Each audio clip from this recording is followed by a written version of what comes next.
does the same thing. I have the dumbbells in there. We got the workout mats. We got the rubber bands. I work yesterday. I was watching Stranger Things with my lady. I'm working out with the dumbbells. I'm doing my push-ups. I'm doing my sit-ups. She does the same thing, whether she go upstairs or downstairs. So a lot of times when people don't do it, it's typically making excuses or they become lazy. All of us are capable of doing it. We have enough hours in the time, like Fatty said, 20 minutes, 30 minutes, maybe in the morning, maybe at night, and you can do it with your kids as well. So I'm not taking anything from anybody if there's something drastically going on in their life, but most people, even with kids, can take time to work out. And I'm evidence. My kid, actually, my 3-year-old does the push-ups with me, and sometimes they jump on me. I use them as a weight. I'll do squats with them. I'll do my dumbbells in my right hand. He'll be in my left. Or I'll switch it up. I'll do it with the other hand. So I just did it yesterday. So you can definitely work out with children. You do push-ups with your son? Yeah, he'll get on my back. Yeah, let's call the cops. And then I'll videotape. He'll do push-ups too. Like right now, I'm gonna start videotaping. I should show y'all my little one what he's doing. I'm training my little one to like not quit. Like he looks at stuff like on top of stuff. So I'm teaching him. I know it might sound bad, but to like climb and stuff too. And he'll get on the ottoman or get on the couch, and he'll literally push and pull himself up. And I put stuff in front of him, so he's already working to achieve things as a 10-month-old. I know it sounds crazy, it does push-ups like Cammy. Yeah, my hypothesis was not that you can't do workouts with kids. My hypothesis was that, and my children are slightly older, so I have a 16 and a 10-year-old. Now the 16-year-old has she's part of where'd he go? I think he took. It's just the internet to live on the third world country. Oh, okay. The 16-year-old she's part of a super duper private club team that is very busy, like volleyball.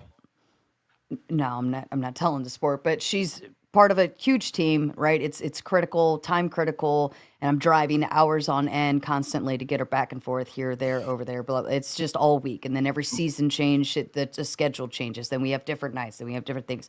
My hypothesis was not that you're a lazy fuck if you can't figure out time to work out with your kids. My hypothesis was the constant schedule changes or constantly maneuvering around your children's lives and so on and so forth, that it gets in the way of like having one night, right? Or one time a day, or one this or one that. Like the lifestyle I live doesn't allow for that because my kids' schedules are constantly changing. So my thought process to that was, again, not that they're making excuses. It's just as the schedule shifts and your days become different and you're trying to stick with a plan, right? Like we like routine especially when we're trying to develop new habits, we need a daily routine or a weekly routine.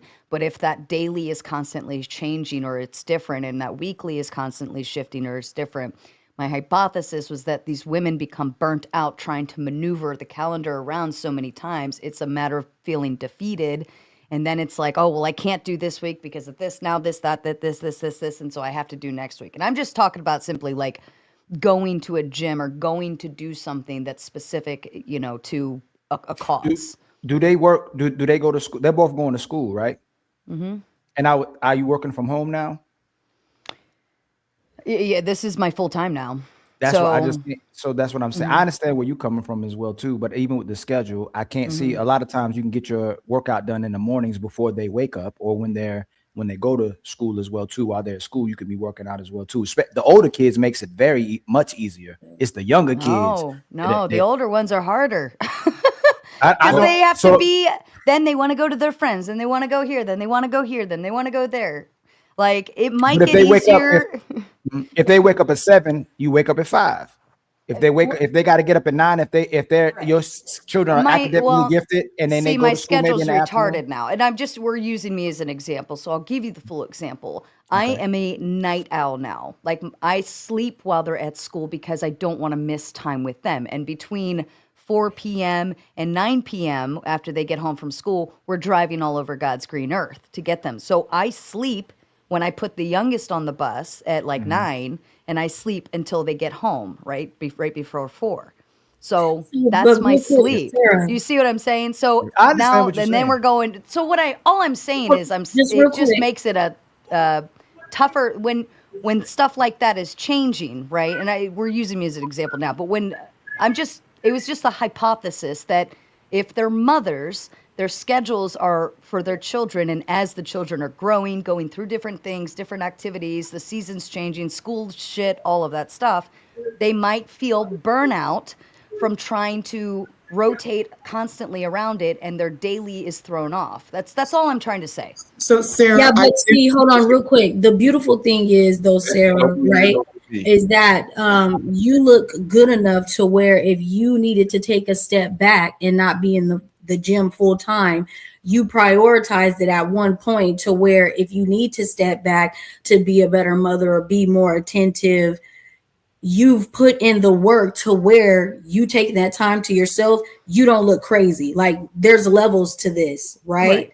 If you look in a hot mess, a big obese, out of shape woman, I think maybe your kids need less time and you need more time to pour into yourself. Because how are you really showing up for them in true form if you're not showing up for yourself first? So you would be what I call the exception to the rule, compared to how most women are carrying themselves, just for some nuance. Right. No, I see that. I'm just looking at the basic concept of trying to get a daily routine down and why women are failing. Well, I would like to challenge the. My bad. Oh, go ahead, Mr. Fantastic. Well, go ahead, Yeah, I Mr. would like to challenge the hypothesis because again, nothing changes between a single mom or a single dad. So that's why I don't understand. And as a single dad and somebody that's had to go through the same thing, my son is 14.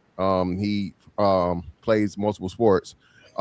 There's no excuse for it, especially with them being that age, right? So unless they're playing sports year round, and again, I know you just using yourself hypothetically, you're not the standard. Even that's, you know what I'm saying, most kids don't play multiple sports or year-round sports. So what basically Coco was speaking to, and Fatty and all the rest of us are saying is, at the end of the day, the most important part of losing weight is the diet. Okay, so more likely than not, and even if you know what I'm saying, the diet isn't right if you just aren't getting anywhere in the workout. And then furthermore, I think it's 10,000 steps a day. Just while the kids in practice, if you're at a school or high school or any type of sports complex, walk around the track. There's no excuse for you not losing weight. We give women excuses all the time. Okay, again, there's no excuse. If you really want to lose the weight, like Ali said, there's dumbbells, there are resistance bands, calisthenics, your own body weight. There are plenty of everything you want to do. If a woman gives up on a weight loss program and she's not doing weight loss, and especially shout out to Coco, now she even has medical assistance, a fucking cheat code. Okay, all right. If she's not losing weight, it's because she's lazy and she said, "I'm good enough where I'm at, and I'm done." That's it. That's all there is to it. That's her decision not to do it. Point blank. Period. And Sarah, I do give women options because instead of excuses, I give options. Like for me, myself personally, I'm crazy, but I got up 4:30 this morning because my baby is not feeling well. I got up, settled her down, got my husband's meals together for him to go to work, got my meal prep for this week ready. This is my off day, but most times I work out 5 to 6 days a week. Now it wasn't always like that. I have a 2-year-old and a 7-year-old.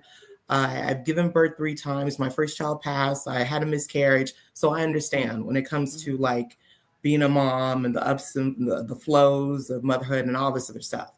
But what I do tell women is that you don't think do 5-6 days like me. Start off 2 days a week. Can you do 2 days a week? Can you be consistent 2 days a week? Can you be consistent 2 days a week for 21 days? Okay, can we move that to 2, 3 months, 6 months? Okay, can we add extra day? Because what happens is when you're consistent, you're going to make time. But the most thing is getting started, being consistent with the minimum amount of time that you have.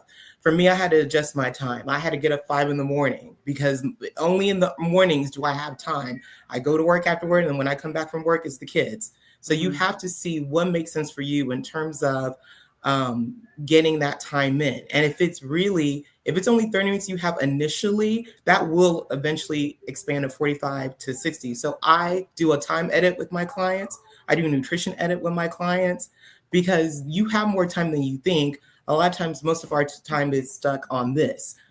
Doom scrolling, being on social media, doing things that are not productive and enhances our lives. So I do work with my clients on that in terms of trying to, for their schedule, what they got going on, starting with being consistent and then adding more time if they're willing to do the work. Yeah. Real quick, so this is a good moment to remind you guys to hit the like button for all of the content creators, okay? take a skip over to everybody's channel, hit the like button. Let's not forget Ali and Fatty's Cash App as well. Crib Jesus, did you have anything that you wanted to add to the conversation? Or Athena? Yeah, the whole workout thing, I don't think you can, I agree with the brother. I don't think you can delegate that to like a busy thing with the women. Everybody's busy. I think with the workout, you got to understand that you could turn anything into workout. And I only say that because the point that Ali was making was he was saying that when they're stuck in the house, they may use the dumbbells or put the kids on their back. You feel what I'm saying? So it's, I guess the point was proven that as she said it, people chimed in. Yeah, I feel you. It's like, nah, it goes against the whole point he was making was that, there's a way, and maybe, that would help it if she had someone to, do that with, you know what I mean? Like, you got to use the kids, use the room, use the chair, use the school, use the car, pull over, whatever you could do, because that's really, I think, the point he was making. Go ahead, Athena.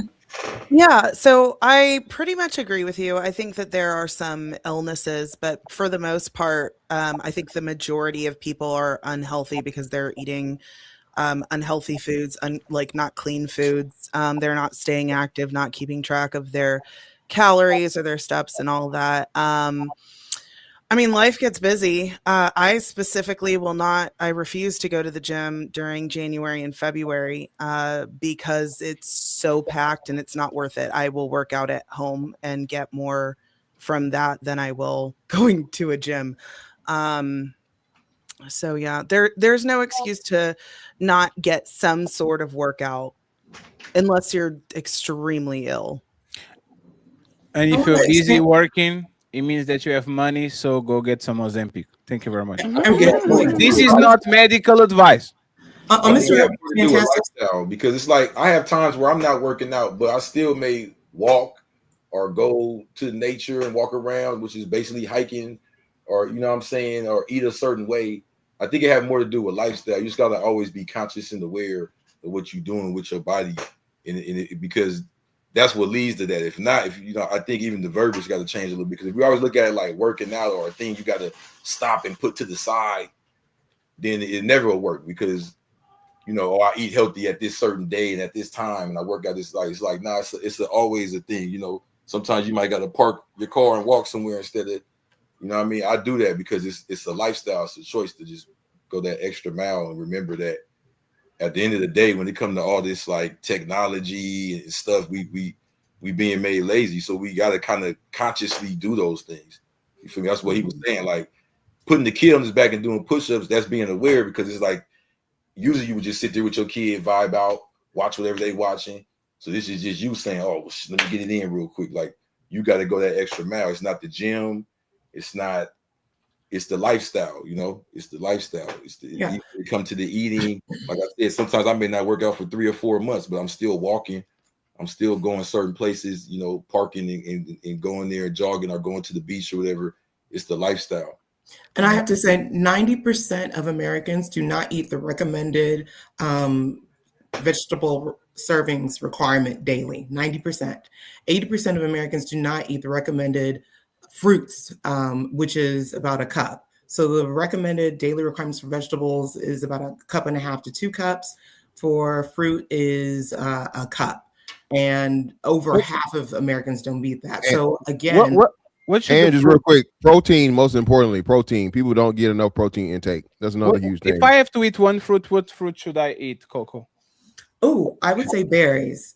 I would say raspberries, because they are the highest dense fiber content. They have so many antioxidants, but you really can't go wrong with berries. Really, you can't go wrong with most food, even tropical food. I know there's talk about pineapple and mango and things like that, but it's all about portion control.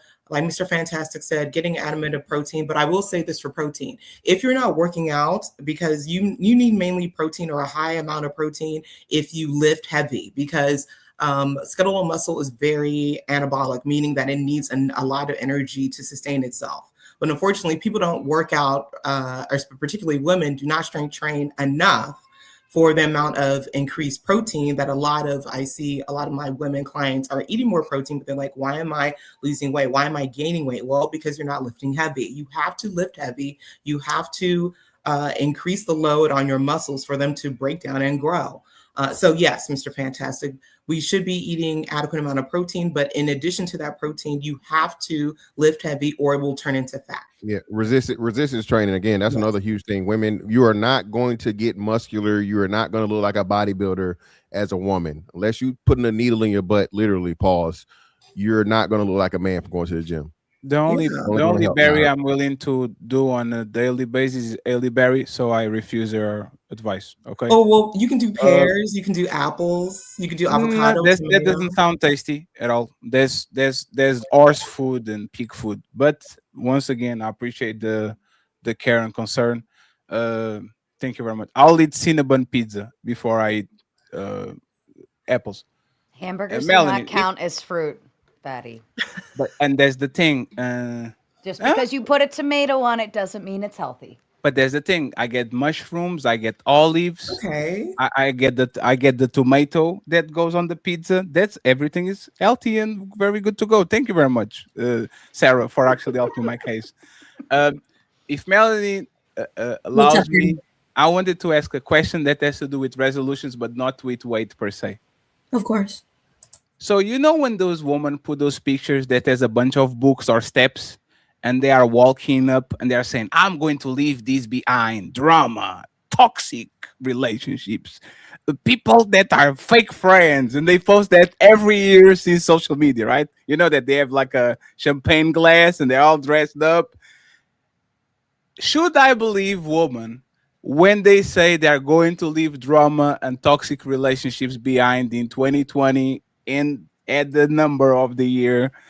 Because new year, new me, and they are not going back to that toxic boyfriend and to those girls that don't like them, but they gang around anyway. Like, should we, men, believe that y'all are ready to go and ready to turn a new leaf?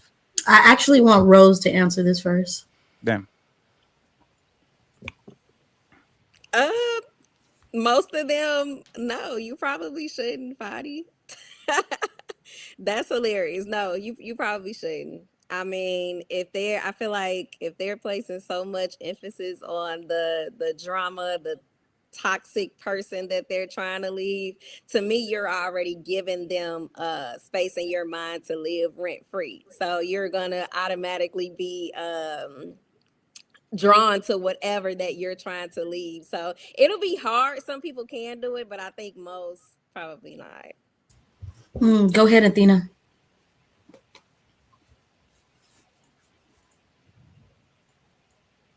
You're muted. So the toxic relationships, I don't know. People who are in habitual toxic relationships, I don't really trust them when they say they're going to leave it. I think that they're addicted to the drama and they will go a certain amount of time where it's like calm and then they have to go back.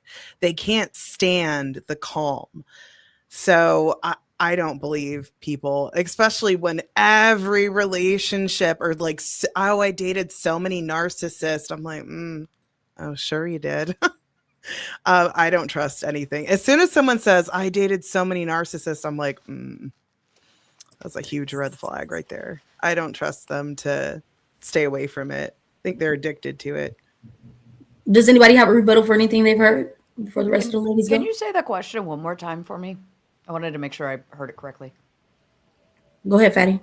So when women get to the new year and they post those pictures like, I'm going to leave all these things behind. I'm going to leave drama, toxicity. I'm going to leave bad energy. And they do like all the list of things that they are telling that they're not going to indulge anymore. Should we believe them? Or usually it's just new year, new me. Let me virtual signaling that I'm not going to stand on these. And then like the diet, they will go right back to the bad behavior that they were once engaging. Oh, okay. I mean, I think it's part of like a manifestation, you know, if I put it out into the world and have my friends hold me accountable. I think really it still comes down to the individual. I don't think it's necessarily a male or female thing. Females are more vocal with their feelings. I mean, if a dude came out and was like, "I'm gonna leave the negative vibes behind me this year," like I'd probably think less of him.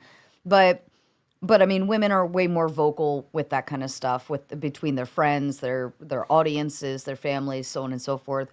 I don't know. I don't necessarily think it's performative. I think it's just they're saying how they feel in that moment. But I think again, I think it's down to the individual and whether they follow through with stuff. But my experience is the people that speak less typically do more. That's what I've learned. Take that with what you will.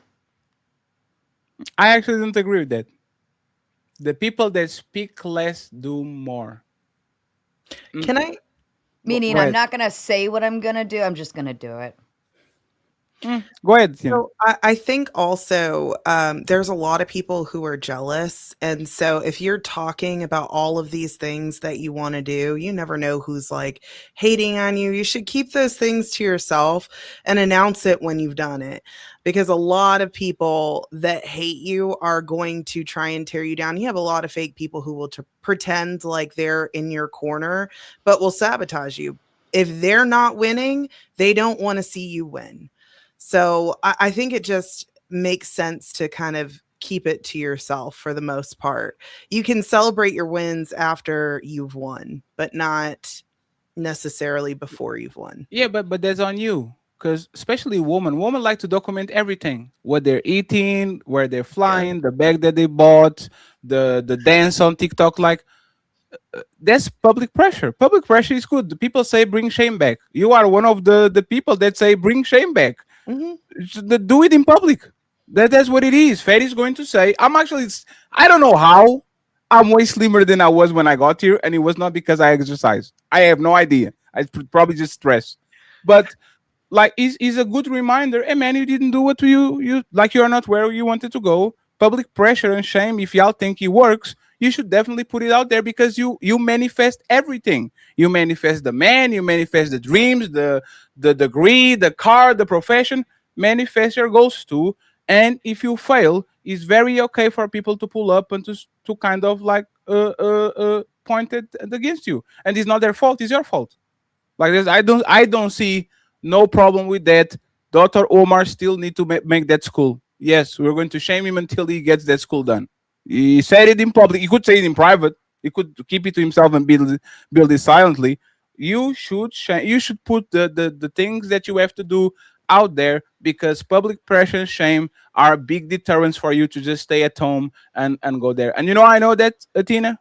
Let that be a wedding or a Christmas party or a Thanksgiving party that you know that you have to go and you have this dress or something that you need to wear and the time is ticking and see if you don't put your ass on the gym because these people are going to see you and says, oh shit, look at Fatty looking like the Michelin man, right? Like, so it helps. It's public. Put it out there and move along. If you can do it, it is what it is. You can do a time chamber, like you can do like a time capsule like Mr. Beast. Schedule a video in 10 years and says, hey guys, this is me in 2023. I hope I'm not dead, right?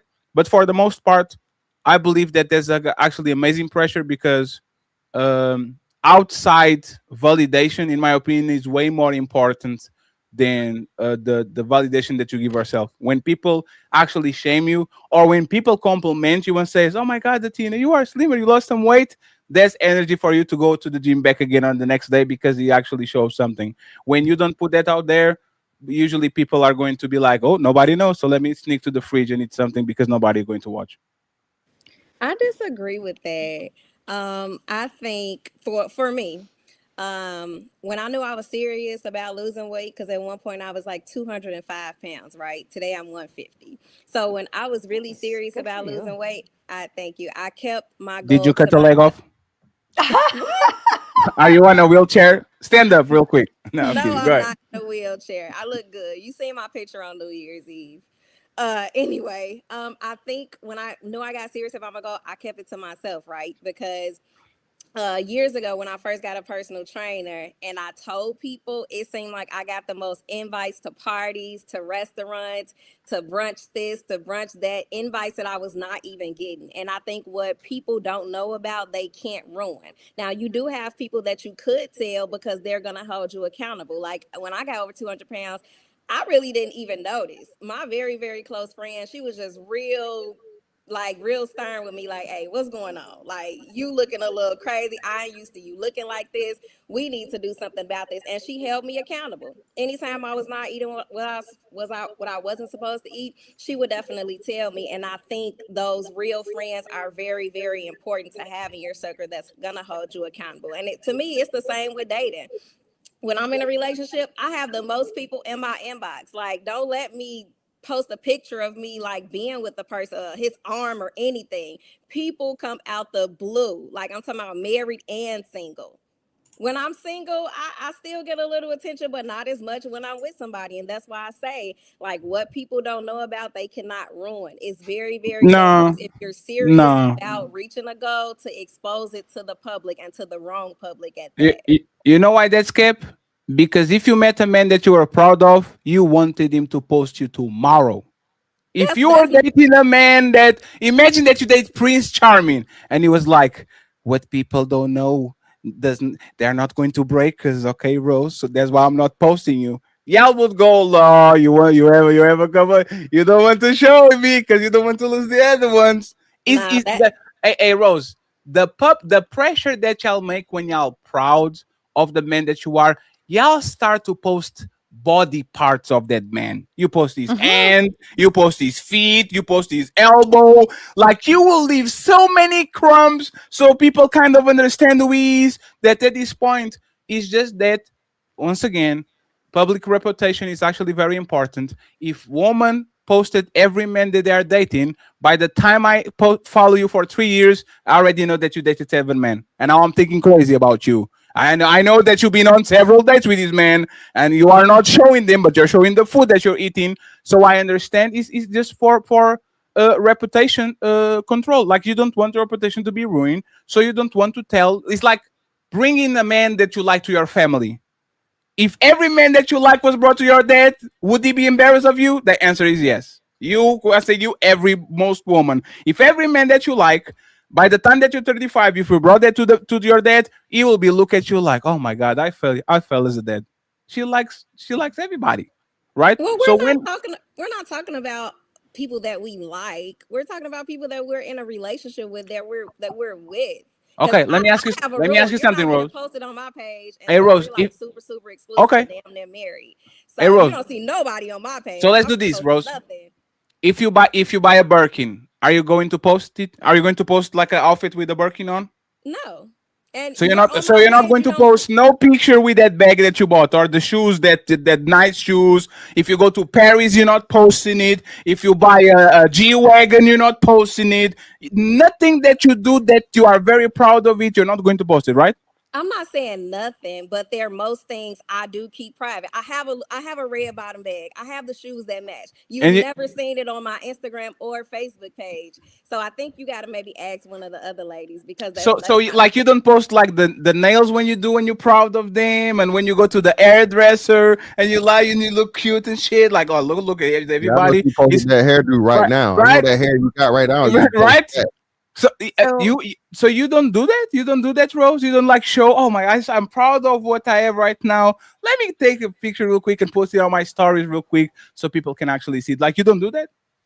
Sometimes, but it's very rare. I know women that do it every day, like religiously for a living. Everything that they have, you're gonna know because they're gonna post it. Sure, but you don't have to post me every day. You have to post me once every month. Yeah, you're not getting that on my page. But I like Rose, man. Hey, Rose. Shout out to Rose, baby. Rose, do your thing, baby. Hey, Rose, can you sing this song? I don't want to be a player no more. I'm not a player. No. Like, that sounds like a player from the Himalayas. Shout out to Mr. Fantastic. Like, he actually, he's like, again, if I don't see nothing, Like, you know, those women that post the picture with their beautiful friends and they find the way of hide the tag behind the comment so you can click on that shit. So you have to screen and you have to type the name and all that. Like, I don't trust women that say that because either there's a double life going on or there's nothing that you're proud of on your life. Like, I'm sorry, if you go to Paris, you're going to post up a picture in front of the Eiffel Tower for everybody to see. Your man should be the most proudful thing that you have in your life. And for us, our woman too. If I'm posting my cars and my house and the trips that I do and all that, I should be proud of actually posting the woman that I'm claiming for two reasons. I want everybody to know that this is my woman. And the second reason is that there's no plausible deniability. There's no, I didn't know that you guys were with each other. No, she represents me. I represent you. And to make sure that everybody knows that, I'm going to post you. So, you know, every time you do something now, it's going to be a reflection of me. If you are trying to hide and run away from that, what are you scared of exactly? How could me posting Rose make me break up with Rose? So you're saying people are less proud if they don't post certain things? I will tell you, if I was smashing Amber Rose on her prime, I would post on Snapchat, on X, on TikTok. I will post on Rumble. I will do. Bro, that's not no, man. You lose immediate access. Doing all that, man. But that's the thing. I'm actually gaining access because once people know that I'm banging Amber Rose, now other women are going to be curious about me, right? But on Rose, no. You telling the biz, man. You telling there's not. No, there's not a biz. I am proud of her. It is. Shout out to my beautiful Betty Amber Rose, right? Yeah, that's that Portuguese shit. No, not in America, man. We players over here, man. Yeah. That's not keeping you, man. You can't do that. What's the problem? Now, what's the problem with post? Now I think y'all are the ones that are game goofy.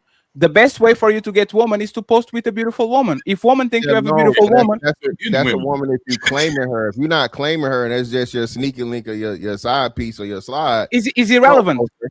No, but it's irrelevant. The best, hey, fantastic. You know this, even on YouTube. The best way to get woman on YouTube is to appear that you are having any type of relationships with one of these women that actually looks so good that woman put them on the pedestal. I'm not refuting that though, but you're not gonna get that level of woman doing that more likely than not. If you, well, it depends on where you are. That depends on you. That depends on you. I'll get you that, right? But that's the thing. Oh, Fatty, you're not correct. If you posting her business, the other women that's on her level going to see that, and they're going to. We saying the same thing, Crip Jesus. I mean, yeah, Crip Jesus. We saying the same shit. No, they're going to fight for. You're not keeping it P, bro. No, they're going to fight for me. It's not about keeping it P or not. It's about what it works. Hey, wait, respectfully. I don't care. Well, hey, respectfully. 1 second. I got your microphone. This is not about culture. This is not about keeping it P. This is not about something that y'all invented on your heads because your area moves like that. The best way of getting other women is to be pre-selected. Once Kim Kardashian likes Pete Davidson, now all of a sudden another woman come out of the woodwork to date Pete Davidson. That's the best way. If you actually are a player, you should know that. That's what I'm saying. So my question will be, like, what if I post Rose? Not Amber Rose, this Rose. Who is going to break us again? Like, who is going to break us? You post me, I post you. I like you, you like me. Now what? What happens? Rose just told you she gonna break your ass because she didn't want you posting her. Can I respond? Damn, Go ahead, Creeper. Rose said, hey, nigga, unless we together, you not gonna be on my page. Point blank, period. There's a balance to this, Fatty. There's a balance to this. Yes, you want to be seen with the top. Okay, yeah. When you are seen. But if you appear as if you trying to look at me, look at this, that's how you coming across right now. Oh, look at Amber Rose. Women are sentient. They move off instinct. They're gonna see right through that shit. That's corny, bro. Like anybody can see through that. That's like when Rico Reckless was with Summer Walker. Like that's how that shit was looking. Like all putting her all on the pedestal, over posting her, all that. That don't look peak. That's putting on the pedestal. I just said post like you. Actually, matter of fact, no. 1 second. Did I say let Fatty finish? Let Fatty finish. Respectfully, did I say how am I going to post her exactly? Did I mention anyway I'm going to post her exactly? I was being overreacting that posted on Rumble. Like it's a woman, it's like a trophy. Did I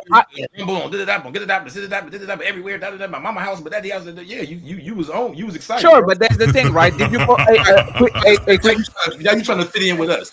You was let me ask you a question, Creep Jesus, since you are the cool guy in come on, we know what's up. Since you are the cool guy in the room, Creep Jesus, did you post your boyfriend when you were in jail from 17 to 34? I never had a boyfriend. Are you sure? See, that's all you could come with. Oh, so they banged you but they didn't claim you? Because you're the type of dude that don't get posted. That's why you're so mad about it. Oh, absolutely. But nobody asked me, hey, spread your cheeks, please. My women I don't get posted, but I don't get I don't need commissionary money. I don't need commissionary money. I don't need that. You and your feelings, because you don't get posted. No, I'm not in my feelings. I'm just saying. Like you are talking about corny. You are a 30-something. You are a 40-year-old gangster. In his feelings. I get posted. My women work out with me. I'm motivation to the women. I get it wet and hot. They like when I come around. You don't get posted. You and your feelings. And why you post my hands and my finger and my pinky? You know, probably did. They probably did post your pinky in your head. I wouldn't post you neither. Like, come on, bro. It's like you took some women out to eat and they posted your hand by the plate. They didn't post you, and now you mad. You will take it out on all the women on the panel. I get posted. I'm the dude telling them, "Stop! Please don't post me so much." Oh Lord. Wait, so there's to the okay. other side. And the other side don't move like you. We don't date somebody and say, "Oh, look it, she's famous." Oh. Someone hears about it. They incline. They say, "Hey, I heard about." That's how it goes behind the scenes. I'm very happy that you found a woman that dates a man that had past homosexual relationships. So you in Portugal? What? No, I'm like women usually don't date bisexual men, so I'm very happy that you found somebody that would. What's the equivalent of celebrity or hot woman in Portugal that you could compare this to? Because you're saying Amber Rose and all of that. It was not about her being a celebrity. It was about the way she looks. Amber Rose, the clown or whatever. So who's it's because of how she looks. Has nothing to do with her being a celebrity. Somebody name we recognize from Portugal. I'm saying. So you Cristiano. I know. One second, please. I know someone. Let me talk, please. I know someone from Portugal that you actually would date. Cristiano Ronaldo.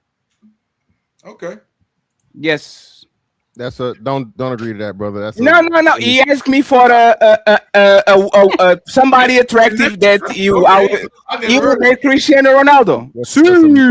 Yes, absolutely. Player, brother. And by the way, I don't know if there's a violation, but like creeps drinking from red cups, I don't know about that. So I just want to say, yes, one day a woman will post. It's not. One day you will keep your New Year's resolution and work out, and a girl will post you. When you are in jail for 15 years, you have a lot of time to work out. You need a new me. I got a question. So a girl can post you. When you are in jail for 15 years, you have a lot of time to work out. They was posting. You actually should be buffer. 15 years on hyperbolic chamber. You should be the own at this point. I was going viral, getting posted on the Black Relationship Facebook. Black Relationship going viral from jail. Yeah, because I look good. Is that a good thing? Is that like? Was that on? What is the gay thing or seeking arrangements? What is the gay thing? Grindr. Women came. Was it on? Was you going to go viral on Grindr? What's your obsessed with homosexuality? No.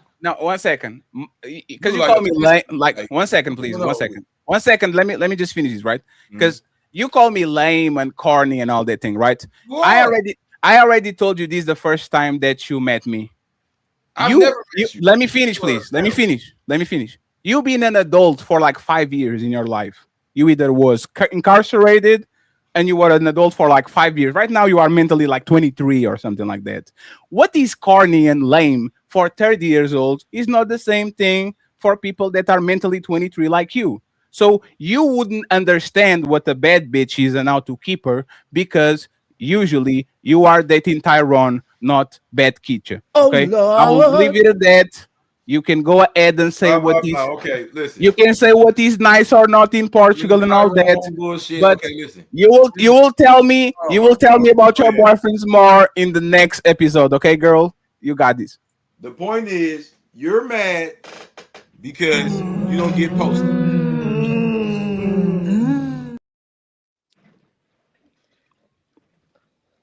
You mad because you don't get posted, so you always want to come with the little fruity jokes because you have no receipts of your heterosexuality because no one's posted you. We don't know So, who you- so we don't prove know- that you are not gay. Tyrone, I got proof. I'm with Prove it. in Sandra, and Barbara. You feel what I'm saying? Tiffany and Tanisha And there's one, and Krisha. I got evidence of that. and Tyreek, I'm posted on their pages, but we don't know if you're with Mark, and John, Tommy, Henry, Dick, or Clark. and Do you have Jackson. any receipts of your heterosexuality? But hey, so You have let's do any- this. Wait, can I answer the question. Wait, no. You went big on me. I stay quiet. Go ahead. Do you have any receipts of your heterosexuality? I think that's what you. Sure. Yes, sure. So let's bet $1,000 that I can produce evidence that I'm heterosexual right now. Are you deaf now? Let's prove $1,000 that I can prove. No, hey sir. Now that you talking, now let's talk money, right? I will actually lower the bet because you're probably still trying to figure out your life, right? 500 that I can produce evidence that I'm heterosexual, and if I can't, I will send you 500 to you. Check this out. Even if you showed yourself, No, check this out, sir. You call my bluff. Let's have fun. Listen, you can Sure, let's have fun, sir. You got this. Show whatever you want to show. I'm not the one up here questioning you. You keep questioning me. You can show whatever you want to show. Yes. The point is, you got some obsession with homosexuality. And the point is, you don't get posted. So whatever secret pictures you got, that's cool. That's fine. But no one has publicly declared you heterosexual. Okay. You've never been publicly declared heterosexual. Yes. So, all right. Just 1 second, Mel. I promise it's the last thing I'm saying. I promise the last thing I say, right? I Go promise. ahead, no woman has found you worthy of Hold presenting. on, Crib Jesus. Hold on. Go ahead, Fatty. I promise it's the last thing I say. I think you're trying to bait me into sending pictures so you can see my dick. I really think he's dead. Now that I think about it, There he is. Look. now that I think about it, prove it that you are inside of a woman, Fatty. No, just the tip. Just the tip, Fatty. I want to see the rest of it. It I'm sounds sorry. like you are. It sounds like you are stepping on the line, sir. Is that what you tried to do? Do you have a rebuttal, Crib Jesus? Exactly. Let me go. Let me go. Let me. He tried to bet me money so he can send a picture of his fat little wee-wee with his stomach covering all over it, talking about his New Year resolution. I don't want to see that shit. Oh, did you notice that he said fat? Oh, I see what you're doing. I see what you're doing, sir. That's what you want to see, if he's fat or not. I see how Rose, fruity Rose, you do are. you remember your question, Rose? You need Do to you get remember some your women to question? post you. Hold on, Crib You need to Jesus. get some Rose, kisses. do you remember need your to get some in question? life, man. Hold on, This Crib is Jesus. sad. Rose, do you remember your question? Yes, ma'am, I do. It seems like my timeline is a bit delayed in the dating world. So my question would be to you all, when do you start posting people? At what point in a relationship do you post the person that you're dating? Sarah, go ahead.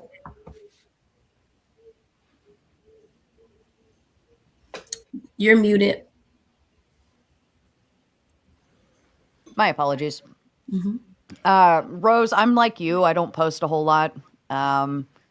Usually the guy is trying to post me before I even think about posting him. So I don't have an answer for you. I'm sorry. Okay. Coco. I posted my husband pretty early when we were dating, like, maybe second, third week. But I mean, he proposed a year from the day that we met, and we've been married 15 years this past September. So I mean, it took no time. But can I ask a follow-up Athena, question? hold on, let every lady answer. Athena? For me, I think it's like when you're official, and I wouldn't, I guess, title it official quickly, because I think one thing that's really embarrassing is like you're talking to someone or like, okay, we want to be exclusive. And like, let's say you post them and then 6 months down the line, they break things off or whatever. And you're like, that's embarrassing. 6 months is embarrassing. Even a year, I'm like, oh, that's not, yeah, it's not fun. So I think whenever you're like pretty established in a relationship, you know where it's going. then I would say it's appropriate to post them. And does that have a time frame on it for you or no? Does that have a time frame on it for you or no? Like after you've known the person for 6 months to a year and you know that you're wanting to be exclusive with them. Okay.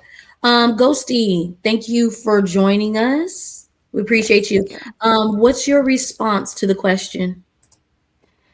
So my boyfriend doesn't have social media. I have it, but I literally never use it. I think the last time I posted on Instagram was probably like 2 years ago, maybe. But I did post a couple pictures of me and him when we first started dating. By this time we were serious. We were moving in together. And it was just whenever we took our first cute picture and, you know, we were serious together. We took a cute picture and I posted it because I thought it was cute. But, you know, I'm not like intentionally thinking about these things. So.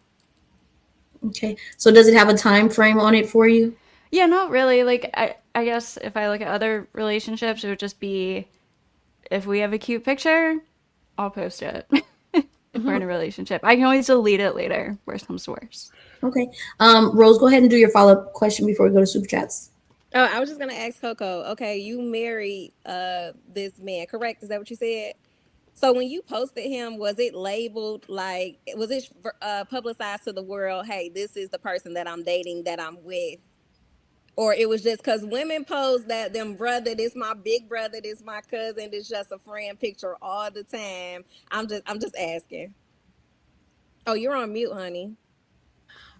It was probably, thank you for letting me know. It was, I can look back because it was on Facebook. Like, this is Facebook era. This is like 09, 10. It wasn't really Instagram back then, but I probably captured something stupid, but I do know when we were kind of just hanging out, but I do know like our first official date, that whole night, I have an album of it that is still on, like really the progression of our relationship is on my Facebook, which is really kind of precious to me because it chronicalizes our time together, dating, engagement, married, children. So not all, well, we don't really post our children like that because he doesn't like that. But yeah, I mean, I can drop my stuff in the chat so you can see it, but you can kind of see in my albums, like I was about him, like he was it when I met him. So didn't matter when anybody thought,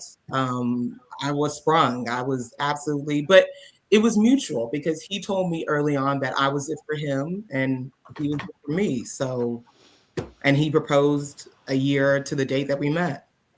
Ali, do you have anything you want to say or add? I think so. I think if a woman is very intentional and she has, like a lot of women, if their account is private and it's mostly their close friends and their family, I think it's understandable when she's posting. But a lot of women like to show off the things that's important to them, and the things that get them attention and likes as well too. I think social media is used more so for women to validate themselves than men in almost every category. So depending on how she uses social media, typically demonstrates to us what kind of woman she is. So if you're posting things and it's always changing, like you post Michael on Monday, next month is Ralph, the month after that is Tom. Like, women aren't consistent with what they're posting, but it does show us what they think is important to them, but more so what gets them validation. So a lot of men don't typically use social media for validation unless they're insecure men. So they'll show off their cars, their house, their money. They want people to see what's going on in their lives to feel validated. But if a woman is posting consistently, and it's her life is private and it's her close friends and family, I think it's understandable so her family and friends can see it. But most women post for validation and to show off the things that they think this is important to them. It's not really for any type of purpose or meaningful purpose typically. So, go ahead, Mr. Fantastic. Yeah. Fantastic was talking. Yeah, man. Hey, shout out to Rose, man. Hey, man, listen, man. Rose is serious out here, man. She said, hey, I'm not posting nobody. Don't you post me. Rose is keeping the game how the game supposed to go. I see you play a player from the Himalayas. I respect it, Rose. I respect it, love. It's player. When did you hard out here on these? It's player. No, because I wanted Ali to answer the question. The person that you're dating now, I'm assuming you're in a relationship. When did you post her? Mia Fantastic. No, both of you all. I want So I will never post my kids or children on social media because how disgusting people treat me on social media. So y'all see how people come at me and how disgusting people can be. So I don't want to compromise my woman or my children. If social media wasn't the way towards me like it is, I would love to post my women and my children. I think they're the most beautiful things in the world. Like I want everybody to see my women and children. So if you see me in public, I'm not going to be like, oh shoot, hey, go the other way. That's the people I know. It's what people do with social media and how disrespectful people can be to men with social media. If y'all promote your children and your women, a lot of times they're not going to disrespect y'all like that. But when men start posting their families, their women and kids, they get to disrespecting their women and kids. And then something might have to happen. I ain't gonna say what would have to happen, but something's going to possibly have to happen to that person. And the laws is just forget the laws. So I don't go as far as posting my women and kids, but also if I truly love them and value them in today's society, and I know how social media is, I'm not going to use them to go, oh, Ali got a woman, Ali got a kids. I'm not going to use them for attention. So I know I love them. They know I love them too. But again, if the social media was different and it was kind of more so how it was in the past as well too, I would post them. That's why I understand if you're an intentional woman too, where you may not post your man, but a lot of women will post everything else, and they would post like the vacation, being flown out, living a 304 world, but they just don't want to put the man in front of them because they don't value and respect those guys. Y'all use social media to show what's important to you. We don't. Okay, Yeah, so with that, go ahead. Oh yeah, no. So as for me, Ali, I had the same when I was married or whatever. That was something you definitely have to look out for, especially if you're doing this type of content. You got to protect your family and your kids, especially. I wasn't able to. I just recently started posting my kids because it's to the point now where they're old enough and whatever. And I let it be known, like Ali said, if you want to take it there, if and when we ever meet in person, there will be heavy consequence to pay if you dare. But when they're a whole lot younger, you don't, you know what I'm saying, you want to protect them from that. But being that I am single, right, and highly ready to mingle, baby. Hey, ain't nobody posting nobody. We just out here. We got an understanding. We take pictures together. That's for us. That's our private business, and we stand on business. You know what I'm saying, behind social media and closed doors and everything else. And one more thing. It used to be you could promote what was on your arm and bragging about what was on your arm as well too for a lot of guys. But why is a guy going to post what everybody already smashed as well too? Why should we be recognized and give a lot of promotion, especially if we get older ages and we still breaking up and getting back together and this woman done got 10, 20, 30 bodies? Why is a lot of men going to flaunt you or present you to the world when everybody done smashed you? I mean, like, don't y'all men be proud that y'all that 31st person? No, it's not that. That's another thing. I can't nobody. Definitely not. He was gonna post Amber Rose. He just said he was gonna post Amber Rose and be proud. He would have been the 150th. And he needs to bring his. He needs to come. Well, celebrities a little different. You get a little clout from celebrities, but yeah, so Chris Jesus, you moving to go. You moving the goalpost. I'm not moving no goalpost. If you smash, man. Hold on, Chris Jesus. Let Ali respond, please. If somebody smashed Halle Berry, people would get a lot recognition and a lot more women. If they showed that they smashed Halle Berry, women would want to get with that guy because he smashed Halle Berry. So it's not the same. But if she's showing that all the men she having sex with, that's not a flex. You look goofy as a woman when you showing off the guy that the next guy that just had sex with you. Yeah, and you can't keep him. Nobody's that. Jermaine Dupri did say more women wanted him when he was with Janet. Hold on, let Mr. Fantastic land. Well, no, I'm like Ali said, man. Listen, nowadays you got to be careful. You got to, do the cat facts, do a background search, get your private investigator. You got to know who and what you're dealing with before you claim this woman publicly. So, you know what I mean? A lot of times, like you said, if it's a situationship or if you want some, she got a nigga and you the other nigga, what the hell, hey, if you did it to him, you'll do it to me. So I think a lot of men have wised up on that shit too. Like, hey, everything ain't worth posting. If it gets to the point where it's serious, she understands that she ain't gonna be making no complaints. Go ahead, Coco, finish your thought. Sorry, I was just gonna say I think Ali and Mr. Fantastic stated the point that Fatty was making earlier, that Jermaine Dupri said that he's never had so many women throw themselves at him until his relationship with Janet Jackson. So to the point with celebrities, it is a bit different. Like when you're with someone who's well known, it brings more attention and more women to you in that celebrity world. Okay. Fatty, are we ready for the super chats? I'll read them real quick. I'll read them. Okay. Buckle up, everyone. It's time for some super chats.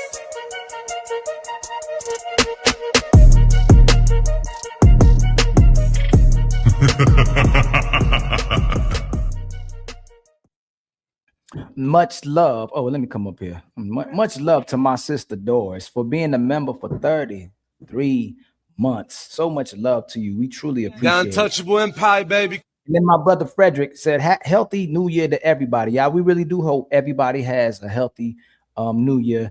And it's a new year, new you, even though I know none of y'all going for follow through with your New Year's resolution. The Untouchable Empire, baby. None of y'all. Much love to my brother Cool Care for gifting us a The membership. Untouchable Empire, baby.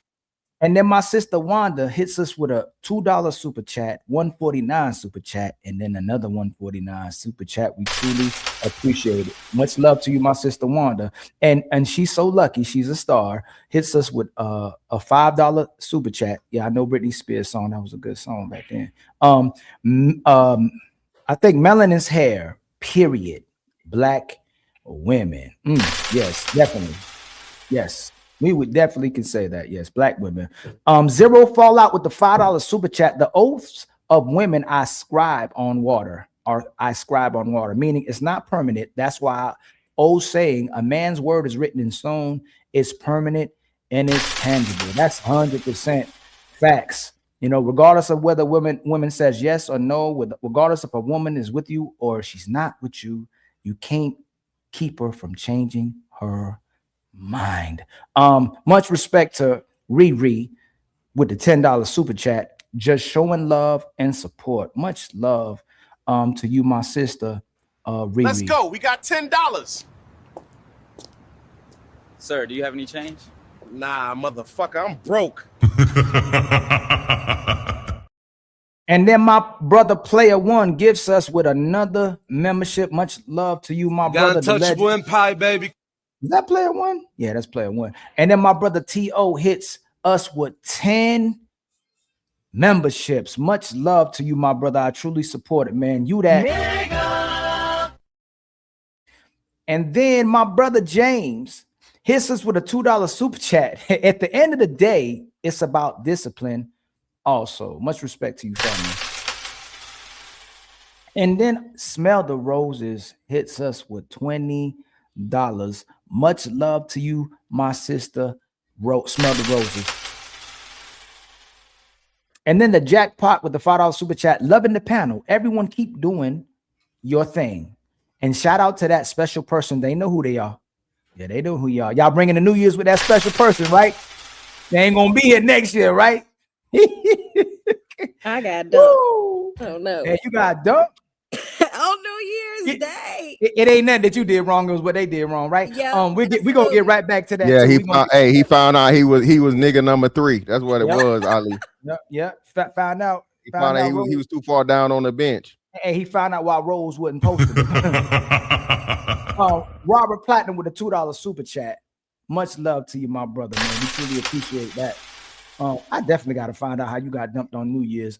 Kim One with the $2 super chat. Mr. Fantastic. Did you receive my email from who that? M2? Yeah, I responded to him. King Barracuda with the $2 super chat. Just the tip is nasty work, bro. What the hell is going on? Man. Never mind, I ain't gonna comment to that. My brother, American First Rifleman, gifted fantastic. The Untouchable Empire, baby. If anybody who's streaming on our side, please, y'all, hit them with super chats, like their channel, and subscribe to their channel, and make sure you share their channel as well, too. All right, we want everybody to eat. Okay. Then Eugene Steele with the $5 super chat. Do you know how many husbands and wives I've seen on YouTube now, but they weren't doing it for the validation though? I don't know, very hard to say. Again, y'all, much love to the almost 600 people that's in the building. Let me see, can I? 600 people in the building. Please like and subscribe after the videos. Please hype up the videos as well too, and the lives. Much love to y'all. Before we move on, hey Rose, whose heart did you break before the New Year's? Because we know you broke their heart. You smiling hard. I know you a heartbreaker. A lot of sisters on these panel, I could see. Look, Sarah a heartbreaker, Athena a heartbreaker, Coco was breaking hearts too, and you know Ghosty was out there breaking hearts. Why do y'all love breaking our hearts so bad? Who hearts did you break this time, Rose?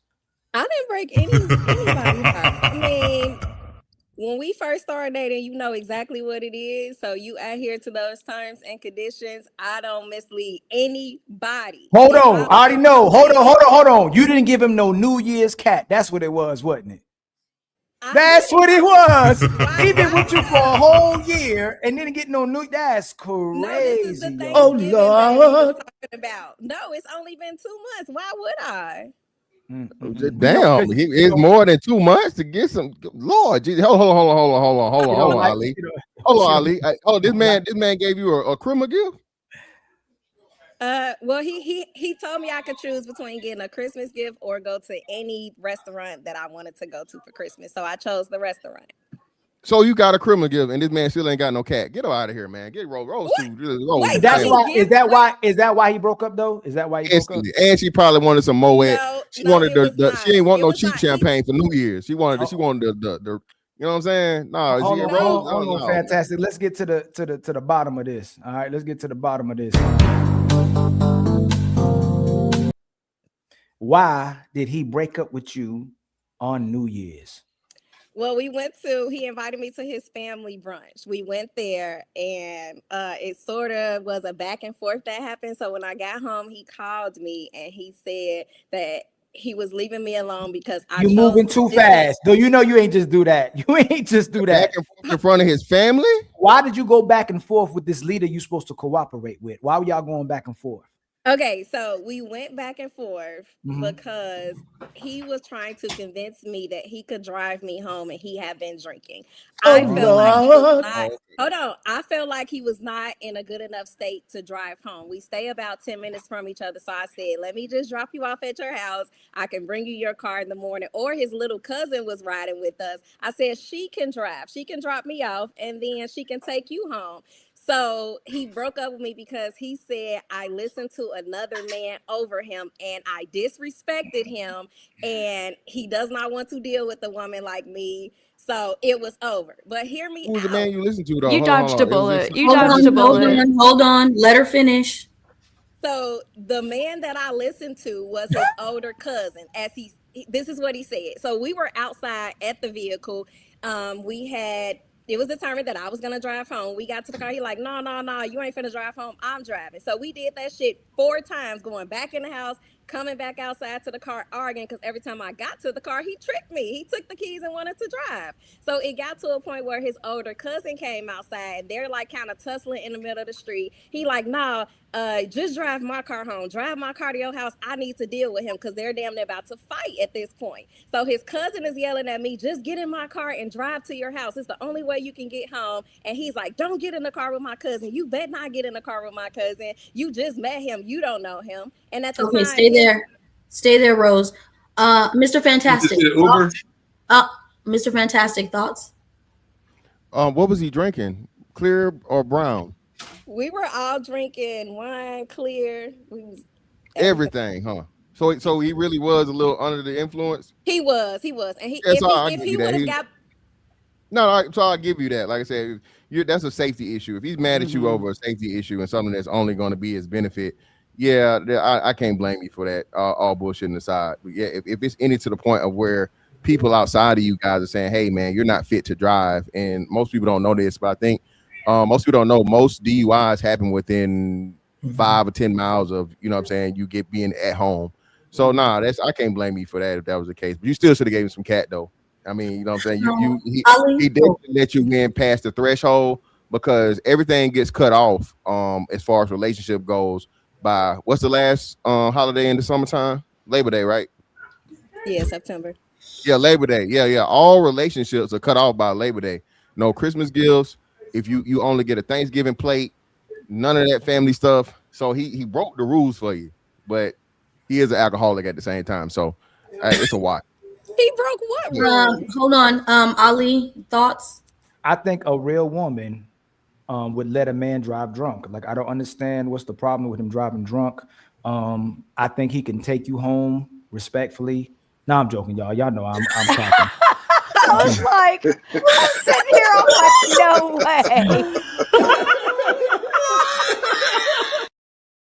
way. Nah, I'm messing with y'all. No, if that story went the way you said, he's sitting there tussling with his cousin in the street because he's been drinking too much.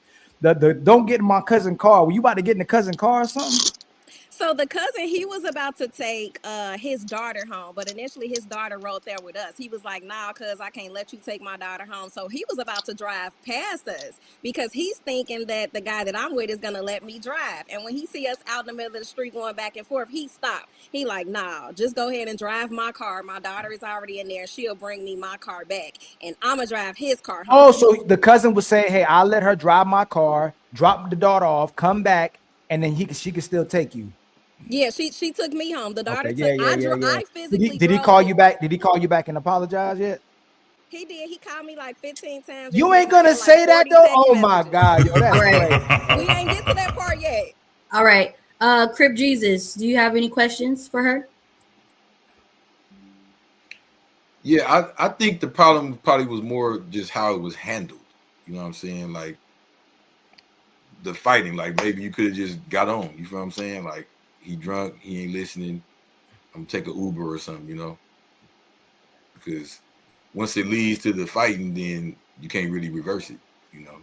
Now it went too far. Okay. Diesel TV, welcome to the building. We appreciate you being here. Are you aware of the conversation currently happening? Yeah, Rose a thug out here. Go ahead and share your thoughts. Rose is a thug.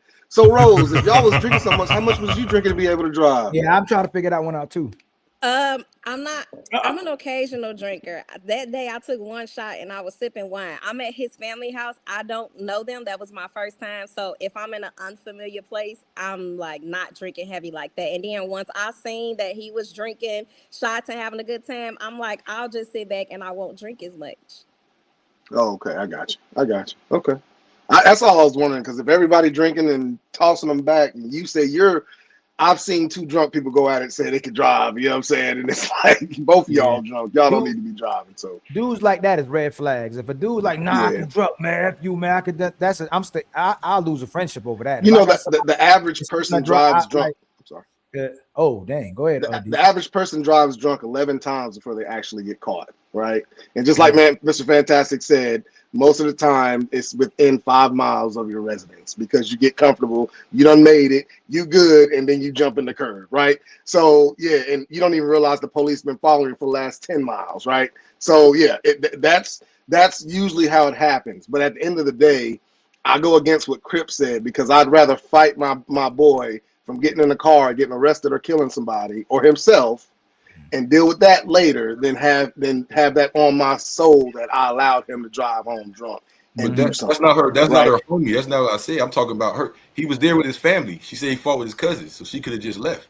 His cousins have known him his whole life. Well, initially they were fighting. Going back and forth. They walked out. About being drunk. They walked inside and outside. They walked in and out 4 times, right, Rose? One at a time. Right. So Rose and her boyfriend walked in and out 4 times. She was arguing with him about getting in the car. So once the cousin did come in and intervene, she rode home with his daughter. So she did actually leave. Okay. The whole thing started about, did she give him some cat yet or not? So they still in the probation period. She went to his family.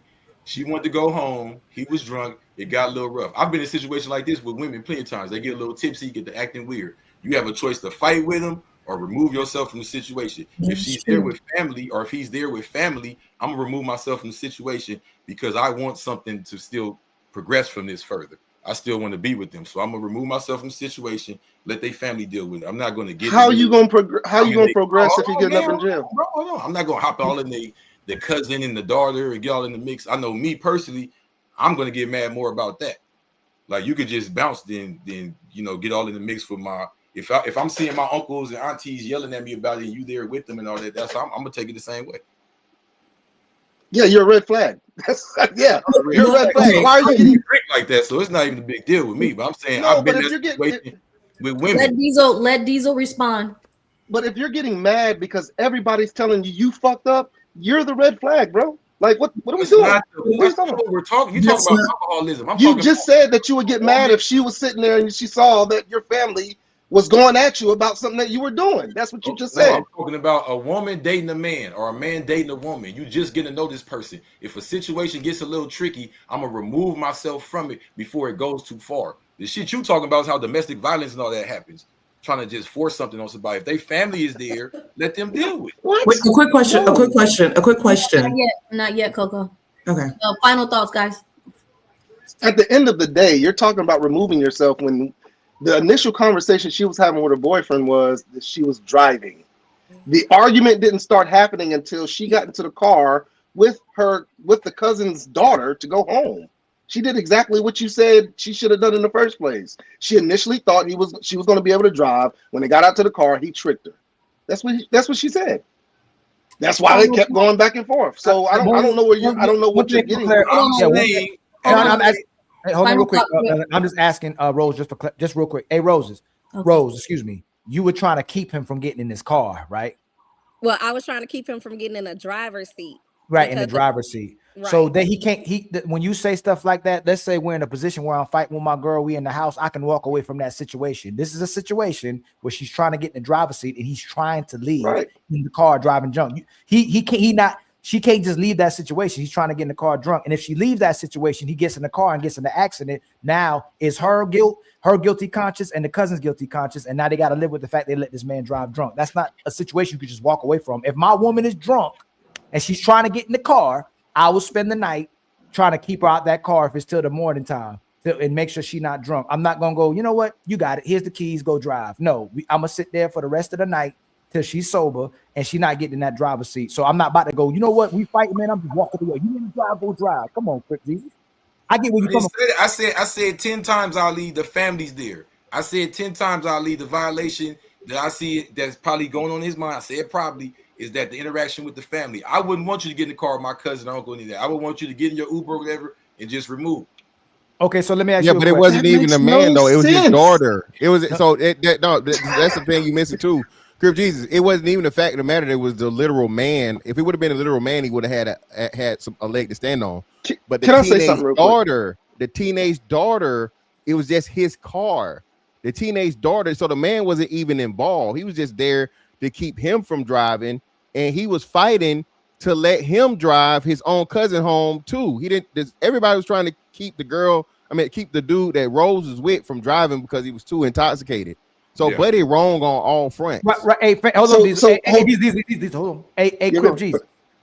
If your cousin drunk and he's with Rose and he keep trying to get in the car, you gonna expect the Rose to let him in the car? You gonna let him just get in the car and drive off?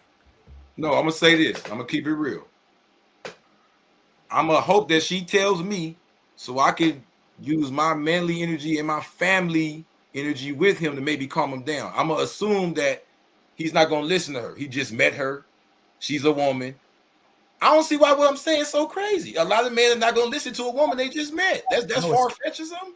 No, it sounds like what she happened. That's exactly what she did. It sounds like exactly what happened. I bet that cousin wasn't disrespecting him. I bet Rose wasn't disrespecting him. They try to talk him down. Hey man, you don't need to drunk, bro. That's what his cousin said. I bet Rose said, hey, you don't need to get in the driver's seat, babe. And he kept pursuing it, and they got in an altercation.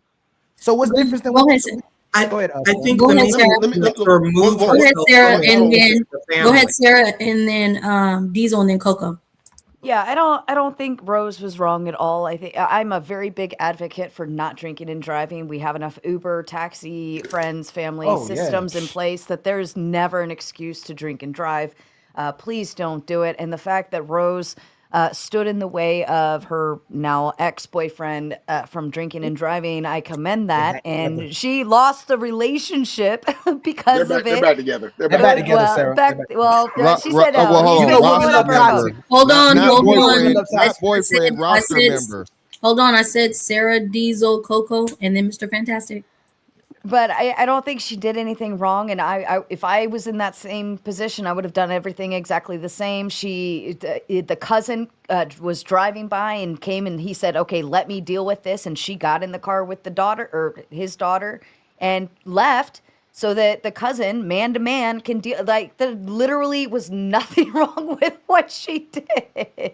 But the most important key factor you got to take away from this is she stopped him from drinking and driving. And that is, you care about somebody when you do that. If she really didn't give a shit, she would have just gave him the keys and walked or called an Uber. So more power to you, Rose. Go ahead, Diesel. So this is what I have a problem with Crip Jesus when he said, you need to get in the Uber. You would trust your girl getting into a stranger's car than the car of your cousin. This is crazy talk. And I think you're saying that is because you're trying to be proud of and not look a certain type of way in front of your family. That's all you're doing. So, like, I don't understand what is the problem with her getting in the car, even if it was your cousin driving, a cousin driving, that's your family, that's your cousin. You know him. You know she's going to get home. But you would rather her get in an Uber? That doesn't make sense to me. Hell yeah, I'd rather her get in an Uber. No. That's not Hold my on, girl. We Crip. just met. It's only been 2 months. I ain't got no cat yet. She's Hold getting on. in the Uber. Hold on, Crip Your Jesus. girl could turn into your Hold on, wife. Crip Jesus. That's not my girl. Hold We on. ain't even had sex yet. Hold on. Hold on. Go ahead, That's the Coco, end of and the then story. Mr. She paying Fantastic. attention? Hold I on, understand. Crip Jesus. I understand, Crip. I'm not going to say the other part.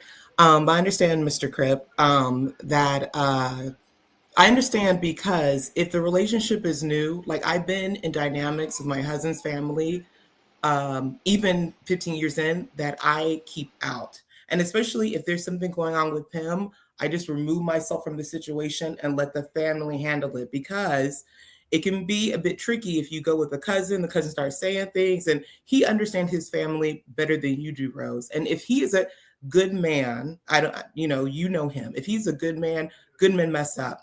Everyone to act like people have driven drunk. And I'm not saying that's okay. I'm not saying it's acceptable, but I'm saying if you have the keys, you can just, again, hindsight is 2020. But if you have the keys, you can give it to the cousin, disengage, because you should not argue with a drunk person. It never goes well. There's no reasoning to argue with a drunk person. Give the cousin the keys, you disengage, like I'm going to be an Uber to remove yourself, because family dynamics are tricky, and especially if it's early on. If it's a good man, he will apologize to you, boo, boo, blah, blah, blah. But I'm just saying, from a perspective of seeing family dynamics throughout the years, it is better to remove yourself, to say, I'm going to take an Uber, than to just be in the mix 2 months in. Y'all remember to hit the like button on all the platforms. Go ahead, Mr. Fantastic, and then it's going to be Crip Jesus and then Athena. I'm cool. I was just saying, it wasn't Rose's boyfriend. It was a roster holder. So, yeah, it's just to clarify that. Go ahead, Crip He Jesus. was in the starting five, though. It sounds like he agreed with me. See, we can't act like dudes is stupid out here. If I know I'm in the roster, you better not get in the car with my cousin. I'm tripping, and that's on Crip. That's crazy. Patty, do you have a question, Patty? Yes. I was actually applauding Rose, but now I'm against her. You should leave that man and never talk with him back again. He failed the test. He tried to apply to be your boyfriend. He did a massive violation. Driving while drunk and making you go with him is risk. It sounds like it's something that somebody that spent 15 years in jail would do, right? So I would recommend you to be very careful, because if this is your future husband and this is how we're moving right now, this man is going to ruin your motherfucking life. Like, this is something I'm expecting a 21-year-old to do, not a grown man. Putting his future family in danger for pride when there's actually people that can drive him safe home is one of the most ridiculous shit that you can do. And like Ali said, you can be my best friend. If you do that shit to me, I'm not talking with you anymore. I cut off friends. It's done. Like, you are going to jeopardize my shit sooner or later. There's a mentality of somebody that has nothing to lose, right? So respectfully, Rose, I was with you in the beginning. I left when Ali kind of did the joke and all that. I think everybody found it fun. It's not fun that you see him doing that, fighting family, which is a massive violation too, right? Because everybody gets drunk. I never fought my family because I was drunk. I made some jokes and all that, but the way that he's moving drunk is everything is I don't know if I can translate this. People tell what people do what they really feel when they're drunk and when they're mad. And if this is how he is when he's drunk, that's exactly who he is. He's just pretending for now because he's trying to secure the spot. Maybe I'm wrong. Maybe I'm wrong. How old did you say he was 25 years old, Rose? No, 33. And I'm sorry for interrupting the Crip Jesus. I don't think he has a driver's license, but go ahead. Oh, you gonna make me go? You gonna make me put this motherfucker out? Like, you gonna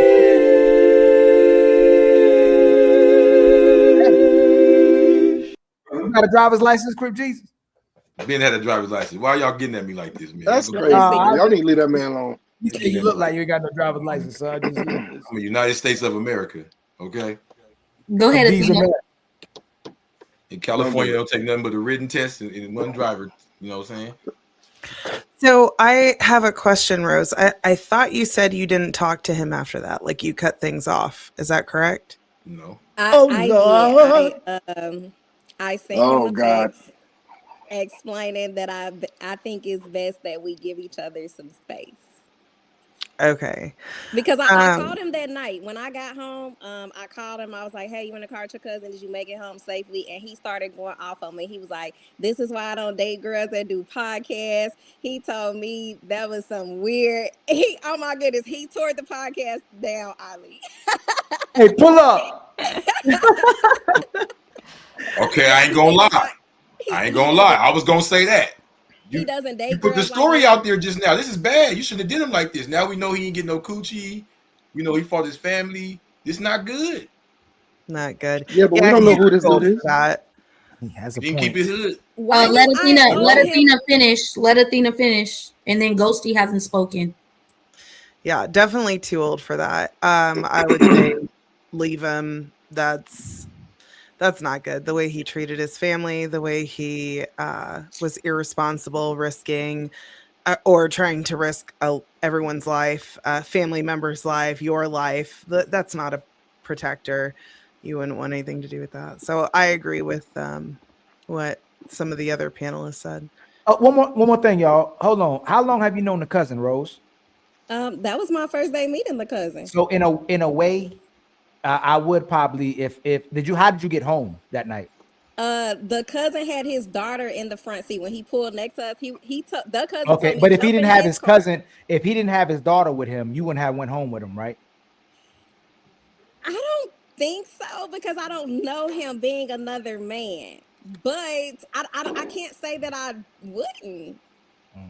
Okay. I don't know. I mean, it probably over with him. Well, Ali, let me ask you this, Ali.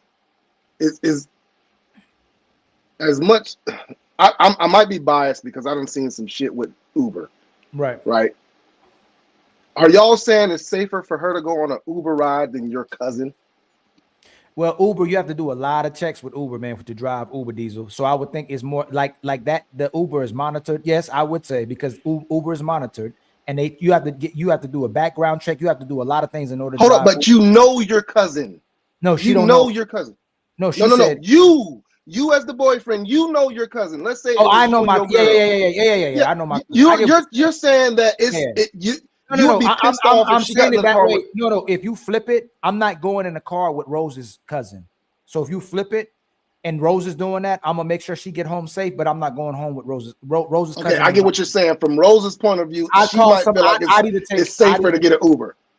I'd rather take. No, okay. I'm saying. Now he gets it because we flipped it to the woman. That's some bullshit. No, I understood where you came from. No, I didn't. No. I'm saying that from Rose's point of view. From your point of view, Ali, if you were the outsider of the family, you don't know that family, so you would feel like it's safer to get an Uber because of all the checks. No. It's not even about safety. It's out of respect. I'm not getting a car with her. Well, a man don't worry about safety like women do, right? Yeah, it's not about. So it's not about safety, right? And even that would probably not. Perspective at that both point. Both of them probably were kind of safe. You get what I'm saying? It wasn't about the safety. It's the integrity part. If that's her cousin, I just met her cousin. I'm not getting a car with her cousin. I'm gonna either take an Uber home if I didn't have my car, or I'm gonna ask my cousin or somebody else to come and get me. I'm not gonna ride home with her cousin.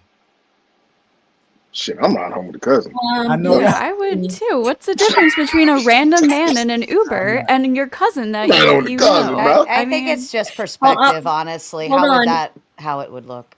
Hold on. So go Steve, Fatty, and then Sarah. Okay, but look, if this is a one-time thing, some people just can't handle their alcohol. I could maybe forgive this if he was actually apologetic and didn't say and wasn't mad at you because you listened to another man over him. If he realized and recognized that he was the wrong one in that situation, I could maybe forgive him for this. But the red flag to me is as soon as he's like, you listened to another man and not me, and when he was clearly in the wrong for this situation. So I think you dodged a bullet with this guy, but that's just like a major red flag to me. No, she didn't dodge it. She grabbed it again. She dodged it, and then she ran afterward. They grabbed the bullet again. She's I back thought with him. he broke up with you on your stay. No, they're back. You're back together? No, we are not. Oh, now you change it again? No, I didn't. She said she gave him a 5-day contract, Fatty. She giving him another try. He went to the G League. Back in there, but he called. You're gonna get back with it, honestly. Are you gonna get back? I don't think so. Well, I know I'm not. I told him that when I go out with him, I told him that it's his duty to protect me when I'm out with him. I have a daughter to come back home to, and the fact that he could not control himself while we were out and not putting my safety in his best interest, that is a red flag to me. And I told him, because he's trying to he doesn't have any kids. He wants to have kids and get married one day. I said, this is not the type of behavior that's husband material. You can't be going. What if I wasn't there to drive you home? So you never talking to him again? I think we could probably talk conversation wise. We could be cool, but we can't go anywhere. Where are we going? He can't. So you never, hold on. So I'm asking you, after today, you'll never be with this guy again. No. Okay. He doesn't have kids. I told him that the day after, and he's been calling and texting nonstop all day, every day. And to me, there's nothing to talk about. The only thing that I did say I would do at his request was to have a conversation in person, because we haven't seen each other since then. I said, we can have a conversation if you would like, but it's not going. Oh, she's going too far. She's going too far for the trick. Hey, Rose. Hey, Rose, you know how many times, Rose, you know how many times I eat it with I need closure. You need closure too, okay? You are going to come to my house at 9 p.m., okay? We are going to sit on that couch and we are going to talk about our problems. And then all of a sudden we are back together. Rose, it's funny. Rose doesn't want to give him up. That's why she wants to have. If a woman, and this is again, New Year, new me, right? Oh no, I'm going to talk to him in person because we know what's going to happen. Like we know it's going to. We know there ain't nothing you can do about it. Hey, Rose. I'll pick a day in the future where I'm free, and I'll let you know. Yes, when of we course. Get together and talk. Sure. Closure is overrated. I have other options. I don't have to deal with that. I'm actually you go deal with it though. I'm actually going to expose Rose right now. You know why she doesn't want to go back to him? Because she loves us and podcasts, so she's not willing to let the shit go. He already told her, this is why you be with the podcasters. And because she wants to be with us. Talk about Rose. All that. She's saying, this is a red flag, I'm not going to do so. And it's kind of funny that it seems like he has that on the back of his head. Right? And there's another massive red flag is he saw you, he knows what you're doing, and he's already kind of deflecting accountability to things that have nothing to do with whatever is going on. It clearly doesn't approve you here. How do you feel about that? Feel about what? Repeat that. I'm sorry. It clearly doesn't agree with you being on podcasts. Mm-hmm. I mean, I don't feel. How do you feel about that? That's personal. That's how I feel. So if you go back to him, like if you don't see any money because you went back to him, right? I'm not going back to him, y'all. So why are you giving him closure with the what does he need in person that he can't get on, like through a phone call? You right? Pussy. and Rose, and you going, Rose, I'm sorry, man. Like every woman and man on this conversation knows exactly what that is. It's a trap. Oh no, I need you to break up with me sitting on my lap while I smell on your neck. If you can do that, I'll let you go. And he's like, let me get inside of you and say I love you and see if you're going to leave. If you can't do that, I'll let you go. Like it's always going to be the next one, the next one, the next one, until you are back with him, because it sounds like for y'all to be spending time on New Year's and with family involved and out, you actually like it. Y'all are into each other. I did like him. Yes, I did. Yes, and nothing changed, because woman might be repulsed with risky behavior when it comes to the internet, but they love that shit on the back. They love it. Sarah, go ahead and get your final thoughts in before you get out of here. Yeah, Rose, I think you did what was right in the get-go of that. You need to stick with your guns, though. If you have a principle and a rule and a morality that stands behind your decision, then you need to stand on that square. Don't do this like, yeah, I mean, we're going to talk. That means you're not standing behind what you're saying. Stand on business. Thank you. Yes, exactly that. Stand on business. You've already made your decision of why you can't be with him. Own it. There's no closure to be had. You've already explained what the reason is and what the issue is. Just own it and block and call it a day and move on with your life. Fatty, thank you so much for having me tonight. It's always a joy. Tonight was a calmer panel, actually. Everyone actually was able to get through conversation and have some good fun. So thank you for that, to all of you, for welcoming me. Oh, yes, Ali, of course. Come on, man. We almost getting there, Sarah. We almost getting there. You know what I'm saying? I was making my rounds. Fatty's the one that invited me. I'll tell you what, Ilkan. Oh shit! She about to get it right. No, she corrected it.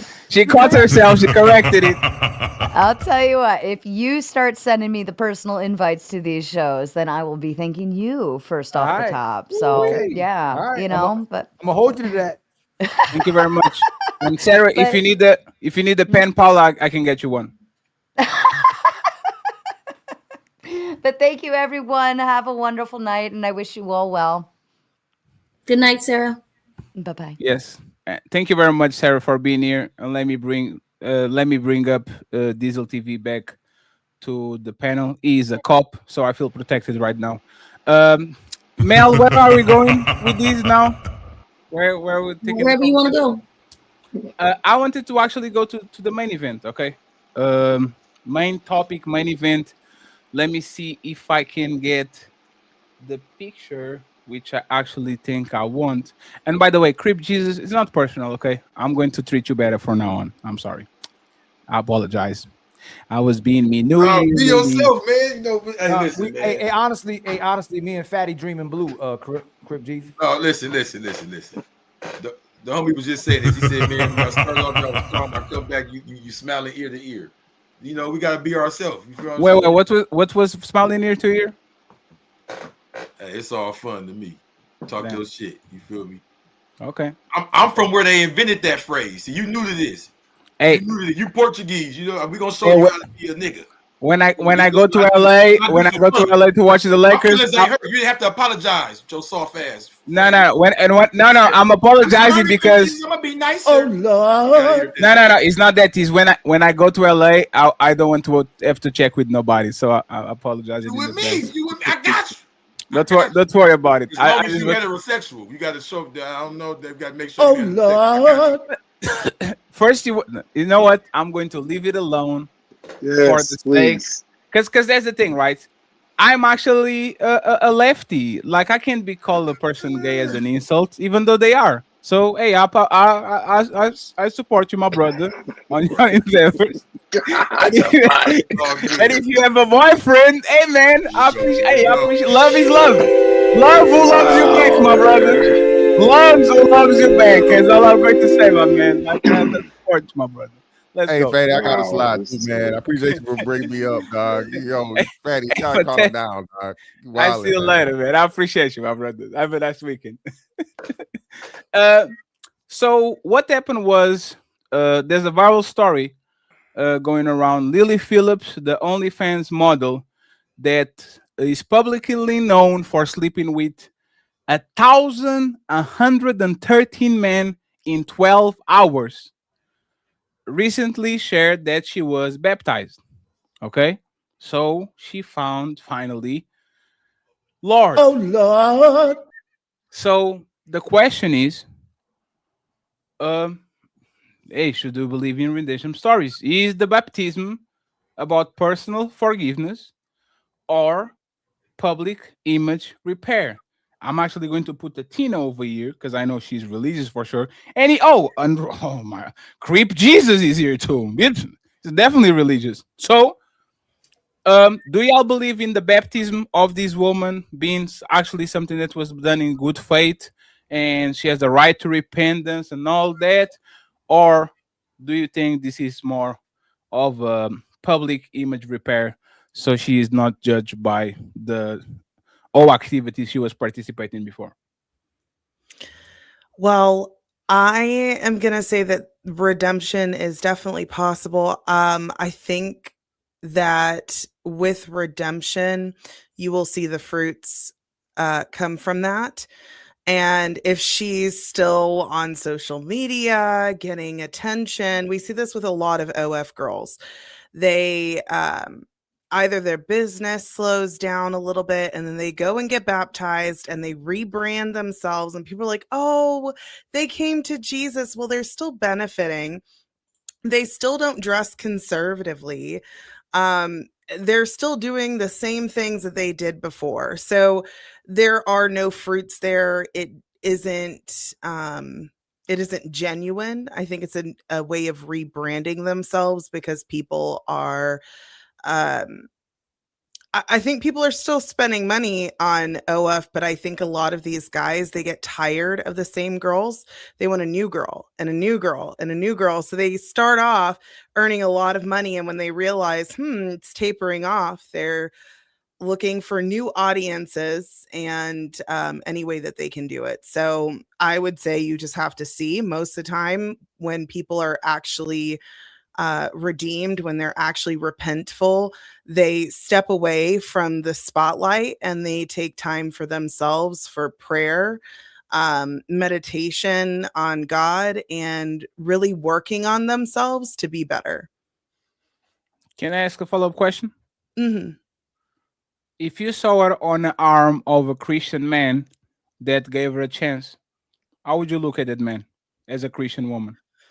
Oh, I would say that poor man. Like he's got a Whoa. lot he's got to have to deal with. I can't imagine a man having to explain to his children, oh, by the way, your mother slept with over 1,000 men in 12 hours. Like that's horrifying. There's no way you can spin that to be okay and to not be absolutely shameful. So you wouldn't be proud of him? Proud of him for getting a Jezebel? No, she gave her life to Christ. She's now is one of your sisters. He's a brother. He's a follower of Christ. Christ told you to forgive. They are reborn again. They are united again. Well, just because she professes Christ does not mean that she's a follower of Christ. Because none of y'all are. Well, I would agree with you, Fadi, that a lot of people who profess Christ are not followers. But in the case of Lily Phillips, she had an interview with, I believe, Newsweek that says she still doesn't find anything wrong with deleting, I'll say sacrificing children. She doesn't believe anything's wrong with same-sex marriage. And according to Ephesians 5, because I am a believer, I'm not perfect, but I am a believer. It says, but among you, there must not be even a hint of sexual immorality or of any kind of impurity or of greed, because those are improper for God's holy people. And then it says, for you can be sure no immoral, impure, or greedy person, such as a person as an idolater, has any inheritance in the kingdom of Christ and of God. Sure. So, like, I'm not here to, well, actually, as believers, we're supposed to judge other believers. You're not a believer, Fadi. I'm not here to judge you. But if you profess Christ, then we are called to call those things out. And if someone is professing Christ and saying that they're a Christian, then fellow Christians need to call out when people are doing ungodly, immoral, and unbiblical things. Sure, but you don't know if she's going to stay the same after she was baptized. You're right. So again, I'm saying from what she has said now, she's is my not following the expertise. tenets. Now, if over time, if her behavior changes, she gets off OnlyFans, if she repents and police says this was a mistake, I shouldn't have done it, then okay. But what she's saying now, it's more of a stunt than an actual change and transformation of the heart. Yeah, Sure, I but wanted to. I add got a one question more real quick, thing Patty. I got a because- question. Can I say something, please? Can I say something really quick? Because I was gonna say this to your thing, and so if men were to stop rewarding women who did bad things and go and find women who weren't doing those things to be with, maybe women would stop doing it. They see you could sleep with 1,000 men in 12 hours and still get a good Christian man. So Well, it's, Men Athena, need it's to men's stop fault. Athena, though. these women. So it's Athena, men's fault. if she, Can I say something? No, one second, Jesus Hold on real and quick. Diesel. Don't skip me. I One, got one very- second, Jesus and Diesel. 1 second. So it's men's fault, Tina? No, I think they're rewarding bad women just like women reward bad men.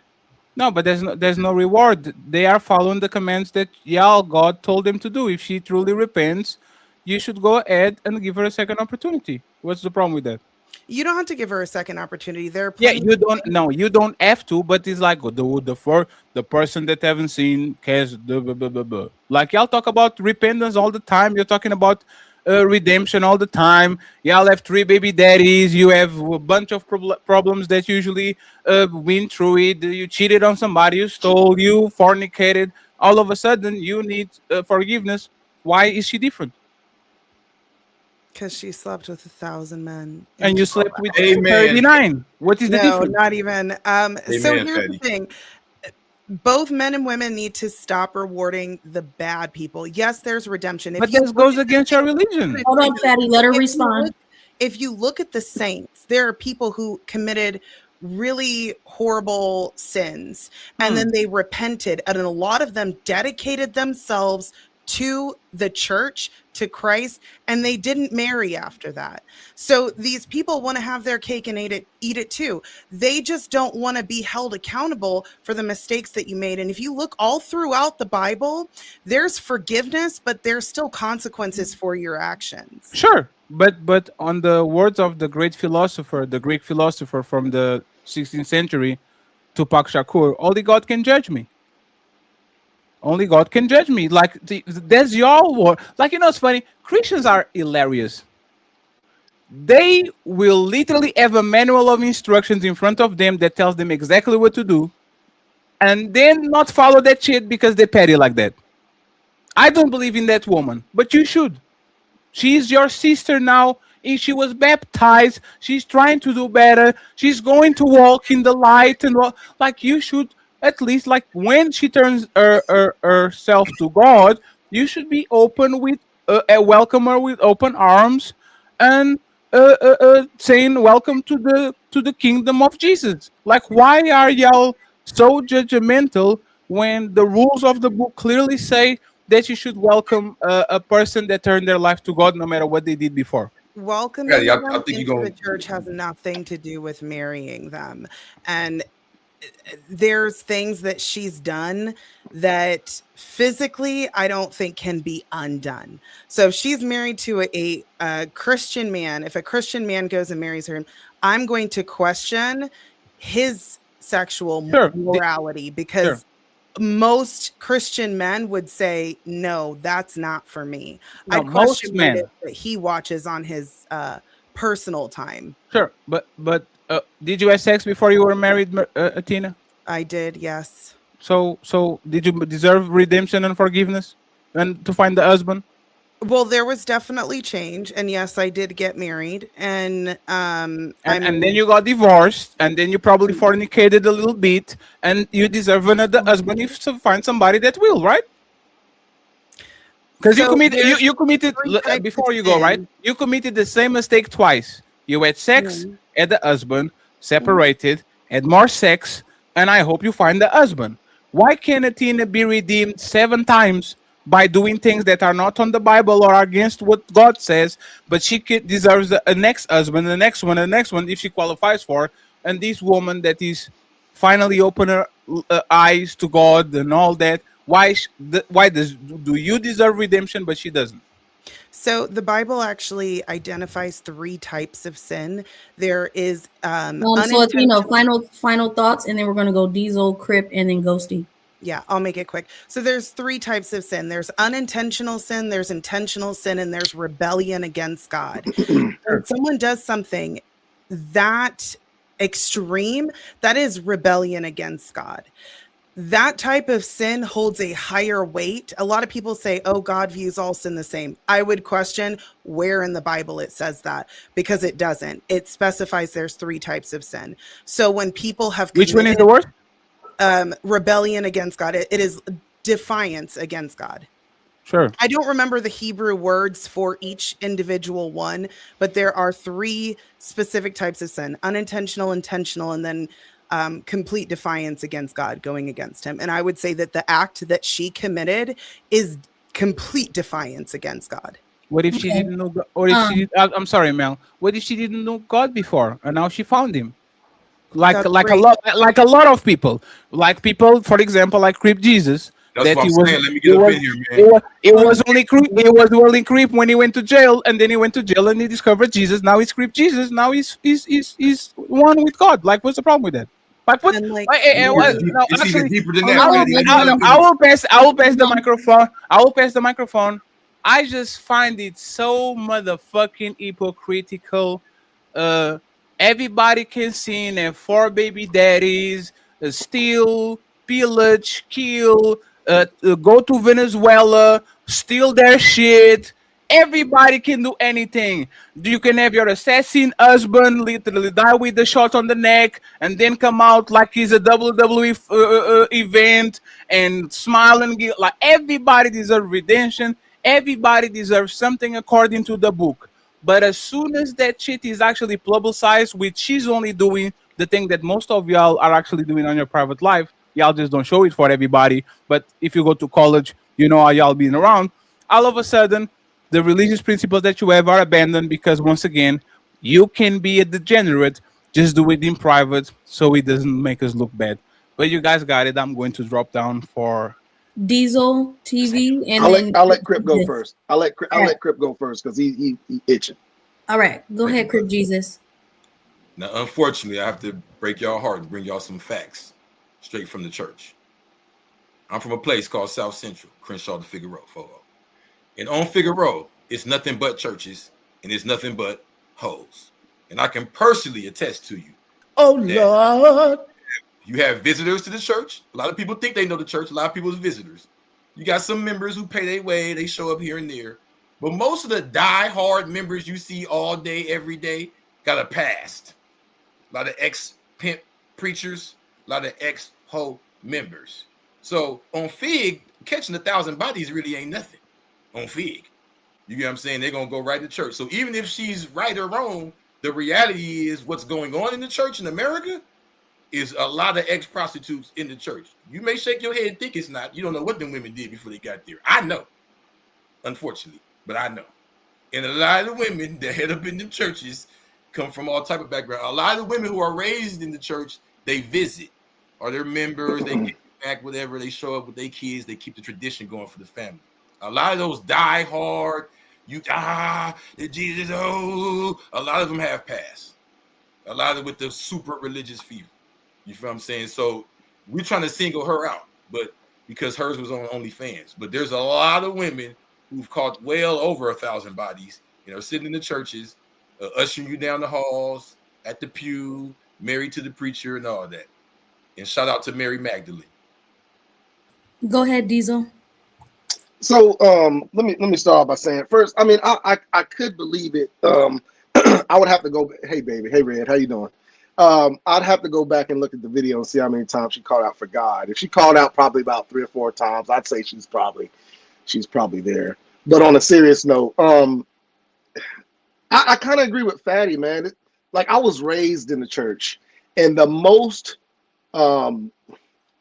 gossip you would hear is in the church outside of a barbershop, you know what I'm saying, or a hair salon. You would hear so much gossip about what everybody else is doing and how they doing this and how they doing that, and so judgmental. And it's like it's really like, okay, I know what my mom is doing. I've seen what she be doing, and how she gonna talk about Miss Barbara right sitting in the next pew? It happens. I mean, it goes on so much in church. It is ridiculous. So I kind of agree with Fatty with that one. Okay, so we have two new ladies in the building. Thank you for pulling up. We have Petty Red. Thank you for being here, and Quinn. So Petty Red, go ahead and add any thoughts that you have towards the conversation. What was the original question? I didn't get to hear the question. Ali, Fatty. So we're talking about redemption, right? And the question was, is baptism about personal forgiveness or public image repair? And then me and Atina got into it because for my understanding of Christianity, especially, there's always a path for redemption as long as it's actually meant, right? As actually the person is doing the work. And kind of Atina is more on a judgmental side, like I don't know about these, because she kind of defied God in a way that probably is going to cost her a little bit more. So I wanted you to actually talk about that. I'm going to bring Atina up, and I'm going to.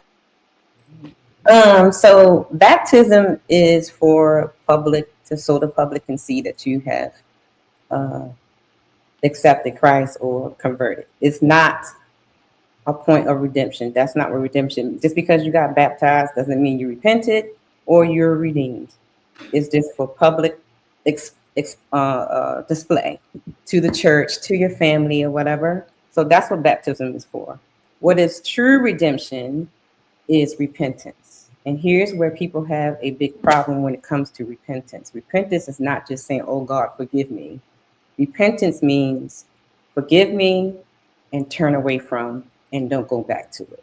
And so I kind of understand where Athena is coming from. She's looking at, okay, she asked for forgiveness. Now here's the point where she's supposed to turn away from what she's doing and never go back. And the Bible also said you're supposed to judge them by their fruit. So the point of if she gets with a man now, that will be a problem because she just did it. You haven't seen her turn away from it. You haven't seen her stop it because she literally said the other day, I just want to show that only friends girls can have faith too. That was her exact quote. So it's up in the air. Sure. So my question before Queen goes is, aren't Christians sinning every day kind of? Lies, cheating, stealing, envy, gluttony, all of it. Like, what is the difference? Like, it's not like there is no difference. I'm not saying there's a difference. I know. But it's like, spoiler alert, I'm baptized. Hitler was a Christian. What did you say? What did you say? Even Hitler was a Christian. Like, come on now. I don't know about that, but probably. Even the Bible. Yeah, he was. Jesus. It's true. But that's the thing, right? What's the difference between, let's assume she starts doing corn and OnlyFans, and she, instead of becoming an hardcore sinner, she's just like a regular sinner, just like everybody else. Here and there, she's going to do her little sin. Like, why doesn't she deserve redemption and love? I didn't say she didn't deserve it. I didn't say that. Athena. Everyone deserved redemption and love. I didn't say that. Not in my book. No, I don't believe that. In the book of Fairy, no, you don't. Like in my like when you talk about redemption, it's not redemption to a person, but if you have a belief in the higher power, that's up to them whether you can be redeemed or not. Sure, but right, this is my thing, right? I can create my own morality because I don't have a manual of instructions. In my book, she is tarnished beyond belief. If you get with her, you are a sucker. You are the sucker of suckers.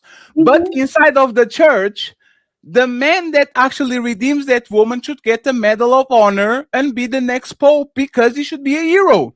He is not judging her past and is accepting her she is and allow her to grow into the spirit of Christ and the Lord and all that. So I get on my book why she can be redeemed, but I was expecting a little bit more from the Christians because that's kind of what the book says to do. Well, I'm not a Christian, but here's my point. What I'm going to say to about the whole thing. So when it comes to her with her 1,000 bodies and all that, so here's the thing: you can run to Christ all you want. You can run to Islam, you can run to Buddha, you can run to any religion that you want to run to, and we see it time and time again. You know, because the hoes, they always go to the Lord when they done running the streets, right? But here's the thing: what a lot of people don't understand. No matter what, you are going to pay for the sins that you have done to this body and other people. Whether you claim that you were redeemed, whether you are saved, sanctified, and filled with the Holy Ghost, you still going to pay for the things that you have done. That's my take on it. So she's still. Hold on. She still will feel the effects of her having those 1,000 men in 24 hours. Whether it be a man would never marry her, may it be that nobody will never take her seriously, she's going to bear the consequences for what she has done. No matter if she called Christ, Lord, have mercy, Buddha, whatever, she's still going to feel it. Okay, so Quinn, thank you for coming. We appreciate you being in the building. And Nino Nation, thank you for being here. Okay, so it is ladies first. So we're going to let Quinn go ahead and say what she'd like towards the topic or what she's heard, and then Nino Nation, and then we'll open up the panel. Hey everybody, thanks for having me. So I was listening in on most of the show, but when I was trying to log in, I missed the part of whatever video you guys played. So what is it, OnlyFans model that had 1,000 bodies? In 24 hours. In 24 hours. So you want to know my opinion on that? She found God. She got baptized. Now she says can she be redeemed? Can she be redeemed? Okay, so also with the question about what the baptism is for, that's, in my opinion, that's supposed to be for you and God, because that's a step where you're making that decision that you're going to act like God, talk like God, walk like God, live a certain way as a Christian, and give your life to God going forward, so that the next step is when you do pass on, you get into heaven. You can invite as many people as you want to your baptism. It can be just you and the pastor, or it could be like all your friends and family. I got baptized as an adult about I think 5-6 years ago. And that was a decision that I made because I decided that I was personally ready, and I was taking myself to church since I was a little kid. And it wasn't until I had reached a point where I was ready. So that was just a decision for me when I knew that I was going to walk a certain way as a Christian woman. If she's willing to walk a certain way as well, then that's for her. And for God to forgive her, she has to start acting a certain way. Is any man going to want to be with that? I can't see that happening, especially because she's openly saying it. Like, why even 1,000 bodies in 24 hours? What was the goal? I don't understand. Did I miss that part? I don't get it. She's famous for it now, so I guess that's it. But it just sounds like it wasn't genuine anyway. It's like she wanted to go viral for having 1,000 bodies and bragging about it, and then also being able to say, well, now she's saved. What was the real reason? And that's between her and God. God knows her intentions. Sure, but why are we judging her? So let's do this, right? I mean, it's not for me to judge her. One second, please. 1,000 bodies is in 12 hours is a lot. What about 30 bodies in 30 years? Is that a lot, Queen? 30 bodies in 30 years, so a body per year? Yes, not a body per year, but 18. You go to college, you get your 15 over there, and then you get a boyfriend, you go to a breakup, when you're traumatized, so you get 4, right? Let's say 35, and you get 30 bodies. Does that woman deserve redemption if she grow out of it and she's not about the life anymore? I mean, your numbers are crazy. 15 in college. No, they are not crazy. That's most women. Okay. They all start having sex in high school. That's what, 16.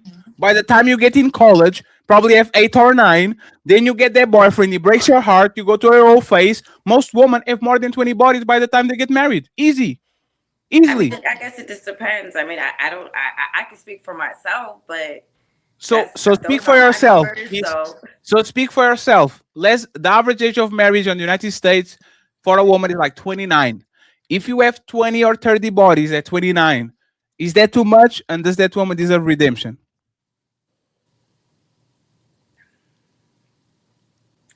I would say there's like 2 answers to that question.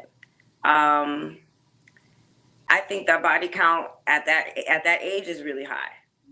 And in terms of redemption, does that woman deserve a husband? Huh? Does that woman deserve a husband? Does she deserve okay, so that's a different question. Redemption is more. That's why I was very clear. Does that woman deserve a husband if she finds that husband at 35? Does she deserve a husband? And she has 30 bodies at that point. Yes. No. What? She doesn't?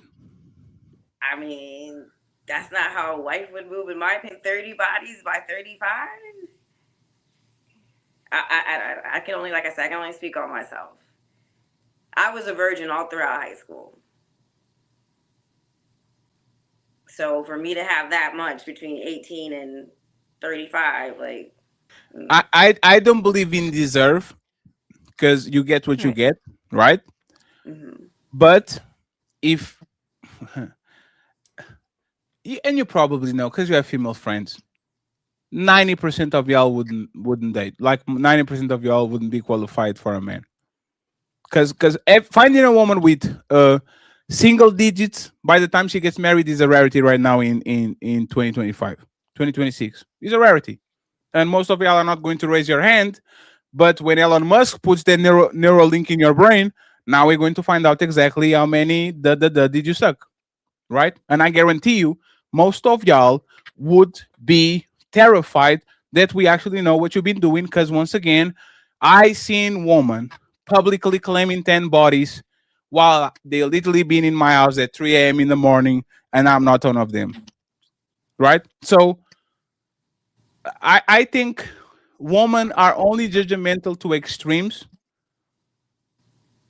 At this point, if 30 bodies or 20 bodies is a level where a woman shouldn't be touched, most men will be doing what Crip Jesus was doing on the penitentiary, jacking off and move along. Hey, Nino Nation, go ahead and get your thoughts off the panel. So what was the question? Does she deserve redemption? Yes. From who, me or God? The woman with the 1,000 bodies. That's why I like to ask this question a lot. What's your favorite verse in the Bible? This First Thessalonians 4:11. It pretty much just says, "Keep your head down, mind your business." I really don't care that she got 1,000 bodies, whether she find a man or not. I don't care. It's none of my business. Oh Lord, I deal with her. No, you know what I'm saying. If another guy want to deal with it, that's on him. But I don't know. It feels like y'all want us to attack her because we Christians. And I remember a time when Christians attack people that sin, and y'all point y'all fingers at that too. Oh, look, they used to burn women at the stake. They used to kill women for prostitution and stoning people. So it's like, damned if you do, damned if you don't. So if we don't criticize her and chastise her, then we're not following the Bible. If we do criticize her and stone her, then we pretty much, ruthless people. So that's why I like Thessalonians 4:11. I mind my business. That's up to her and God. Whether or not God gives her that redemption or not, my opinion on it makes no effect on that. Ghosty, do you have any thoughts before we Oh, open it up? Fatty. Is this a question to Nino? Nino, would you respect a man that cuff her? No, but I wouldn't respect a man if he didn't cuff her. That has no bearing on my respect of a man. I don't care. You know what I'm saying? That's what You he wouldn't wanna lose do. the respect for somebody that cuffed Mia Khalifa and marry her? No, I wouldn't. Probably wouldn't even know him. You know what I'm saying? So, I mean, I put it like this: Jay-Z married Beyonce. I didn't have all of a sudden a great, profound respect for Jay-Z because he married Beyonce.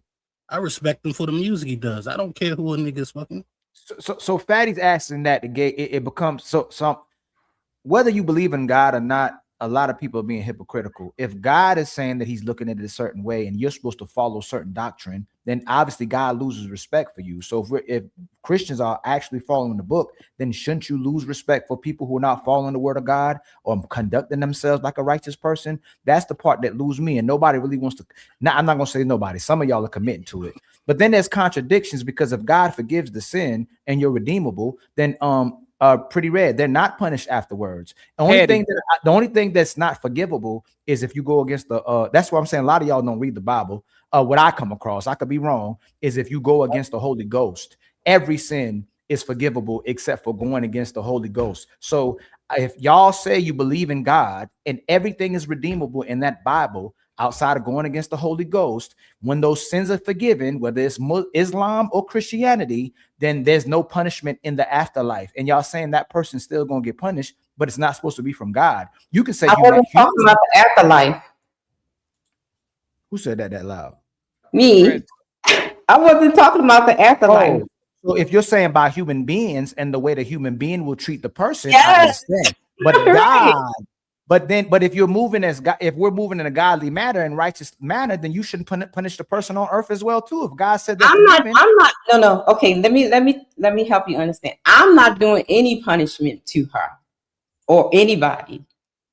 So let me use it for example. If a person, real quick. I don't like I want to make sure I get what you said. Sometimes people misspeak and they mean one thing. You mean that life will punish them, right? You don't mean yes. The consequences of her having all those men. For example, if I was a promiscuous woman out here smashing everything with no condom, no contraceptives, and I turn my life to God, but then a year later after I turn my life to God, I come up with HIV. That's consequences for my life that I've done. And for the women that get baby deletions over and over and over and over and over. And then when they want to have a child, they can't. That's consequences for the life that you I think the point Fatty is making, if Christians really believe in the Bible and they follow the doctrine, then you're forgiven. If you follow, especially the two great rules, then you're supposed to be redeemed. You're supposed to be forgiven. And you don't get no punishment in the afterlife. You ask for forgiveness and it's supposed to be washed away. Yeah, I wasn't talking about the afterlife. I was talking about consequences for your actions and what you've done, Right. But what I say is a contradiction as well, too. All the Christian women on the panel right now, if you came up with a man who was homosexual and dealt with a man, most of y'all not going to forgive that man, even if a guy says forgive. Y'all not going to deal with that man. So there's things that is in life, I believe, isn't redeemable as well, too. But if you're Christian and if this man had a different walk, you should forgive them as well too, if God forgave them, if you're actually Christian. And that's, I think, where it gets the water gets muddied a little bit. If you actually professing to be a religious person, then you should forgive that person as well too, if God forgave that person. I think a lot of times people kind of get the forgiving someone and actually being what's the other word? So I can forgive you, but I don't have to be with you. I can love you with a long handle spoon, right? I don't have to. You get what I'm saying? I don't have to. No, I don't get what you're saying, because that's why Fatty keeps asking. If you can't forgive the person, then God shouldn't forgive you. No. I said I can forgive you. Hold on, but hold on. You not God. You not God. Neither am I. Who are you not to forget? No. I'm not even trying to make it personally about you, Pretty. Okay. What I'm saying is, who are you? Petty. Who are you? Petty. God damn it, get some glasses. I feel like an R supposed to be right there. This ain't red. Who are you to be above God that you don't forgive? If you're believing in the book where this person forgives when they ask for forgiveness, if people are saying that, because most people who get under the doctrine of religion, they did a lot of sinning too, and a lot of them get behind religion so that they can be forgiven, and they want to be rebranded. So if you want to be rebranded, why don't you allow the person who comes under God too to be rebranded as well too? Who are you not to forgive if God forgives? I ask all the Christian people that. That's all I'm saying. I'm not saying you don't have any right to, but if you're following something where someone above you is forgiving and you ask for forgiveness because you were doing something maybe not similar but close to it, why can't you forgive them if you're asking if you should be forgiven? Again, I did not say anything about not forgiving them. I said you can forgive a person, but that doesn't mean I have to be in your presence. Doesn't mean I have to be your friend. Doesn't mean I have to mingle with you. I can forgive you all day and encourage you from afar. You know what they say, that you can love a person with a long handle spoon? I can forgive you. I forgive you, but I don't have to be your friend. No, you're missing my point. In the Bible, every sin is. I think you're missing mine because you keep saying I said don't forgive. I'm not missing your. All of us have sinned, correct? I didn't say you don't forgive. No, listen to what I. No, listen again. I didn't say not forgive. I said you. Red. That's not my. You're still not getting Red. I don't want to over pursue, but you don't understand what I'm saying. I promise you don't. Okay. If every sin is there's no sin bigger than the other one outside, again, from my knowledge, you going against the Holy Ghost. Okay, it says when you sin, you did all the sinning. Like no sin is bigger than the other. Correct me if I'm wrong. Anybody on the Bible? I see you shake. Athena, you doing like this? No, it's not. Every sin is not the same. There's which three sin, levels. What sin? Okay, what sin is bigger than what sin is bigger than another sin? Because I want to make sure I'm corrected. Well, I was explaining it earlier. There's unintentional sin, there's intentional sin, and there's rebellion against God. Like, is that in the Bible? Yes, it is. Can you send me the verses? I absolutely can. Give me one. Isn't that the blasphemy is the only one that is kind of above everything else? The blasphemy, yeah. That one is unforgivable, but the other ones you can still be forgiven. But if you look at all of the saints, all the people who had extreme sin in their past, they dedicated themselves to the church and to God. A lot of these people who are saying that they're repenting, it's just so that they can have their cake and eat it too. They're not giving themselves to God. They're not submitting to the church. They're not trying to undo all of the damage that they've done. They just want to go about their life and have a family, because that's the next thing. Y'all talk about this all the time. It's the checklist. It's the family, the kids, and this and that. And we already see that 69% of divorce is initiated by women. We know that the higher the body count of a woman, the more likely she is to leave. Most of the saints that were women that were, 304s. I don't know what I can say on YouTube. When they repented, like Mary of Egypt, to my knowledge, she did not marry. She was celibate for the rest of her life. They dedicate themselves to God and purifying themselves. Sure, but you can see their fruits. But Ali point, this is, I think we're talking past each other, right? Red is saying, I forgive you, I just don't have to deal with you. That's all she's saying. I think that's what it is. I forgive you, but I don't have to deal with you. And Fatty, and what I'm saying, hold on, I'm going to get right back. And what I'm saying, I know what you're saying. Now that was on the part. Yeah. Yes.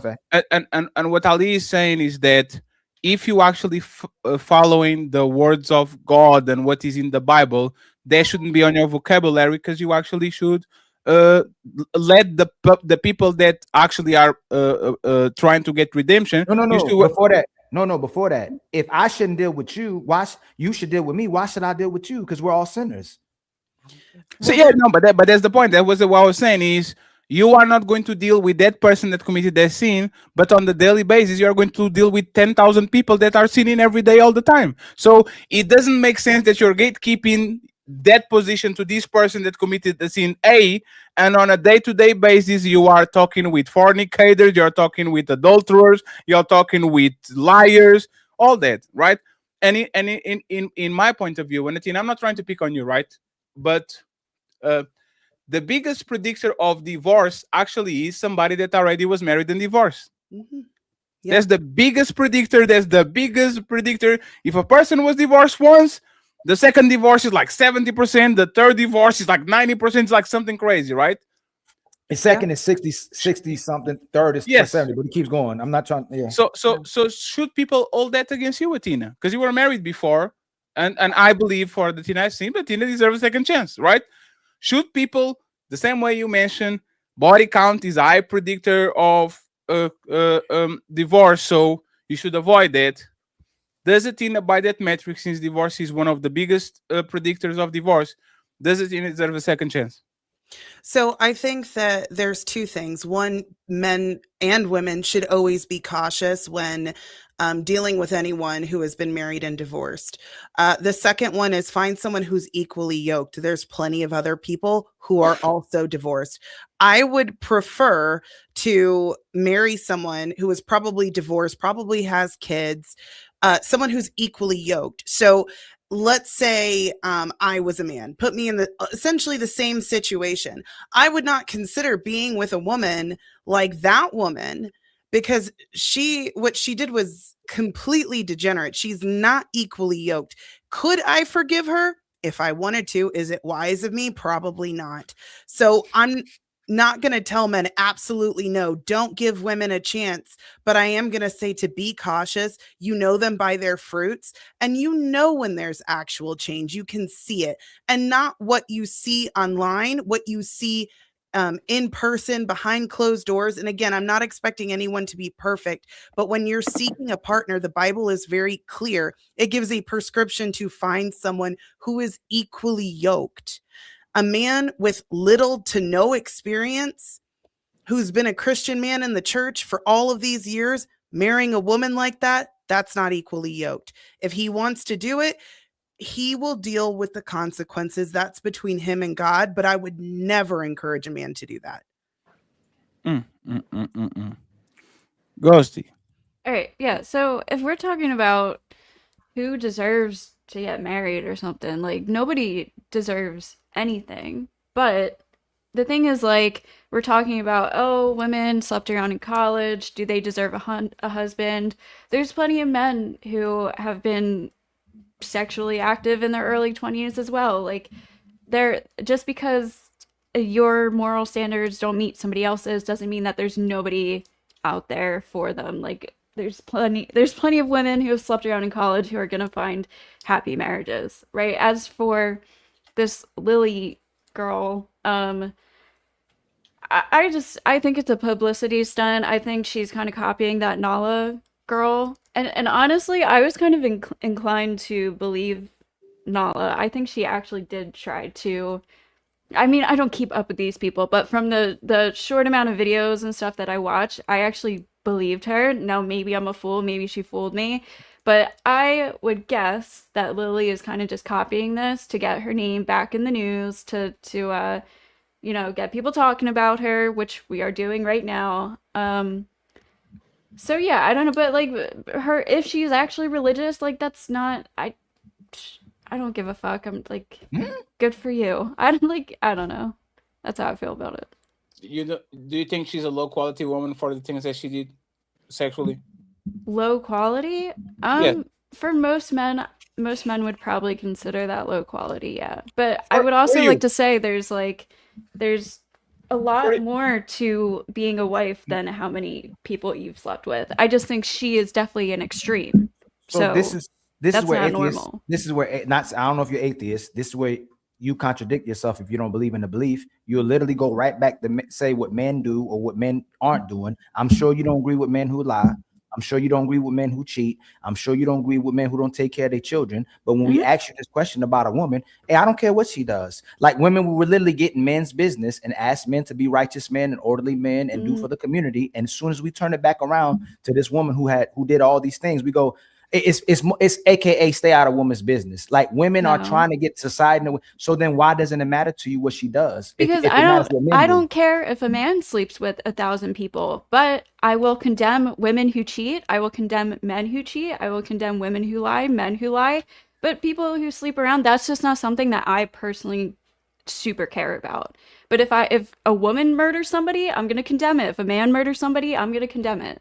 So I condemn condemnable things. Right. Regardless of gender. So you don't care about it, right? If I slept with 500 women and I gave no women loyalty, you wouldn't care about. You would take a chance on me if you like me. I've had sex with 500 women. I've broken up in every relationship I've been in. You would go, you know what? I believe Ali. I think he'll stay with me. He'll commit to me. If you like me, you'll give me a chance. No, I mean that's like a major red flag. So then, no, then you care then. Even if I say that, you still care about how I move as a person. So we should judge each other. We should be open-minded on how we maneuver, and we should judge each other because we want everybody to be with someone who benefits them. I wouldn't want Ghosty to be with a guy who would be detrimental to you, make your life chaotic, and would cheat and hurt you. But we have to be the same way when it comes to men as well too. If we want a good society and a righteous society and good men and women, we have to care about what men get as well too. We have to care about what benefits both of us. I can judge her and think it's disgusting. I'm just not gonna say like, oh, is she deserving of never getting married, or is she deserving of never having a relationship with God or something? Like that's not my place to say that. But that's for the convenience of the conversation. You Because if it's your daughter, you wouldn't want your daughter to do it, and if it's your son, you wouldn't want your son to be with that type of woman. You're only saying it to save face and not judge, so it doesn't look bad to women. Because again, so would you let I your just daughter? said I think it's disgusting, but I don't care if she gets married. Like, good Ali, if she. How finds a about husband, your good son? for Hold on, her. fatty. So would you care if she married your husband? I mean, excuse me, your son. Would you okay with that woman marrying your son? Probably not. That's all the point. I'm not going to over pursue Ghosty. You do care, but for the sake of this conversation, you're saying it so it doesn't look bad to other women. You care about how she maneuvers. If I'm it not doesn't scared of saying it's disgusting to sleep with 1,000 or with 1,000 no, that's what I men said. in one day. And Like, you don't care what she does. But yeah, you I don't do, care if she gets married. Like, because you don't want to be judged as well too as a woman. because if there's a man out there that actually loves her who doesn't give a fuck, then good for them. Like, No, but do I right, want it to be like a friend of mine because I'm worried this is what for me and them? Fatty talk about, but God too. A lot of times women will ask about God bringing someone into your life and you deserve a good man. But if God actually loves that man, he'll keep you out of his life too. So if you're that type of woman, if God's doing me a service, he's going to keep me away from you because you don't deserve me. So if we're going to move that way, if you're not a person who has good conduct, if you're not righteous, if you're immoral and you're carrying yourself in that type of way, then God should keep you out of that person's life. You don't deserve anything. Yeah, I just said nobody deserves anything, but if people find something, then good. Yeah, the thing is the passing judgment without passing judgment. As Yes. soon as I say something is disgusting, imagine a person saying this, right, Ghosty? Homosexuality is disgusting. But I want to pass judgment. Like we already did. And that's fine. And that's fine to pass judgment because we already kind of sided with a positive remark or a negative remark. I agree with you on the deserving thing, but a lot of times people don't deserve stuff. See what I'm saying? You get what you get, but a lot of times people don't deserve stuff. You see a kid doing everything right, and then he goes, applies to college and he doesn't get in, and then George W. Bush Jr., dumbass, goes to Duke or to whatever the Ivy League college he goes because he has rich parents, right? I think it's okay for us to say, you get what you get, but a lot of people are being rewarded for things that they probably wouldn't, while people actually having a good conduct and they're not rewarded for that. But oh, sorry. It's fine. Go ahead. Well, like, why should I be enraged or care if she ends up finding a husband? Like, why should I care about that? You shouldn't feel enraged, but if you are saying once again that this behavior is fine because there's nothing to do with you. No, I said it's disgusting. But yeah, Sure. I don't think she's physically harming anybody. So it's not something that Absolutely. I care to like. But like Ali asked, your Focus on. daughter is not physically harming nobody, and the man that has 1,000 bodies is not physically harming nobody too. But if my daughter brings a man that had 10 jobs on the last 2 years, I'm going to look at him funny, even though he's not harming her physically. You can keep a job. I can look at you. You have 2 years, 10 jobs. You can keep a job. You are going to not be like, you're not like, everything you are doing is a red flag for you and my daughter to be together. I think society is kind of making sure that men are reprimanded for actually pointing a duck for being a duck. And when I say a duck, like these women that are complete on fringes of society, doing behavior that nobody would kind of clap right on their vicinity, but because he's far away, they say, he's not my life, he's not my friend, he's not me. I think what's right is right and what's wrong is wrong. And like I said, and once again, a lot of times I debate points on this is your moral stance, so deal with it.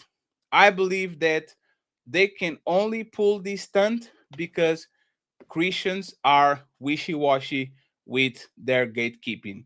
They will gatekeep a man that was gay for 10 years and now wants to give his life to Christ and marry a woman.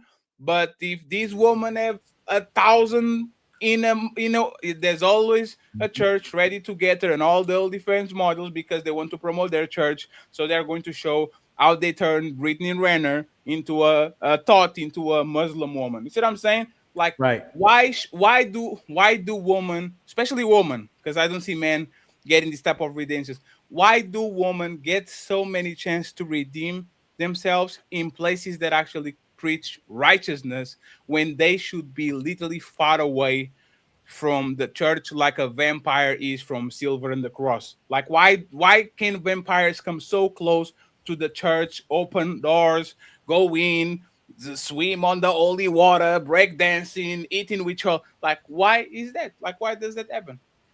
Ghosty, Petty Red, and then Rose. And then Melanin too. Melanin can talk too. Okay. I mean, I'm agnostic, but yes, I don't like. Again, I don't think this is a man-woman thing. Like so people who it's go not- to church have fucked up in their life, No, and no, they're no, it's going not. there. And go. But- I don't want to interrupt you, right? Do you know how Andrew Wilson and his flunkies do the y'all don't have any moral compass because I have the Bible and y'all are atheists? This is what Yes. he's talking about. The I know this is objective kind of a- subjectivity, right? This is kind of a strategy to kind of show that they are morally superior when they're Mhm. not, because I don't even going to talk about the people that they have over there doing a bunch of shit, but this is what they're talking about. It has to be a line, even for people that are subjective on their morality because they don't have a manual of instructions. There has to be a line where people say, you know what? This person can come with us. This is the Noah Ark. Unfortunately, we're not going to get everybody in. You did ABC, so you stay over there with the flood and we go over there. That's, I think, is where it kind of gets us, is because we are so afraid of offending our neighbor that we let the neighbor that shouldn't be on the boat actually come in. And now we have problems because there's some people that are coming with us that should actually stay behind. What was the order, Melanie? I apologize. Petty Red walked away, so it will be Rose up next. I was just really listening to everybody, and it's really I'm not gonna lie, kind of disgusting to me that Christians would say like it would just be a fight between yes or no whether she deserves redemption.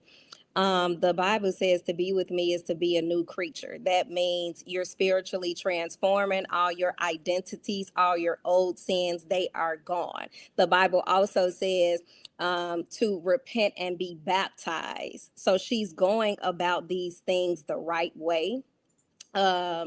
And the only to Athena, I think I'm saying it correctly, whether you categorize sin or not, the Bible says the only sin that's unforgivable is to talk about God or sacred things in an impulsive manner or impulsive demeanor.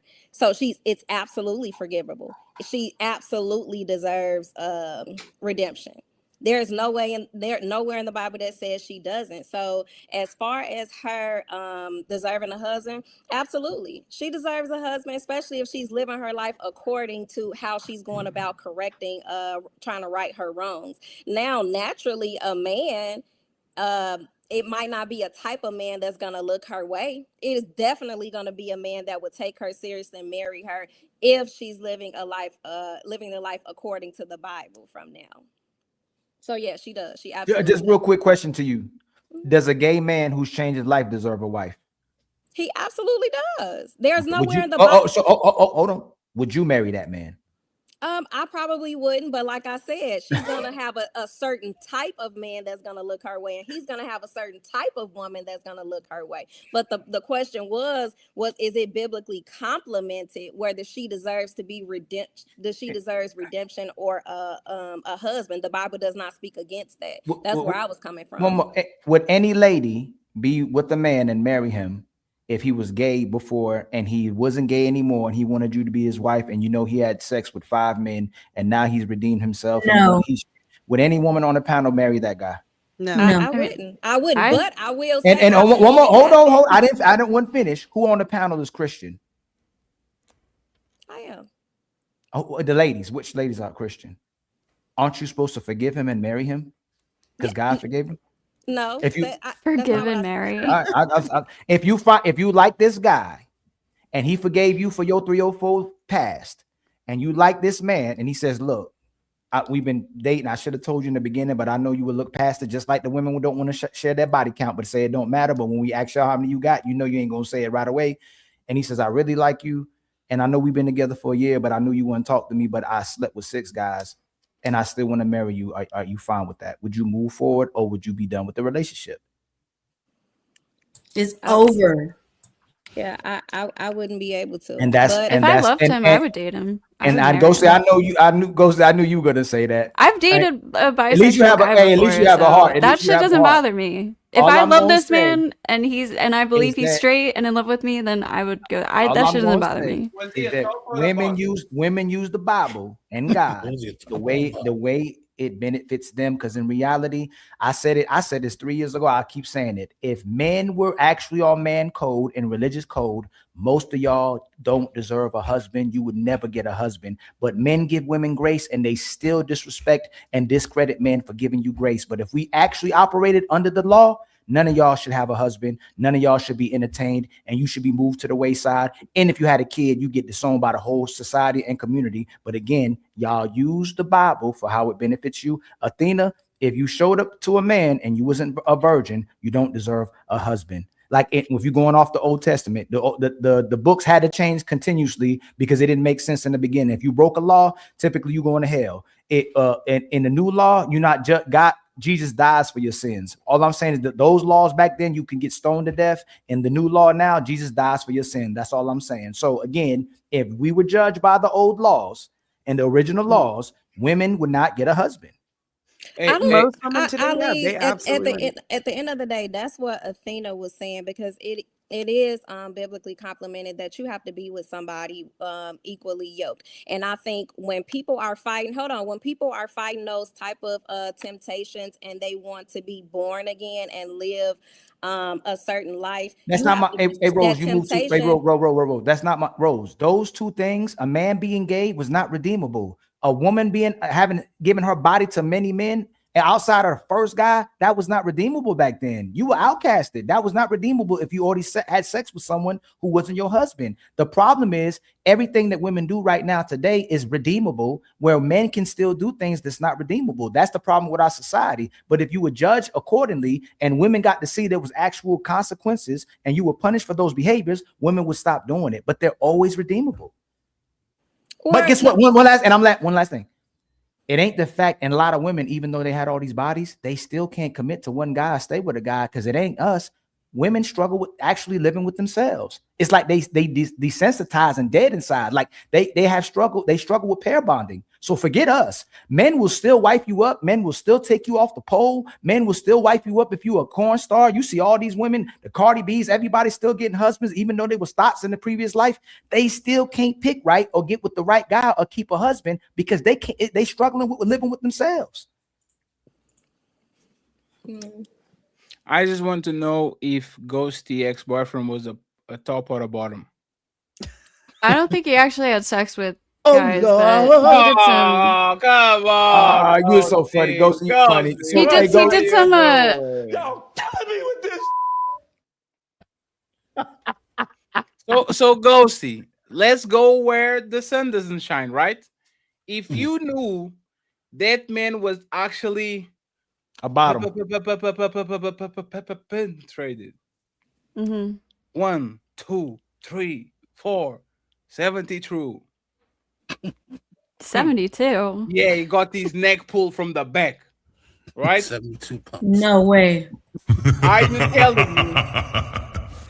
The fact that you are laughing is kind of hilarious. Okay, go. Yeah. Okay, you are telling me. Go. Sorry, I'll bring you up right now. You telling me that you look at him and you say, "That's my man, my man, my man." Look at him stroll with that skirt. With the skirt? No, not the skirt. Listen, like the skirt was a little bit too much. This is a manly man. A fingernail polish on his pinky finger. No. This is a manly man. This guy was very manly. He was bisexual and he experimented with guys in his past. but what and I didn't. you said experimented was he a bottom? I don't think he actually had sex. He did like oral stuff. But with this is them. yeah. So Let question. Okay, let's question. No year, no me. It's not gay anymore.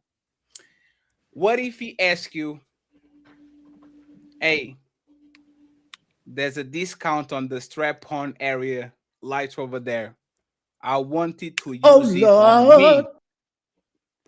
Do you No, have a positive, a negative opinion, or you just like what is the ghosty thought since this man decided to bring the power tool to the room? What well, are you at that point, I'm not sexually into that, so I don't think we would be sexually compatible at that point. So you know what I mean? But like, this guy So wasn't then you're asking me to saying do that that you're stuff. into So men in this that have been with other men.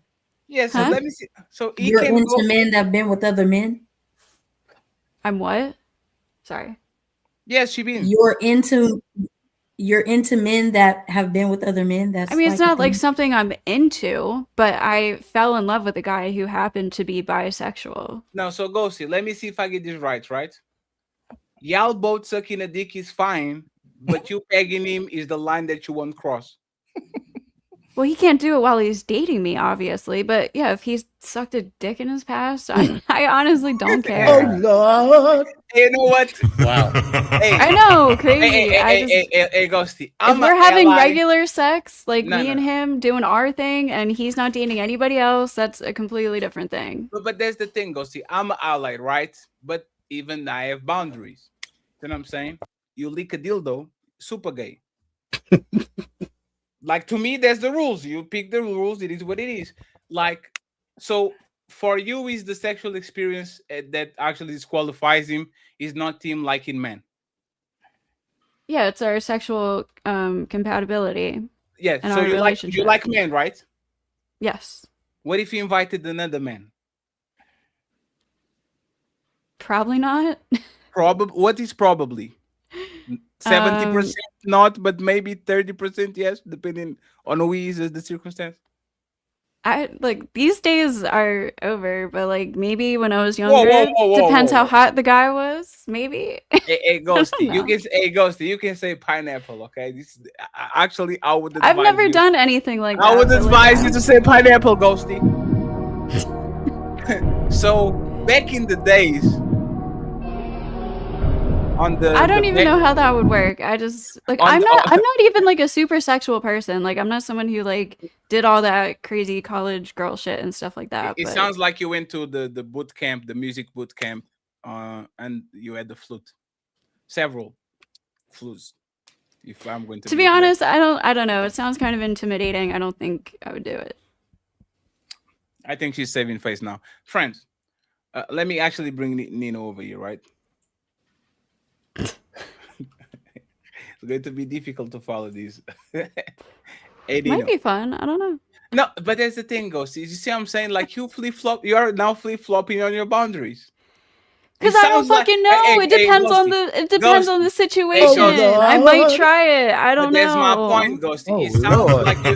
It sounds like you're saying if he brings a guy that you like and you and him are on your knees, y'all will share that shit. That's what it sounds like. What? Like Look, I don't know. Now you're making it sound gross. I don't fucking know. No, let me explain to you, right? Like a lot of men fantasize two women singing to them looking up on his eye, like he's looking down and they're looking up. Two women, right? But on your case, it will be a woman and a man looking up. You'll be Ghosty and their boyfriend while y'all both looking up. Is that something that Ghosty would maybe school? No. I don't know. I don't want to get into my sexual. Oh shit, no, but, we're like, far into the Nobody. Oh Lord. It goes to it's a little bit too late. But I understand what you're saying, right? I'm just saying that like there's some barriers that you cross that a lot of times is going to make you lose respect for a person. Like men visceral, like if I know a woman got a train run on her, like God bless her, but it's like, ugh. right? No, it's just me. Like, and even if she says new year, new me, and she takes 7 bets, that is going to come to my mind. You are the girl that was multitasking, right? For y'all, usually is when the man does some gay stuff. But can a woman really be redeemed after doing that? Can a woman that got a train run on her in college by 7 dudes pull up, show up with her husband, and everybody's like, I trust her. I'm proud of you. I think she got that out of her system. She probably good to go. Like, can that really happen? Let's go with Nino and then we go across the panel. What was the question again? Damn, that's crazy, Nino. I thought you was talking to Ghosty. No. I wasn't. Let me ask you, is forgiveness about healing or about people feeling morally superior while judging others? Is forgiveness about healing or about feeling morally superior while judging others? I think for me, forgiveness is about healing because that's a lot of baggage to be holding around, being angry or feeling some type of way about somebody. It's easier for me to forgive them, let it go. So I can go about my day without having this person in the back of my mind or something. You know what I'm saying? But for some people, it is kind of a morality, like, oh, I'm better than you, I can forgive you type shit. But just for me personally, I forgive people, which is very hard for me to do, just to get over that shit. What about, oh, Melody is not here. What about you, Red? Is forgiveness about healing or about people feeling morally superior while judging others? I think it's about healing. It should be about healing. I guess it would be the person's intent will be in question, whether they forgiving for just to be judgmental or actually try to cultivate some healing. So I think intent has something to do with the actual concept of it. So I don't know if I believe you. Nope. I don't know what part you don't believe. You asked the question. Well, let them not believe. Look, this is the thing, man. When you're being honest, don't try too hard to get somebody to believe you. If they don't believe, they don't believe. That's good advice. No, there's actually good advice, right? But I will say that the people that usually say they don't judge people or they forgive them are the ones that pass the most judgment. Like people that are adamant saying, done the most. Hey, Fatty, or done the most and don't want to be judged. They say, I forgive you. God bless. God bless you. Right? But hey, every time they get to the barbershop, on the hairdressing, like, I don't believe people, like Chris said, people might forgive like that is none of my business. But once it is inserted into their area in their life, I think people are extremely judgmental. And this, in my opinion, is very fair. Especially if you do something that you can undo. Right. Like sex can be undone. You can't unfuck somebody. It's impossible. There's no way you have 1,000 bodies and then you say, you know what? I'm going to start to drop these ones. But didn't we say that earlier, like that public humiliation, that pressure that you get is good because once people start seeing that, then they stop doing it. They're held accountable more. So why people get mad at me when I publicly humiliate them? I don't know. If he's good, everybody should be saying, Fatty's a truth teller. Yeah. Tell him, Fatty. Yeah, when Fatty told Ann, nobody should be saying, hey, Fatty, chill, man. Chill, Fatty. She doesn't deserve that. But like I said, this looks like it's circumstantial. A lot of times when we go all out, people tell us to pull back. And a lot of times when we don't do it, people tell us to be a little bit more aggressive. When it comes to sexual immorality or when it comes to doing things that are actually not morally right, I believe that most people will judge it if they like the person, if they don't like the person. If they like the person, they're going to make excuses to be with them. It's like what Rose is going to do with their boyfriend. If she don't like me, oh my God, I can't believe he's so irresponsible. He got on that car drunk. If she likes him, maybe I should give him a conversation. And you know what's going to happen, Rose? He's going to drive you home. That's crazy, right? He's going to drive you home, Rose. After all that. So, in my opinion, is that like we draw lines, and we always going to let people cross lines over and over and over again if you like them. As soon as we don't like them, that's when we actually close the door. It's nothing to do with morality or good or bad. It has to do if you like the person or not. Athena is not in her head. I don't know why. Because I think it should be based on what the word said. And you asked earlier, you gave two answers, or two options. You said, do you think it's about healing, or do you think it's about being feeling morally superior? I don't think it's either. It's about submitting to God and living according to God's law. And the reason why there is, it specifically said that iron sharpens iron. This is why we say humiliation, shame, public shaming, that encourages people to do better. And it's not about how we feel. It's about what's right and what's written. So people will say baby mamas need to be with baby daddies, right? Single mothers need to be with single fathers. If you're childless, you should be with that person, right? Shouldn't sinners be with sinners? Redeemed sinners be with redeemed sinners? Wouldn't that make logical sense if we actually believe in Christianity and we believe in the doctrine and God's word? If both people are redeemed, shouldn't the sinners, the former sinners, be with each other? Isn't that equally yoked? Yeah, equally yoked. Absolutely. So that's all. Is that equally yoked? Yeah.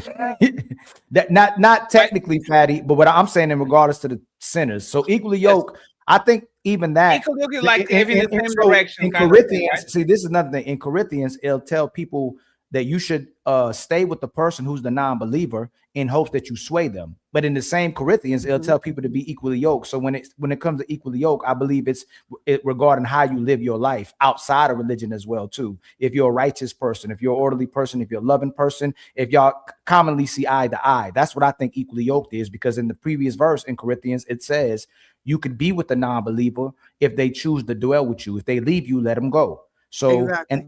And there's part in the Bible where the Bible says that women should submit to men, even if they don't follow the word, in hopes that you can sway the man with the word as well too. So I think equally yoked means just having a lot in common. But all I'm trying to say is, if you're forgiving and you are a sinner, then you shouldn't look at somebody and say, I don't accept their sins. If they ask for forgiveness from God and they're redeemed, then you should be able to be with them as well too, no matter what they did. Well, a yoke is the part that connects the two oxen.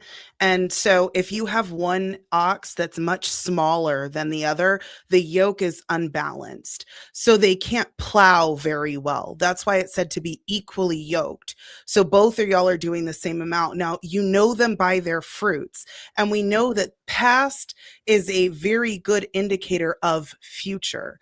So when I say be equally yoked, you have to look at those things. We're talking about an extreme case. An extreme case. I'm not saying she's not redeemable to God, redeemable as a wife. I would bet a lot of money against it. But when you're looking for someone who's equally yoked, both of y'all are sinners. Both of y'all put in the work to change, and both of y'all are bearing similar fruits, and y'all complement each other so that y'all can work well together going in the same direction. Does that make sense? Yeah. So a man with 50 bodies needs to find a woman with 50 bodies, kind of. I would say for men, it affects them a little bit differently when we're specifically talking about bodies. I think the studies show that men are more likely to cheat the higher body count that they have, and women are more likely to leave. I would say men should seek someone who has a little bit less than them. If I were a man, that's what I would do. I would look for someone who has less than me. I don't know what that number would be, what percentage of my body count, but that's what I would look for if I were a man. So 43 bodies it is, right? What's 43 bodies? He has 50, she has 43, good to go. If he has 50, I'd say he should look for someone around 30, maybe 30 or less. What about one? He has one body? No, she is 50 bodies. He gets a woman with one. Then if she agrees to it, he better jump on that real quick. Because Why that's for the a- thing. This is my problem with the equal yoke shit, right? A weak woman wants a strong man. An emotionally unstable woman wants an emotional stable man. A woman that is broke wants a man that is rich. A woman that is short wants the man that is tall. Like, we are not the same, and we are not going to be on the same page a lot of times. Like, it's not going to happen, right? So the equally yoked thing, I don't know where this comes from. I think they come from the Bible, right? The equally yoked thing. From the Bible. Yeah, right. The thing is, even if we are tied together, even if we are going on the same direction, doesn't that mean that, right? I'm going to get 10 bags of groceries. You get 2. That's my job. And then in your side, maybe I disagree with things that you do or the direction that we have to go, but I'll say, oh, damn, you were actually right. Even though you were on the right direction, you were right direction that you wanted to go. I don't understand exactly what the equally yoked represents in a day-to-day basis when it comes to relationship. Does that mean we are on the same boat? Does Yeah, that mean yes, we come from the yes. same background? Does it mean that we want the same outcomes? Like, see what I'm saying? Like, Isn't it It's like somebody equal who- level of sinners or something? Like No, it's like equal sinners? so fatty. It's like if you with a woman and she's as compassionate as you, loving as you, like she's actually on your page, she's cooperate with you, like she's on you, like she's agreeable more so with the way you conduct your life. She's actually supposed to be equally yoked with you, more so than you being equally yoked with her. So if she's agreeable, if she's cooperating with you, if you have those things in common, how passionate you are, the compassion you have, the way you love, the way you carry yourself outside of what makes her a woman, you make a woman. Is y'all being able to get along with each other and seeing the world kind of in similarity, not actually doing the equal things. You know, obviously we're not equal, but at least Sure. looking at life. You know, 'Cause- that 'cause part's I'm- supposed to I'm- be equally yoked. Because I'm looking at this like what he says, kind of the definition. And like, for example, if a woman cheats, there's the capital punishment. Mhm. That's what I say. If we so go they- back, if we go back to the Old Testament, women don't get husband. If you already had sex with somebody, you don't get a husband, Right? But and you can get stoned to death. If the other man that gets you finds out that you already lost your virginity, you get stoned to death. yes, that was what kind of Van was trying to do last week. Try to equalize things to pretend that one is worse than the other and all that. But no, it's kind of weird. And once again, maybe They'd get stoned to death. Anne and her and the guy would get stoned to death for cheating, for being adulterers. They would get stoned to death back then. Should bring that back. Bye-bye. No, he shouldn't. You don't even try that. And you know why we shouldn't bring that back, Athena? Because people Women would use be it. getting stoned left to right. Yes, it like hotcakes. You would like literally your roads and your streets will literally lose all the stones that you had. Like everything will be just dirt. Run out of rocks. Yes, Run it's out of just like rocks. dirt. Like just be dirt patches and everybody walking around stepping on dirt. Because like Thank the you, way Rose. that people move right trying to see now, all that. even the average 17-year-old will be stoned. Like imagine you sneak into the house of your girlfriend and all that, and I catch you. Oh, fornication, stone him. Oh, he's looking at some corn, stone him. Like, being human is very difficult. And when I say very difficult, our bodies are programmed to seek pleasure. And most of the things that bring pleasure usually are either dangerous or taboo. Right? So I don't want to open the door for people to be stoned because they cheated. And now all of a sudden it keeps going and going and going and going and going. And now people that are lying on their curriculum to get a job are getting stoned too because they sin too. So it is what it is. Friends, we're going to close it out. I want Mel or somebody to drop Mel Cash App in the chat. I appreciate her being here. Okay. We didn't want to make the show more spicy than it needed. I was a little bit careful because the sexual thing, we're going to try to actually steer away a little bit, even though Creep Jesus kind of made me go there. Shout out to Creep Jesus, man. There's a man that I respect. Yeah, me. Bob for Jesus. Thank you very much, Creep Jesus, for pulling up. Thank you very much, Diesel, Miss Queen, Patty Red, Nino, Rose, Miss Ghosty, Athena, of course, the host Mel, and Il Canali. We're going to send everybody to Nino Nation, but not only after reading the super chats, okay? So once Patty, again, thank I you got a very much. question. Oh, you have a question? Go ahead. I got a question to the men. Sure. Mm-hmm. So, say if like, okay, you already in the church, right? And a woman, she joins the church, she's beautiful, she's your type and all that kind of stuff. And you enter her, you're dating for a minute, courting her, and then you want to, propose to her and stuff like that. And you already in love with her and all that good stuff, right? And you find out, like, after you have fallen for her, invested in her, she's submissive, she's cooperative, she's all that. And you find out that she has 100 bodies. Do you stay or do you go? So being realistic in today's day and time, right? We being realistic because we don't even know how many body counts y'all got. How long has she been since she's changed that behavior?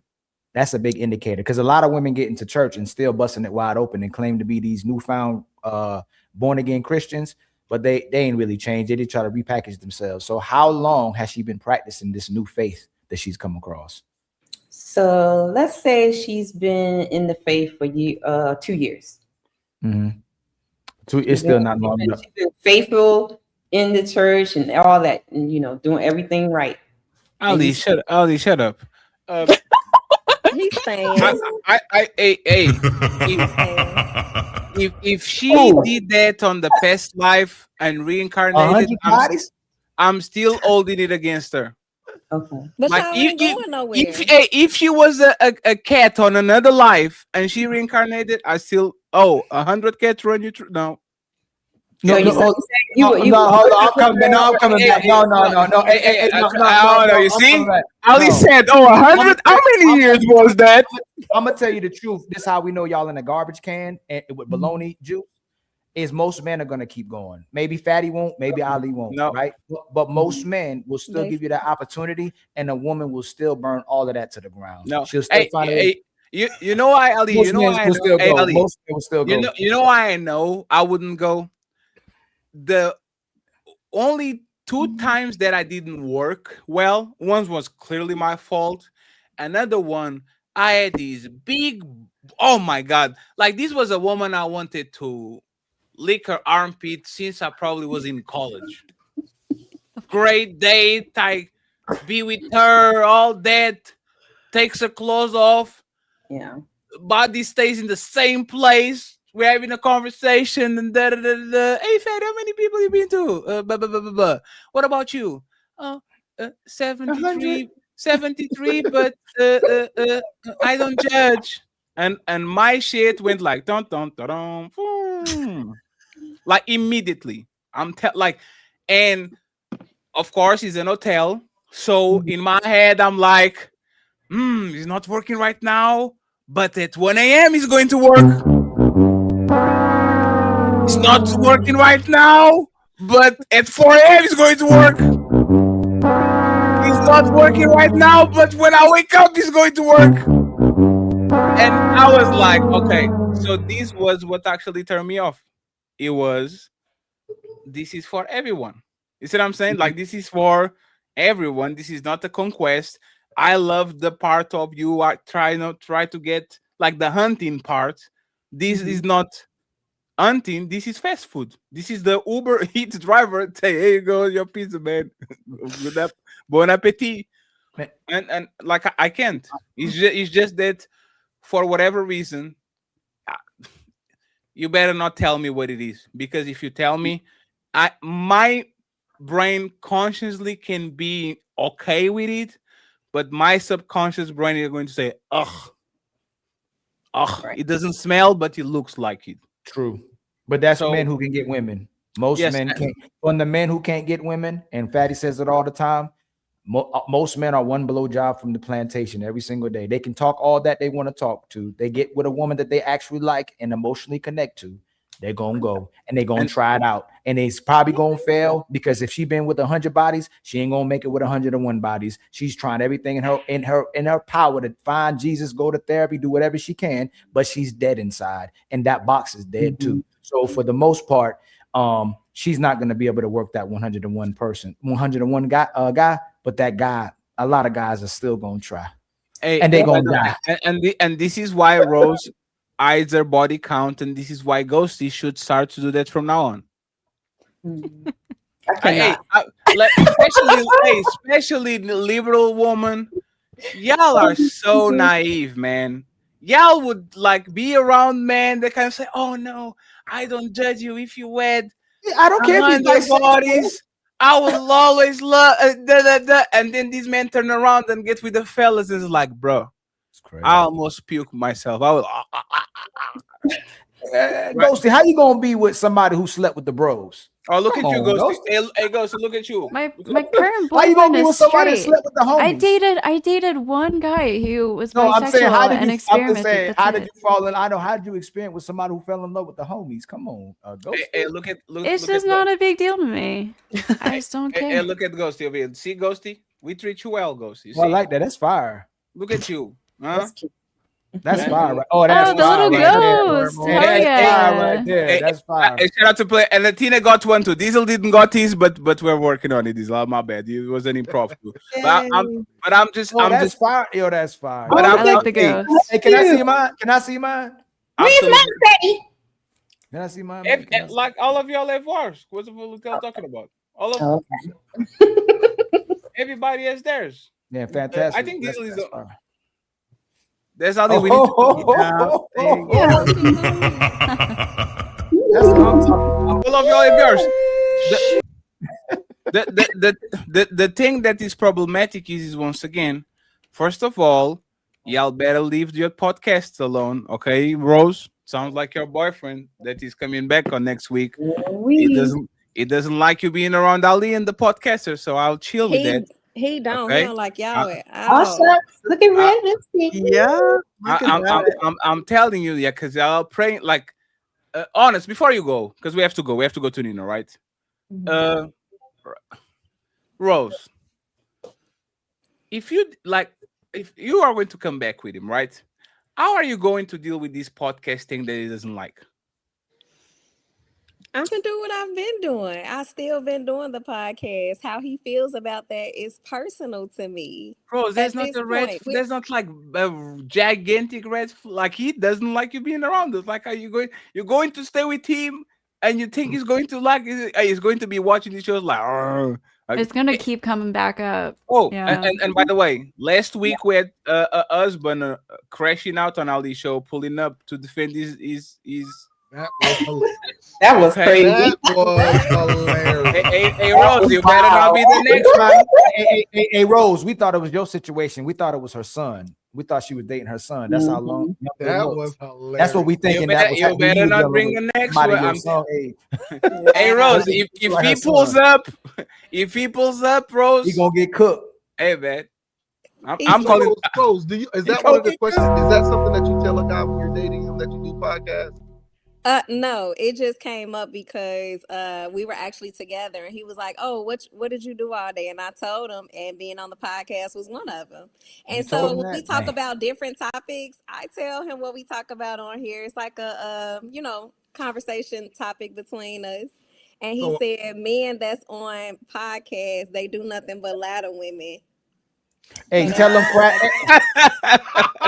You think we lie?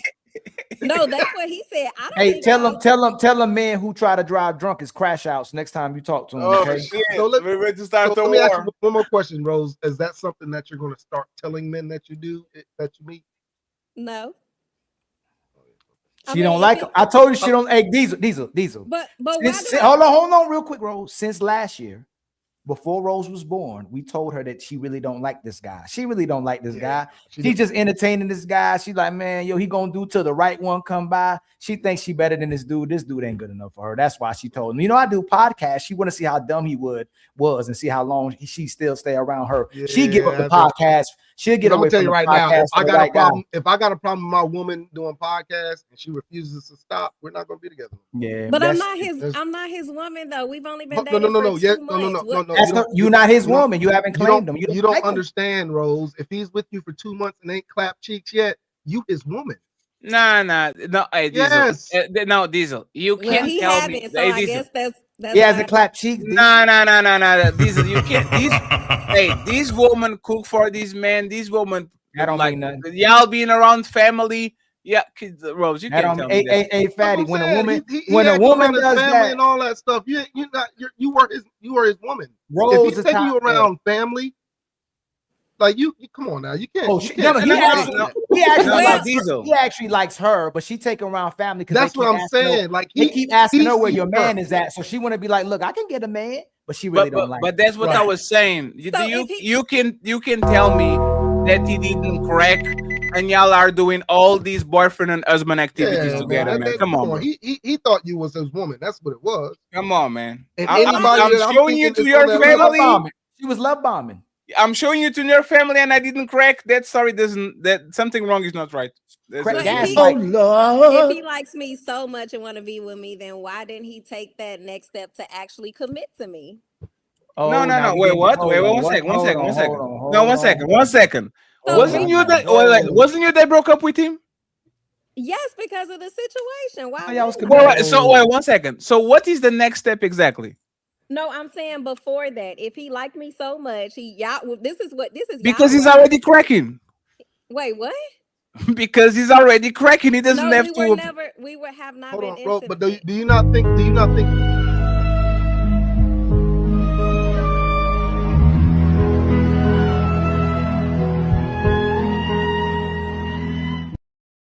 I believe.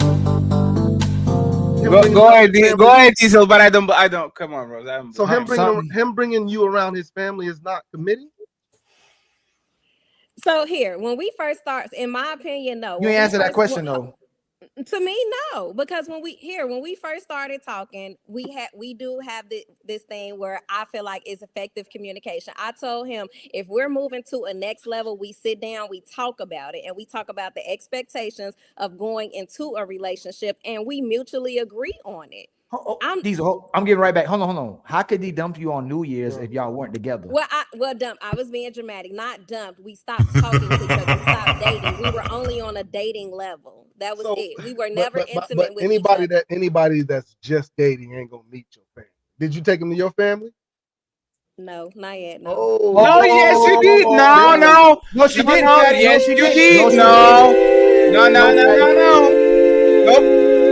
Hey, Fatty, that cousin. Hey, Fatty, the cousin don't count. Hey, Fatty, the cousin. Hey, Fatty. No. If a woman don't bring you. Hold No, on. no. Hey, Fatty. No, Fatty. Listen again. I know what he finna say. If she don't bring you around her mom and daddy and her actual family, don't count. That niece don't count. That niece don't count, Fatty. So this is what I want to understand. She was running interference. She wanted to make sure he wouldn't try to crack. That's all. That's why that niece is there. But that's the thing. I'm telling you, man. You cook Thanksgiving for that man, and he comes to your house. You are hanging around this family too, and he didn't suck a titty like one. First of all, I did not cook Thanksgiving for him. I cooked Thanksgiving for my family. And he Wow. asked me, hey, what are Lord. you doing? And I said, I'm hosting Thanksgiving at my house. If you have some free time before you go to your family, you're more than welcome. At that time, I was strategic. My daughter was not here. The only person that was here was my niece, who is 30. She's an adult. And when he got here, he chilled with us. He ate and he took some. That was a pity. Hey, Fatty, that was a pity. Except like she didn't ask him to come. He asked if he could come. And she's like, No, okay. I actually, this is going to be two options, right? Either Rose is trying to save face, which is probable, right? Because she's a grown woman. Grown people, they like each other and be around each other, do grown people things. They don't just be sitting around saying, "I'll wait for you, baby." Me too, baby. Or and this is kind of irrelevant because Rose is lying, so she's laughing, so I'll assume that she's lying, right? This man is cracking another woman until you act up like you actually start to act right. Because when I go on dates with women and all that, and I'm not trying to crack, when I'm busy, when there's a other woman waiting on the wings, so I don't have to rush nothing. I don't have to ask for nothing. As long as you pay your side of the date, or I pay one dinner and you pay next, we good to go. I'll go to the movies with you. I'll go to Thanksgiving and all that. But respectfully, if you don't let me crack and you're not a virgin and you have kids and all these things, I'm going to be cracking these women that are willing to do until you actually open up. So he probably is fatty, but that's why he probably crashed out in the New Year's because he ain't cracked yet, so he just got drunk. He's like, he thought he was going to be that day. Hey, Rose, last questions because we have to wrap it up, right? Do you want to be this man's girlfriend officially? Now knowing what I know, I don't think so. No. So no. Now after the show, like, what were your opinions before the show started? About him? Before he did that, after Ali told you and Ghosty to be careful and all that, like, did you want it to talk with him and in hopes of him becoming your boyfriend in the future? No, the very next day after that incident happened, I told him it was a wrap. It's over. That's not. That was my message. You said that? Yes. So okay, so hey, Rose. Show me since then, he's been calling me and texting me. Hey, Rose. Apple paid me. He said all these. Oh shit! Hey, Apple paid you. Hey, Rose. I guarantee you. Hey, Rose. Apple paid. Yo, no, Ali. I guarantee you that if she does this to her phone right now and shows her phone on the conversation, that conversation is not him talking by himself. I guarantee you. If she opens the messages and she puts it on the screen, I guarantee you he's not that man talking by himself. He's her replying back to him and talking back to him, or even worse, her calling him. Well, Fatty, I've already told you that when he asked to have a conversation, I did text him back and I said, I'll let you know one day that I'm free in the future and we can have a conversation. Hey, Rose. And y'all drugged me. Hey, Rose. Hey, one second, Rose. Hey, Rose, I want your hands up right now. Put your hands up right now. She had the phone on her hand. She had the phone on her hand. Come on, Rose. Come on. No, Rose, don't dox nobody, Rose. Don't do it. Don't dox nobody. Oh, damn. I'll let you know when I'm free. Y'all can't see it. Rose, Rose, the fact I'll let you know when I'm what's free. that part, that white part say right up there? What that's no. Hey, we want to see the blue part. Hey, Elizabeth, Rose. I care for you. I truly do. I don't want to lose you. I would love to meet ASAP. How you feeling? Okay, I'll let you know soon as when I'm free. You didn't say no. He just said he nah. Hold on. Go back. Ali, interfere, Ali. She had the phone on her hand and she was typing shit. No, I wasn't. No, Rose, how the hell do you pull up the phone and he's literally on the conversation we were talking about? Fatty, that message said, Fatty said, hold on, Rose, slow down. She brought it up, yeah. The message said, I don't want to lose you. And you said, okay, we'll talk about it. That's exactly what you said. That's what that message says. You didn't say no. You know. And hold on, ain't nothing wrong. Listen, there's nothing wrong with it. We all toxic. Hold on, we all toxic. We all in here trauma bonding. We like that. We the toxic crusaders over here too. You might probably end up back with them. We telling you not to get back with them, but it looked like you about to make amends with that situation right there from that message. What that message said. Well, when I told y'all that I responded and I told him I would let him know a day that we could talk in person, in my mind, I had already made my mind up. I didn't know from a man's perspective that mean, oh, I still have a chance type thing, because with me, it's not. Hey, Petty Red. When a woman's fed up, ain't nothing you can do about it, right? Yeah, no. Hey, Queen, it's like running out of love, right? And it's too late to think about it, right? Yeah, it's over. Right. Hey, Ghosty, when you done, ain't no talking, no nothing, right? You done. We're not getting up. There's no conversations. You're done, right? Ghosty, even you, right? When you done, it's nothing. They block. Adios, amigos, right? Yeah, for the most part. So can and Athena. If you done, it ain't no I'll see you later alligator, right? So Rose, it's okay though. It's normal because everybody here be toxic is toxic too. That's normal. So if y'all end up getting back together, we ain't gonna hold it against you. But all we showing is everybody. I will. Not to go back, not to go back, and you probably I'll gonna leave. go back. I'll leave. Rose. Hey, going Rose. Hey, Rose. Hey, I guarantee you, Rose is a rotation. I guarantee you, man. You said what, Fadi? She already told us she said he part of the starting five, but she didn't say he was the point guard. A rotation. I guarantee you, But Rose she is laughing. like. Man of the year now. Since she said he the sixth man of the year. Oh Lord. Rose is like, hey man, your contract is up. Let's see the next man up. What you going to do, brother? And that's the thing. Hey Rose, how much time is the next man is going to wait to? Because this man waited what, Fatty, 3 months. No, Fatty, ask her. Hey Rose, how many guys are you talking to at the same time right now? 2 other guys. Okay, one second. Do they? Hey, Rose. What do they get exactly?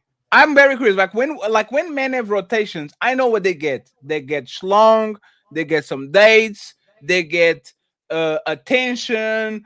Like they go fix a tire, they'll send you $30 cash app for you to get lunch. I can understand what comes with man having woman in rotation. Those women get things from the man, right? If these men are not effing, what are they getting exactly? The other two guys that I'm talking to, we just talk.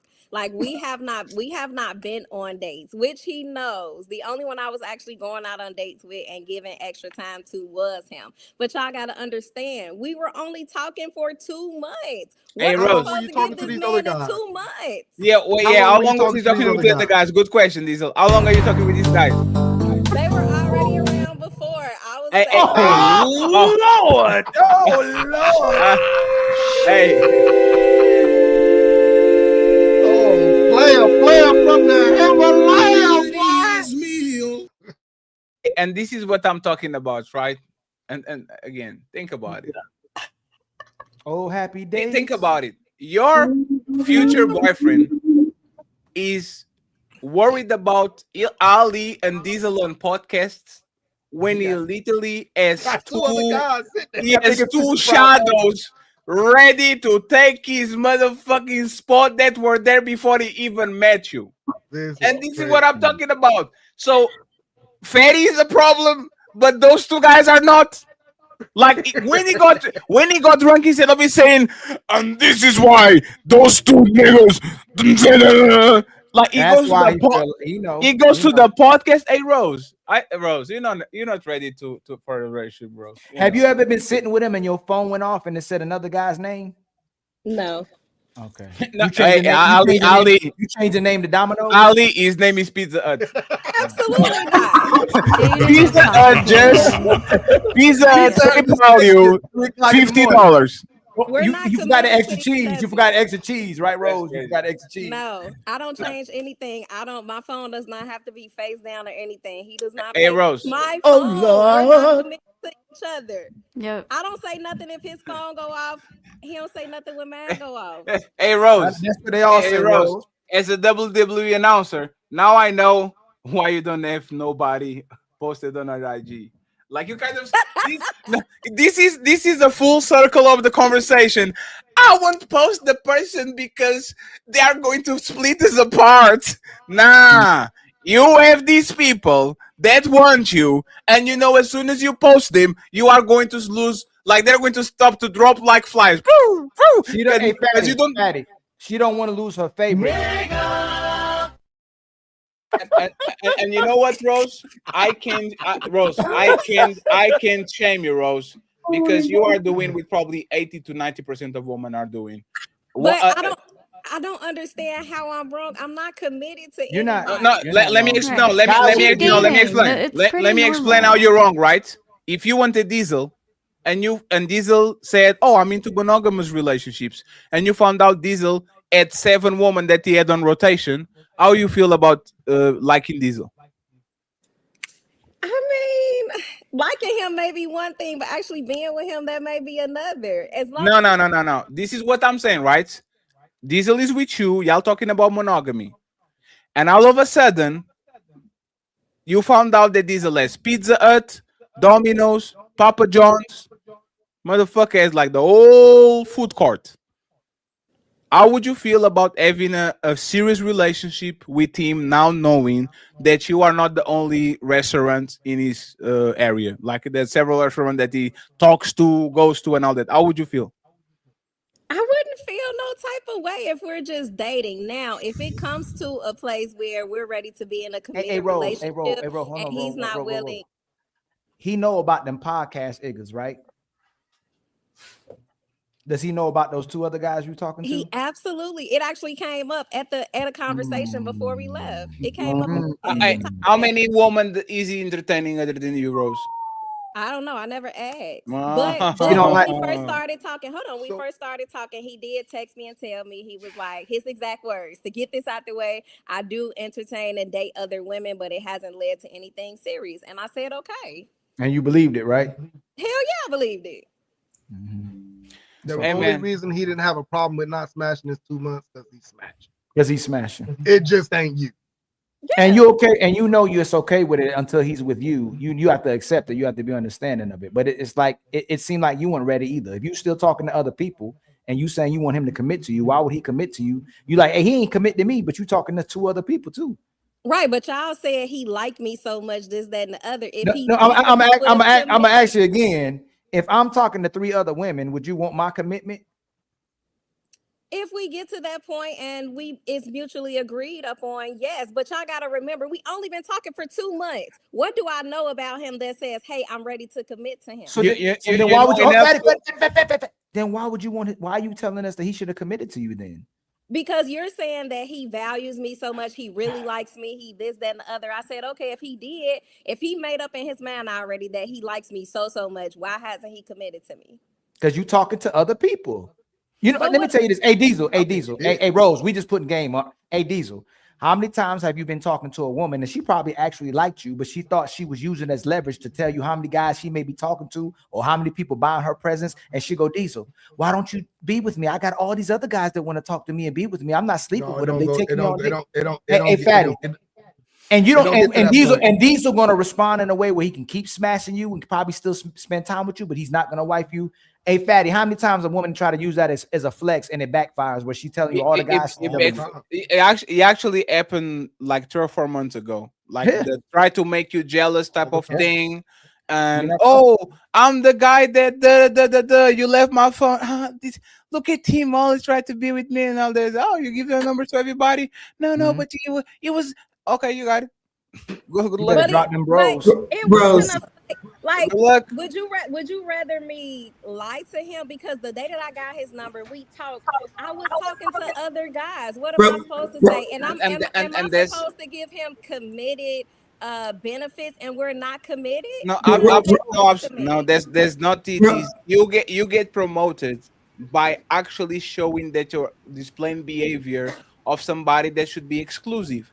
If you're showing behavior that actually is inclusive, means I'll talk with you, I'll talk with you, I'll talk with you, I might go on a date with you, or the movies with you, I'm not going to promote you because you are not exclusive, you're inclusive. So if you're inclusive, I want to be included inside of you, and then you can go about your business and go to the other guys. There's nothing to do with me.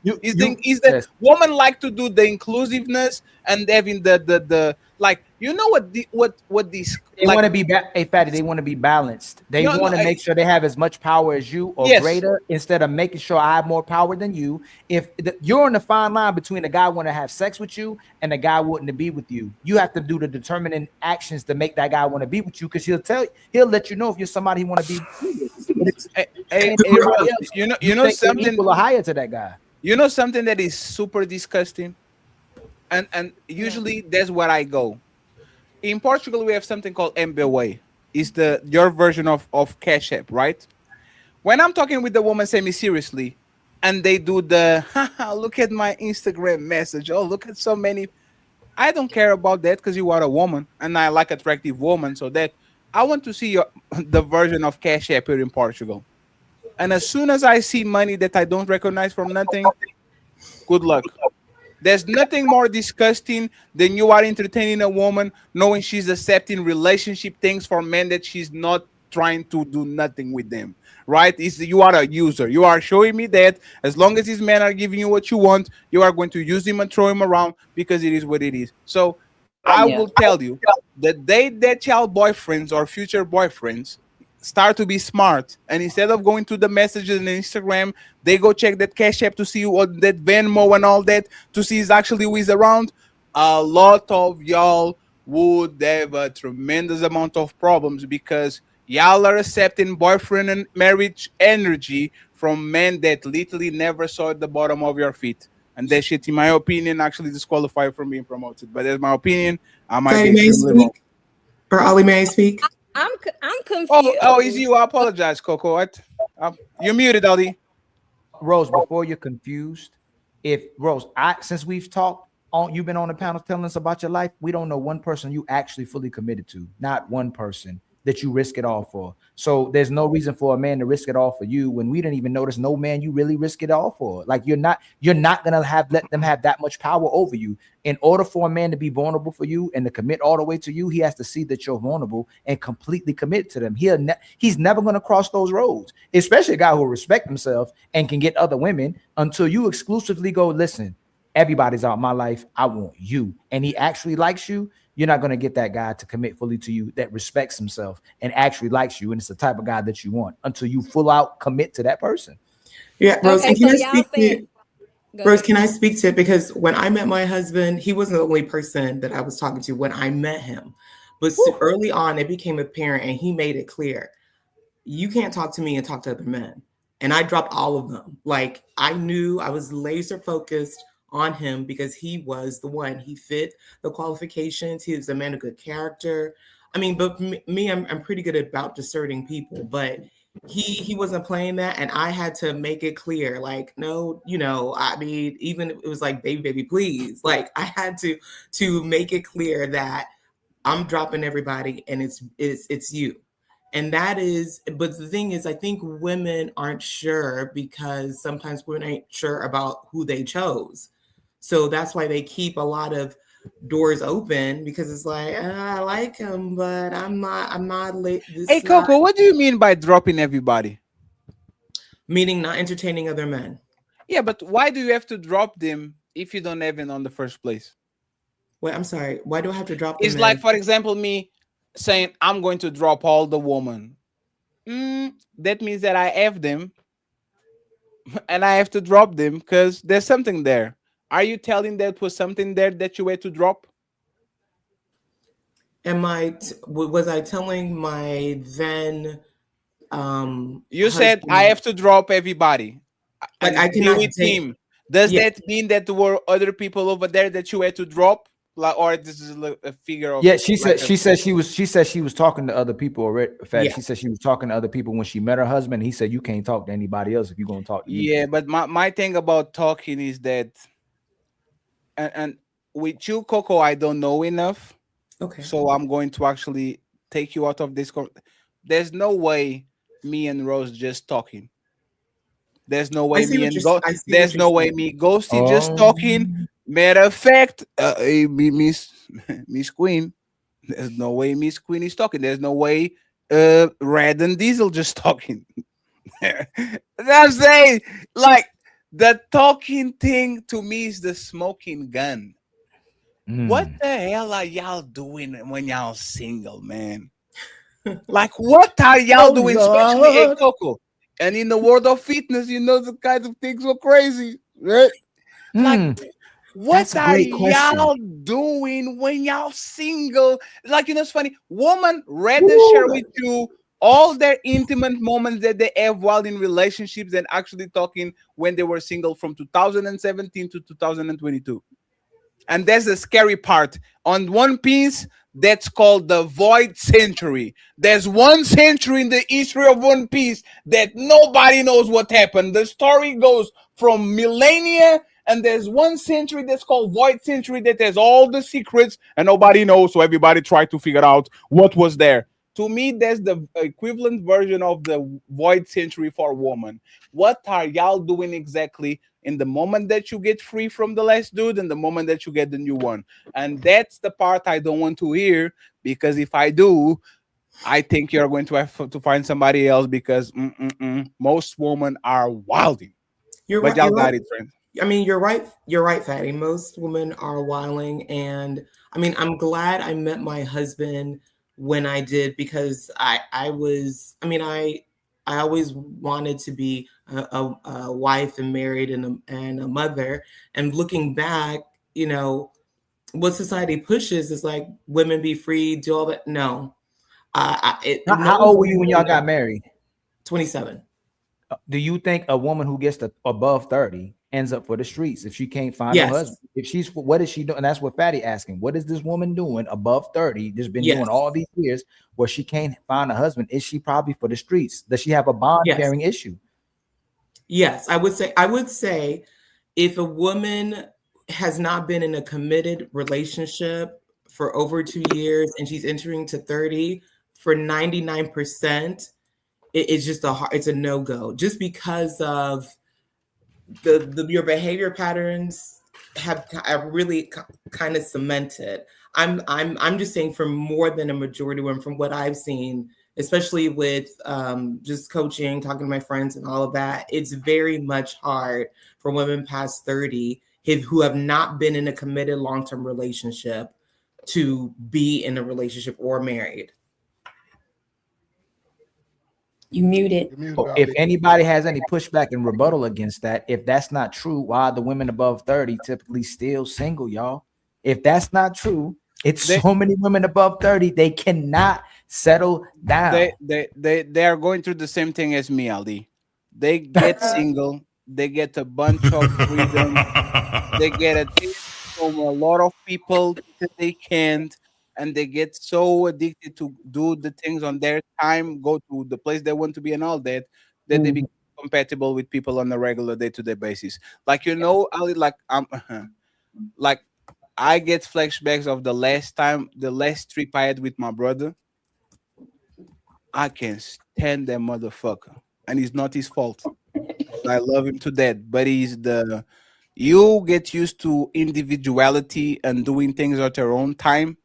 That as soon as you introduce other people that kind of going to either condition or you're going to have to actually take care of, like, that shit fucks up your brain.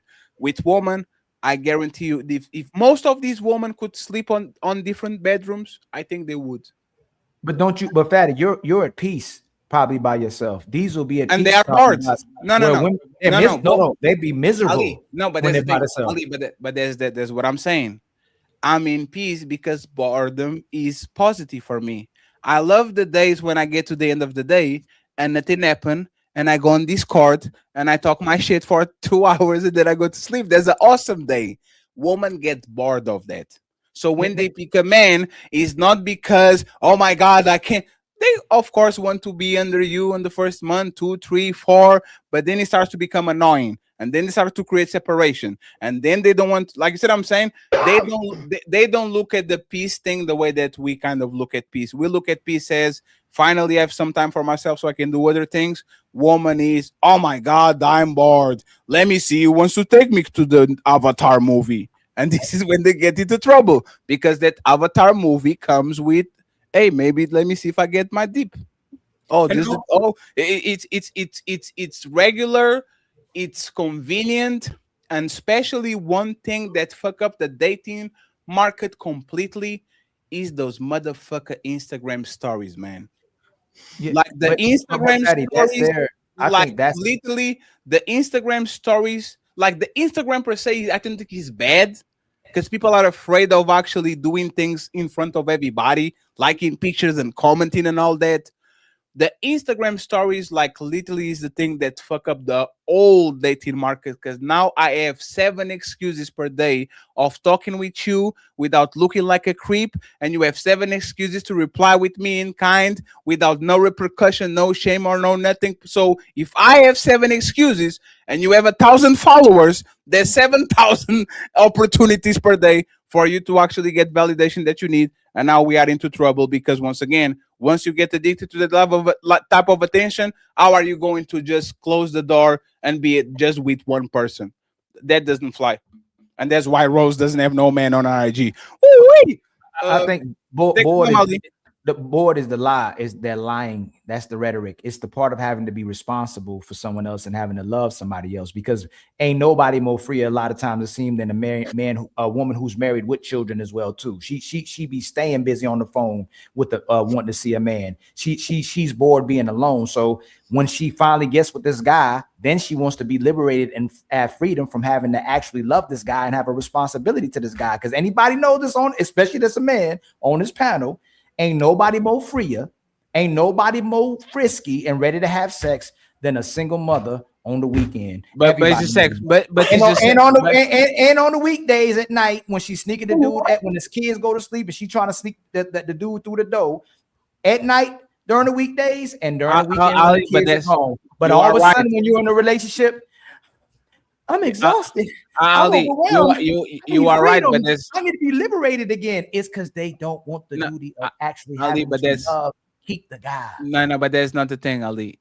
Women are treating us like we treat them. I want you in my bed for 1 hour. I want you in my couch for another hour, and then go about your business because I have things to do. Woman never did that. They usually always wanted to be around you and next to you and look, go to the gym, stay with me. Now women are actually dating like men. I want you in my bed for 1 hour. I want to be talking on the phone for 2, and after that, leave me the fuck alone because I need things like that. It's just. Hey, Fatty, to be next to a guy that actually starts making them miserable, and then they start saying you're objectifying them. Hey, Ali, is that all you want is my body? Hey, Ali, is that all you want is sex? Even as a wife, they'll say that. So it's just to get validation from the man and to get attention from the man and get access to the guy when she feels like being next to a guy so she can feel him. I get exactly what you're saying, but they so jacked up mentally. It's the part of having to actually love somebody and do something and do for that person that's messing them up. Because soon as they get too much of you, or soon as a guy that actually love y'all wants to have sex with you all the time. And you'll turn that to, oh my God, is all you want is sex, but you want to spend his money. You want to shop on Amazon. You want to go on trips. You want him to date you, but you don't want him to beat that box up. So it's funny how you want to make sure that when he doesn't sexually objectify you, but it's okay when you objectify him to get resources and get a good time every single day. And you want him to keep dating you, but you don't want to keep giving him that box. This is the last question for all the panelists, because other than Coco is married. Rose, when was the last time you were in love? Oh Lord. You know what? Somebody just asked me this. Honestly speaking, I don't think I've ever been in love. Wow. What more do you want from me?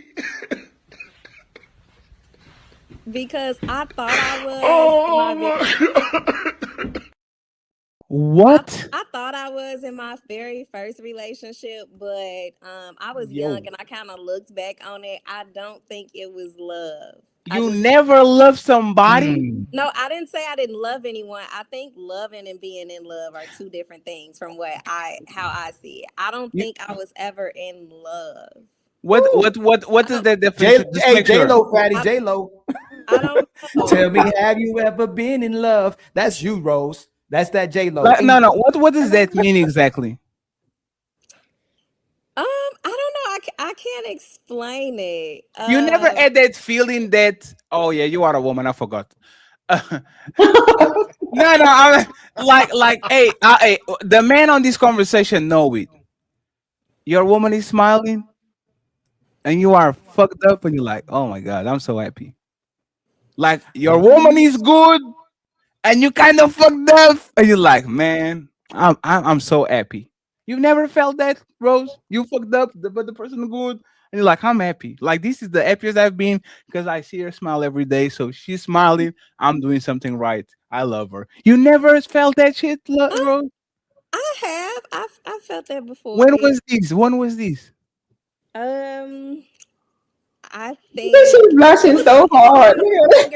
Rose, how can you be blushing and black at the same time? That's crazy. Oh Lord. Because they are dragging me in these comments. When was the last time that you felt that, Rose? With the guy that wanted to actually get married. Damn, man. Come on, Rose. Oh my God, please.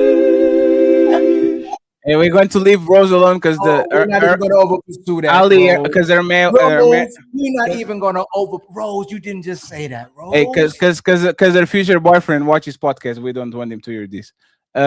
Queen, when was the last time that you were in love? I just got out of a relationship like 2.5 months ago. Oh I was definitely in love. Damn, so you still crying on your pillow? No, I'm not still crying. Did you? Come on, 1 second. Did Queen? There you go, y'all. Oh my God, we wanted to. Oh, he leave. called. Hey, speaking of the devil. Speaking of the Oh devil. shit, he's watching the podcast. Speaking of the devil. Oh no, pick it up. Hey Rose, pick it up. I know you ain't on that podcast. Hey, you know what's funny? Hey Rose. My life. Hey, no. Hey Rose. If you don't want a relationship with this man, you have nothing to lose. Prove it right now that you're about to be back with. We gonna mute up. Prove it. No. And you, hey, what happened?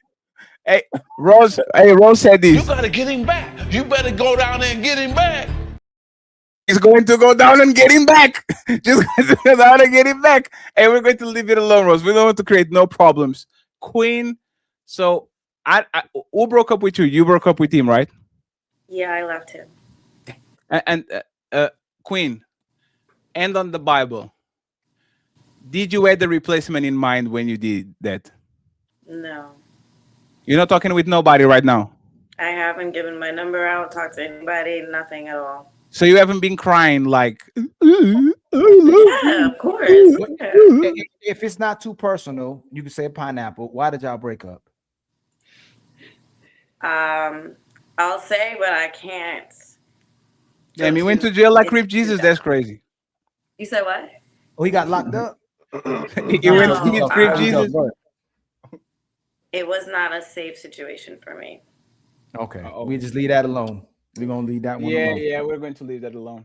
Yeah, we're gonna leave that one alone. We're not gonna mess with that. All I'm gonna say is this: I don't think I ain't gonna say I don't think. I believe there's women that don't know what love is, and there's women when they realize what love is, it's too hard for them. And you know what love is by the way how you love your child, by the way you love that damn dog and that damn cat that you got. You make sure you have a responsibility to your kids and your dog. No matter what happens, you love them unconditionally. And the same way you love them is how you're supposed to love a man and have a duty and responsibility to him. For a lot of you, it's too much hard work. So a lot of you don't know what love is, and when you find out what love is, it's too hard for you. And by the way, and this is why I don't get into another relationship, because the type of person that I love is kind of like the way that I love is self-destructive to me. Right? It's completely self-destructive to whatever I have in, like my goals become your goals. I am the original simp because I think that's how you should love people. And I think your woman should do the same thing with you. But for whatever reason, that's out of style. Your dreams should be my first goals. And if you get them, I'm so happy. And you should sing for me. And your reason to be here should be see me succeed and have my goals. Well, because women have been sold a lie. That's why. That's why it's hard, because women have been sold a lie. Sure. The lie is focus on my career, focus on myself, be a boss babe.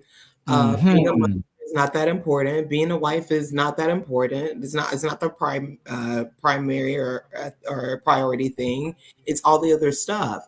But really, that is the marketing for women to be more consumers, to buy more things, to fill life up with more things, but not relationships.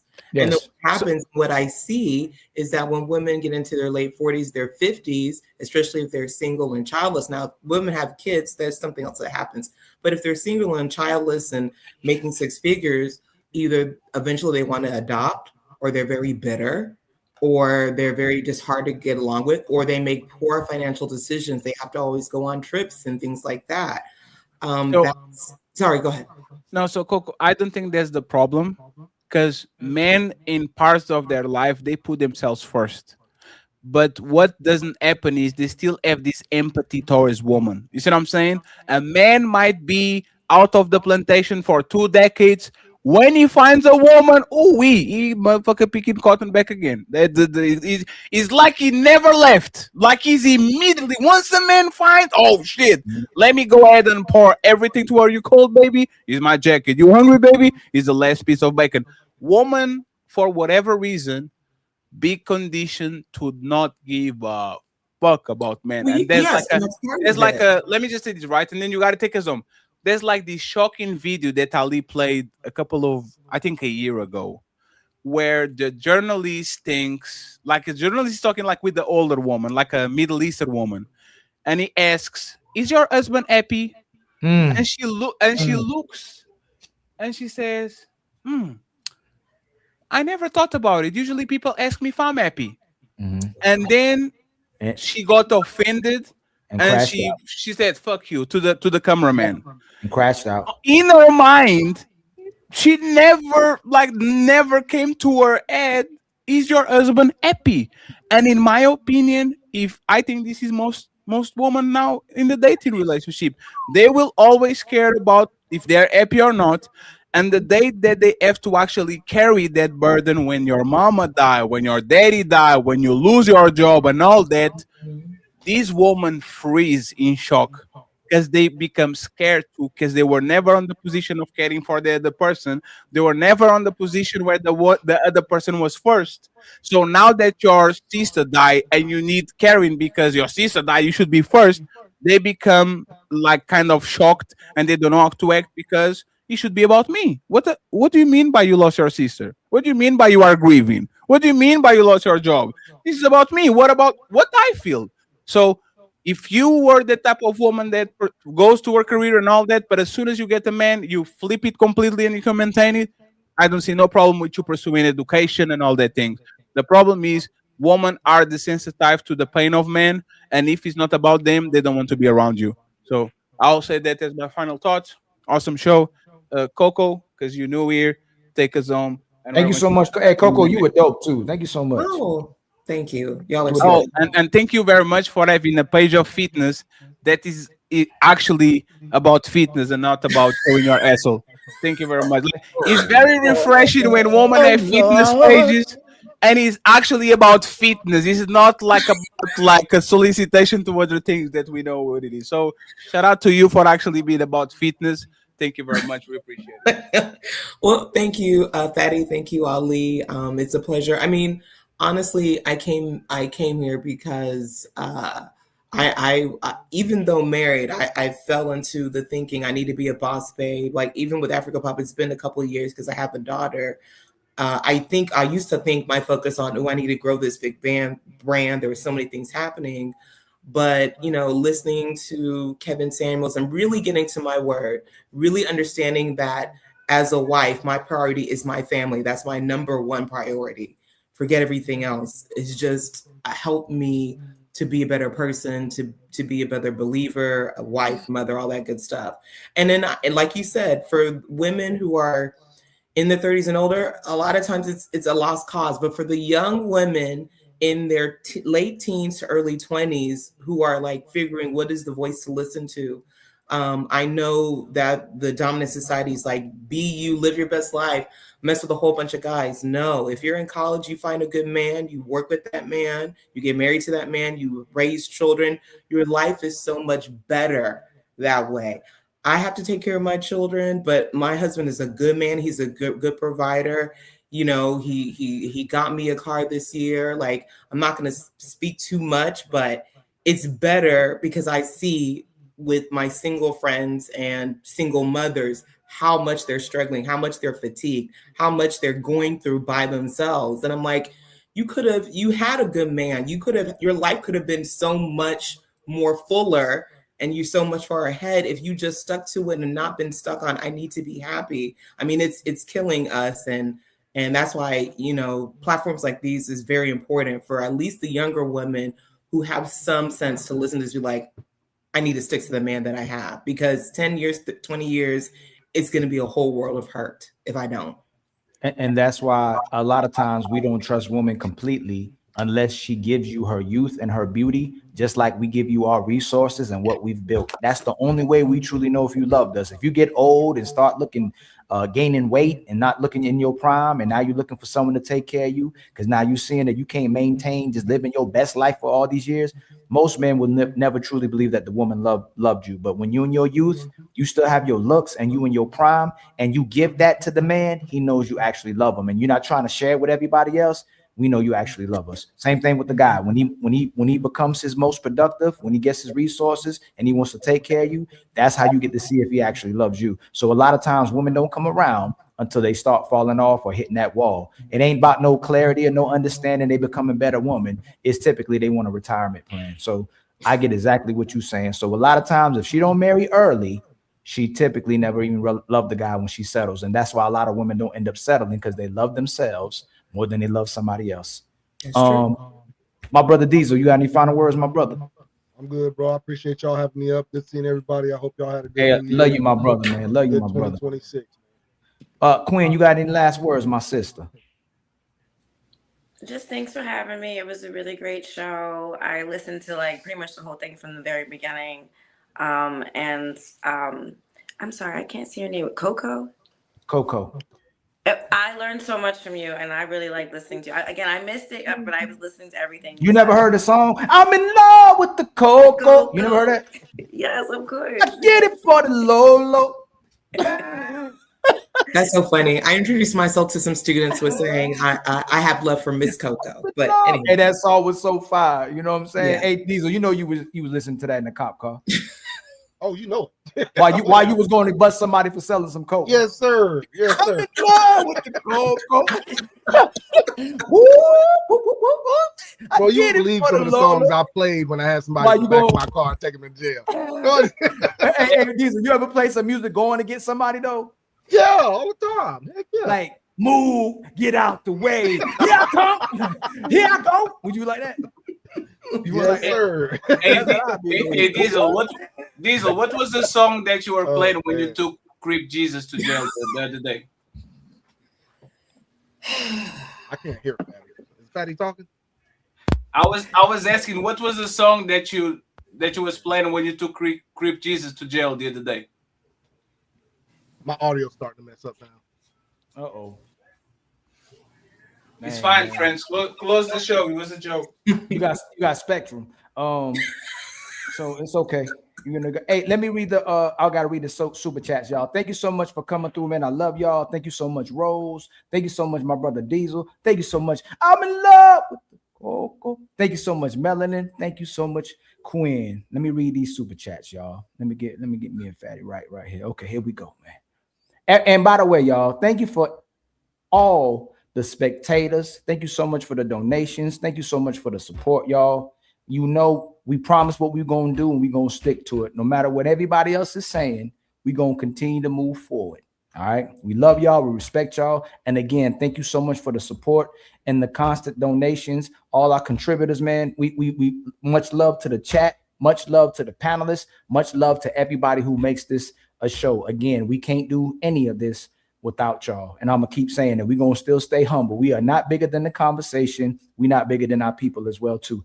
Y'all can help us reach our Cash App goals, though. Finish reaching our Cash App goals. Fatty, you need any more members on your side? How many members you need? Let me see. I'm about to see. Ali needs 14 more members, and Fatty needs, let me see. I believe 9. No, hold on. 8 more members. 8 more members, y'all. If y'all can make that before we done with the Cash App. With the super chats. Let me get it going. Hold on. Which one did I read? I read these. Hold on. I stopped. I read those. I think I remember where we stopped. I think I stopped right there. My brother Eugene Steele with the $5 super chat. Do you know how many husbands and wives? Nope, that was the last one, I think, right there. My brother Brandon Nesbitt with the $2 super chat. Get the likes up. Y'all make sure y'all spamming the like. Please spam the like. And after the show is over, after our videos are done, please hype the videos. It helps us with the algorithm. All right. My brother Cool Cab with the $2 super chat. That's crazy, Rose. Brother King Barracuda with the $2 super chat. Is Rose using the rose instead of a man? Oh Lord. And then King Barracuda comes back with a $2 super chat. 2 months, no cat might do that to a man. JP Rose, man. And then my sister Tabitha with the $2. Echo, turn on studio lights. Uber problem solved. And then Smell the Roses comes with $20 super sticker, man. Make sure y'all are spamming our supporters and the people who got emojis in the chat. Please spam Smell the Roses emoji and Cool Cares emoji, please. My brother Mont, man, you be showing out for these shows sometimes. I might have to get you an emoji as well too. Much love to you, brother, supporting us with the $2 super chat. Cut that out. Ain't nothing wrong with Uber. I agree. They got to go through a lot in order to be an Uber driver. In the United States, Fatty, here you got to go through a lot to be an Uber driver and to maintain being an Uber driver. Yes. So what is the dangerous part about Uber is when the woman is blackout drunk. That's when you should feel some kind of way, because now he can take advantage of her. You see what I'm saying? Like he's like at the woman is like literally passed out. But if the woman is actually like sober, the Uber is not going to do nothing because there's nothing to do. See what I'm saying? In Portugal, it's the same thing. Like me actually asking for the Uber is the safest thing possible because it gets you in your house and it comes to mine. There's a code, there's a emergency contact, there's me looking exactly where you are and if you are 3 minutes away and all that. So I think it's just Diesel being a whole dad. He probably doesn't. He's been driving cars since 1993. So that's probably what it is. But Ubers are pretty safe, for at least for what I know. Hey y'all, people are hitting up the Cash App. We just need 120 more in the Cash App, 14 more members on Ali's side, and again 8 members on Fatty's side. And they send it to my side too. Terrell sent $2. Mr. Christopher Lee sent $5. That's what I was saying. D Ford sent $2, and COL Design and Education sent $5. So thank you very much. You are going to go live. Much. You are going to go live tomorrow too, right, Ali? Oh yes. So tell G, I'm probably going to either do the live with Ann and that what's that girl? What was that girl's name? LVNB. I try to get to all of them, but the Yvonne or something like that. Tell G with the $2 super chat. Crip Jesus hit that Crip walk for me one time. I wish he did hit the Crip walk. Hey, Crip Jesus is funny, man. I love to Crip Jesus. He just keep trying me, man. It's how I do the layman, the Cardi shit. I had to go to the penitentiary days. To the penitentiary days. They always see the ones you fire back, Fat. It's like you playing football and the referee was like responding back to the and Ali, that's kind of fucked up because if y'all know me, I don't post nothing about my personal life. Like nothing. I post one food every 3 months and one movie every 3 months. Yeah, I don't come and flex big booty Brazilians. I don't be. Come on, man. Like he understands what I'm saying, but he would try to be funny. But y'all are funny. And if any ladies would like to join our conversations, please message us or comment to us. Don't be afraid. When y'all see people get a certain type of energy, it's because they're demonstrating a certain type of energy. Me and Fatty don't come from the planet. Men talk to men and women talk to women. We believe men have the actual leadership and we can address women and men. We don't do that men talk to men and women talk to men. We don't do that masculine, feminine talk. If a woman gets out of line, she has every right to get responded to for being out of line, and the men too. And if y'all watching, we go way harder on the men than we do on the women. Yes. And if you watch today's show today, if you watch today's show, hey, Ali, I was going for the edge shot today, Ali. I know. I'm happy you held yourself back, my brother. And Ali, you're lucky it was your show. Ali, you're lucky that it was your show. If it was my show, it would be that shit will be not on Shake Red. That shit will be on MTR.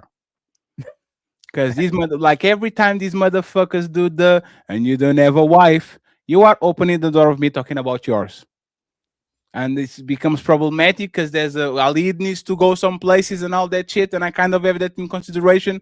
Y'all are lucky that shit was on my show and Ali wasn't picking some potato somewhere else, so I was unsupervised. Because motherfucker, man, ooh-wee. And then Reckless with the $5 super chat. He didn't want Rose to leave with the cousin because he didn't want the cousin to get the box that he'd been putting in the work for all this time. Y'all, I'm telling you again, hey Fatty, I'm not letting my cousin's woman get in my car either. She gonna have to get an Uber. Or No, call yes, he's he's unconsidered. You came with that dude. The dude got drunk. Get the Uber. See you tomorrow. Yeah, It's what it is. T.O. with the $10 super chat. Much love to you, my brother. On the United States of Crip, Rose did the right thing. Much love to you, my brother. Let's go. We got $10. Sir, do you have any change? Nah, motherfucker, I'm broke. Can you believe? Can you believe this motherfucker CJ invited me for his show and then said, "But I come to your show." Oh my God, hey bro, hey, you need the baptism. he still can't understand what he did. Hey man, it's like me and you disagreeing. No. I just say it's like Jay Prince being on the panel and y'all going back and forth with each other on something that has to do with a conversation. And Jay Prince is right. And I say, Fatty, you're wrong. But then Jay Prince gets to start disrespecting you. And I'm still talking about who's right and wrong instead of addressing the fact that you're being disrespected. It's crazy. He can't see that. Man, that's crazy. And by the way, CJ, you are not on my nuts, even though you invite me for your show. You guys saw inviting people is being on their nuts. But you weren't only the turning nuts. Okay. He wasn't putting eyeballs in our. Fatty. He said he's been putting eyeballs in our chat. Such a liar. Look, this right here. Look. You see this right here. He said he's been doing you know what it is. Because somebody said something enlightening. Ali, this motherfucker is such a liar. He wants to be seen on the cool parties. He doesn't want to comment because he looks like he's thirsty. So the eyes is, look at me, I'm here too. That's all it is. Look at me, I'm here. That's exactly what it is. He's like this, Fatty. He like this, Fatty. Hold on, where to go, Fatty? Where I be losing that button. He be like, watch this. That's so stupid, man. And then my sister Tabitha with the $2. I like that name, Tabitha. I think I like that lady Tabitha because she does some good shows. She has some good conversations about husbands and wives and children's show too. With a $2 super chat, did he give her a ride home after drinking before? I wonder about that. Was that his first mistake? Like if he does it all the time, I think it is kind of different between doing it one time, but still, there's a massive. There's a man that's willing to put you in danger. You need to go about your business, man. That's fact. And your friends in danger. Mont with the $5 super chat, you didn't answer yes or no, ma'am. Let me find out, y'all fake Christians. Y'all believe in redemption or no? Is it not noble of him to take her on? In fact, the crazy part of this, every time somebody talks about that, just because God forgives, don't mean I do. You were a sinner too. So if we all sinners, and we Christians collectively together, a mass of us are Christians, then we have to accept each other if God accepts us as well too. I can't tell you how I'm going to judge you.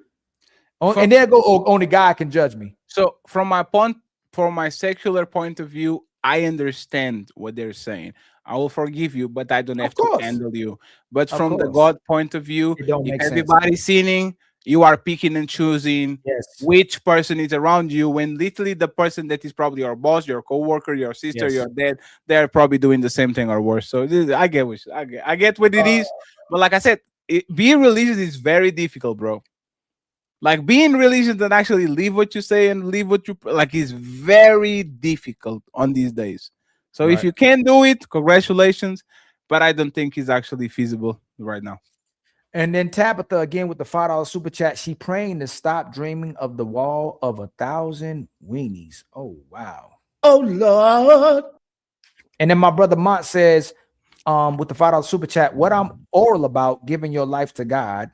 I don't know if that's what you meant. The man who took her on is a believer because he actually believes in redemption.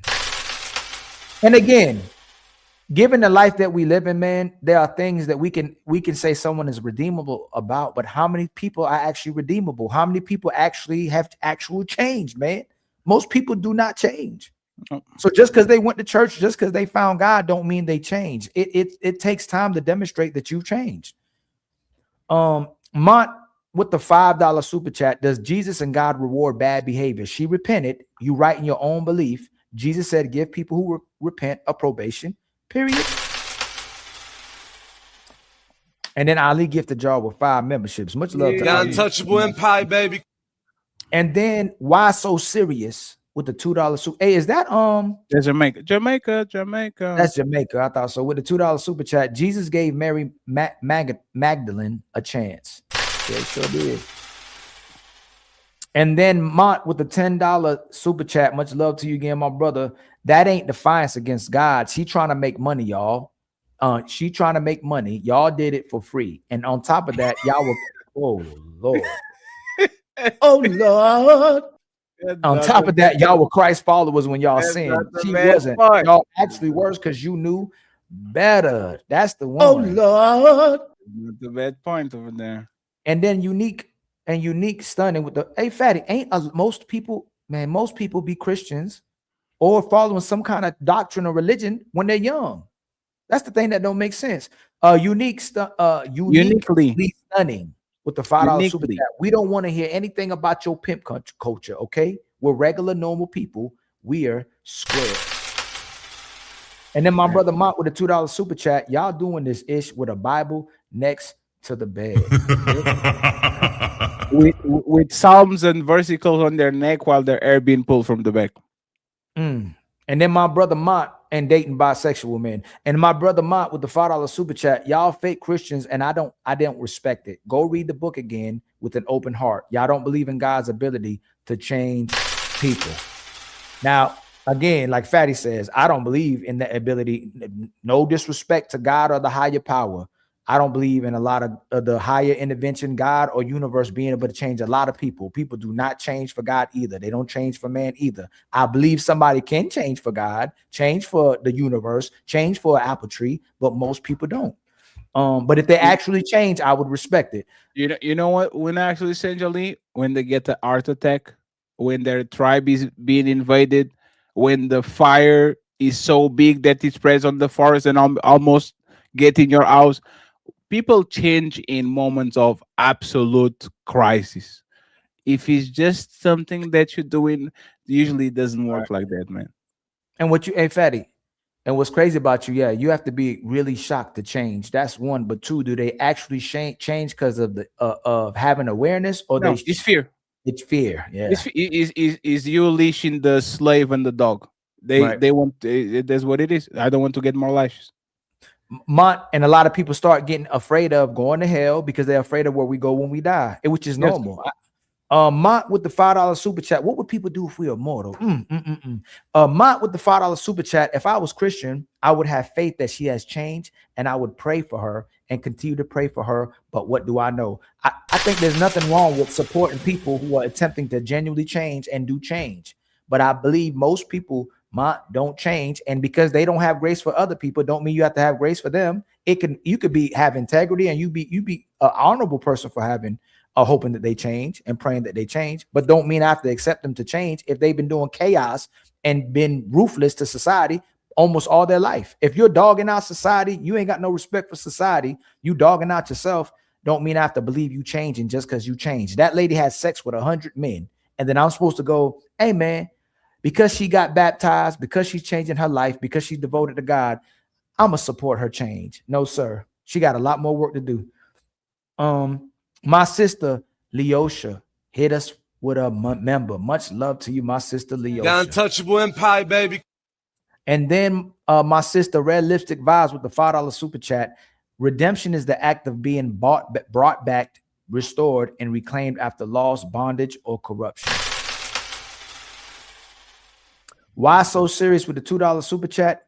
My bro cuff Bonnie Blue. Lose respect. I don't even know who Bonnie Blue is. Bonnie Blue is the one that had the record before this one broke the record. Okay. Player one with the $5 super chat. If you ain't following Nino Nation in 2026, you already effing up the new year. Make sure. Hey, Nino's going live still right after this, right? He already live an hour ago. He started like 40 minutes ago. Oh shoot. Okay, we're gonna send everybody over there. Jose Prince with the $2 super chat. Get marriage counseling from Bruiser. He definitely get married scouting from Bruiser. He will help you. He's extremely solution based. He doesn't flip flop. He doesn't do this for entertainment or for show. He genuinely does this to bring people together, and he has doesn't play both results. sides. And I he has promise. results. Uncle Tom, and don't play the ball, nigga. Ball, nigga. It's like a basketball. It's like a basketball. You don't have that? Now it gave me a copyright claim. I can't play that anymore.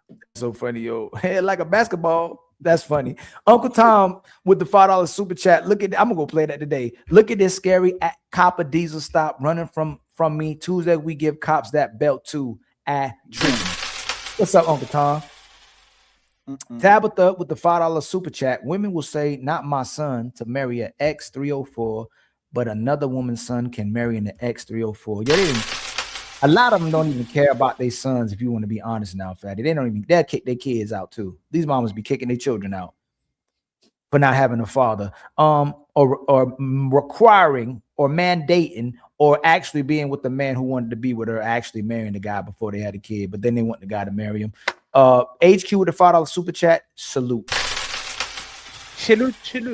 Zero Fallout with the $2 super chat. Most men will never find a woman with lower bodies. Yeah. You'll never even know, man. That's the sad part. And if most of us knew and saw the video, it would tear our hearts apart, boy. The Pink Panther with the $2 super chat. The answer is no. Misread. Good night, everyone. Why so serious with the $2 super chat? I'm a man. I test drive cars before I buy. Pink Panther with the $2 super chat. Rose, stop the cap. Hold on. Oh Lord.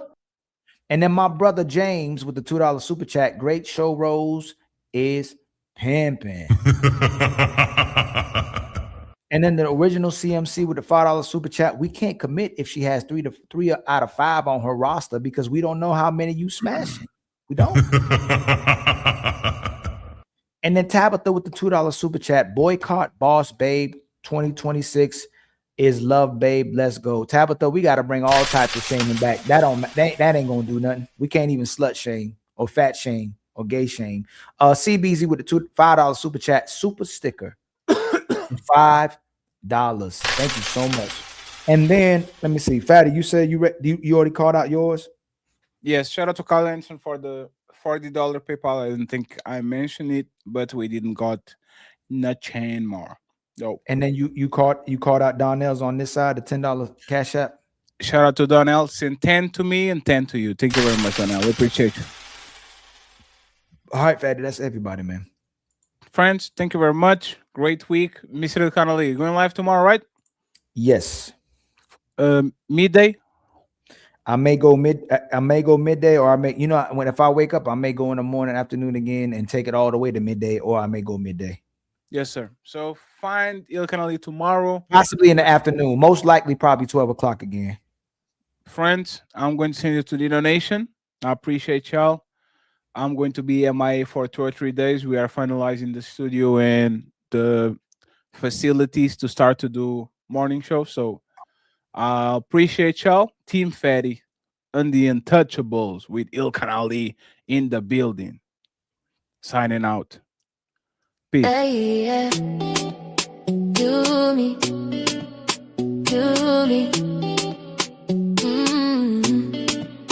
They count my steps like numbers on a screen, sitting on my soul from things they've seen. I wore my past like fire on my skin. Now I glow different. Now I'm walking in. Say my name, still judge my truth, but I choose peace, I choose my youth. Lily for loose, headline flame, but I'm more than a story tied to my name. Soft talk, hard eyes, they love a fall, hate a rise. Say forgive, but they lie. I see it clear in their eyes. New year, new me, still talking about my past. Say I found God, they say it won't last. If I'm reborn, why you pulling me down? Who made you king? Who gave you crown? New year, new me, say it to my face. Grace for him, but for me, no space. I'm not who I was, I finally free. New year, new me, let me be. Sunday vibes, 5 p.m. Ladies first, layers, let it begin. Melanin speak, true stay heavy. Fatty and Ollie ride the rhythm steady. Untouchable empire crown on flame. We talk real life, no shame in the game. Women lead, let the truth come first. This ain't judgment, this a universe. If I was him, they'd clap for me. Call it growth, call it destiny. But I'm her, so it's a crime to rewrite my own timeline. They say accountability like chains, not a lesson, just pain. If I heal in front of you, why'd I make you uncomfortable too? Slow wine, heartbeat, baseline, my feet. I found peace, touch me, my soul don't belong to the street. Oh, new year, new me, still talking about my past. Say I found God, they say it won't last. If I'm reborn, why you pulling me down? Who made you king? Who gave you crown? New year, new me, say it to my face. Grace for him, but for me no space. I'm not who I was, I finally free. New year, new me, let me be. Who decide when I'm clean enough? Who decide when I paid enough? If forgiveness not for everyone, say it loud, don't fake the love. I don't know you my tears, I don't know you my pain. I survived my reflection, now I dance in the rain.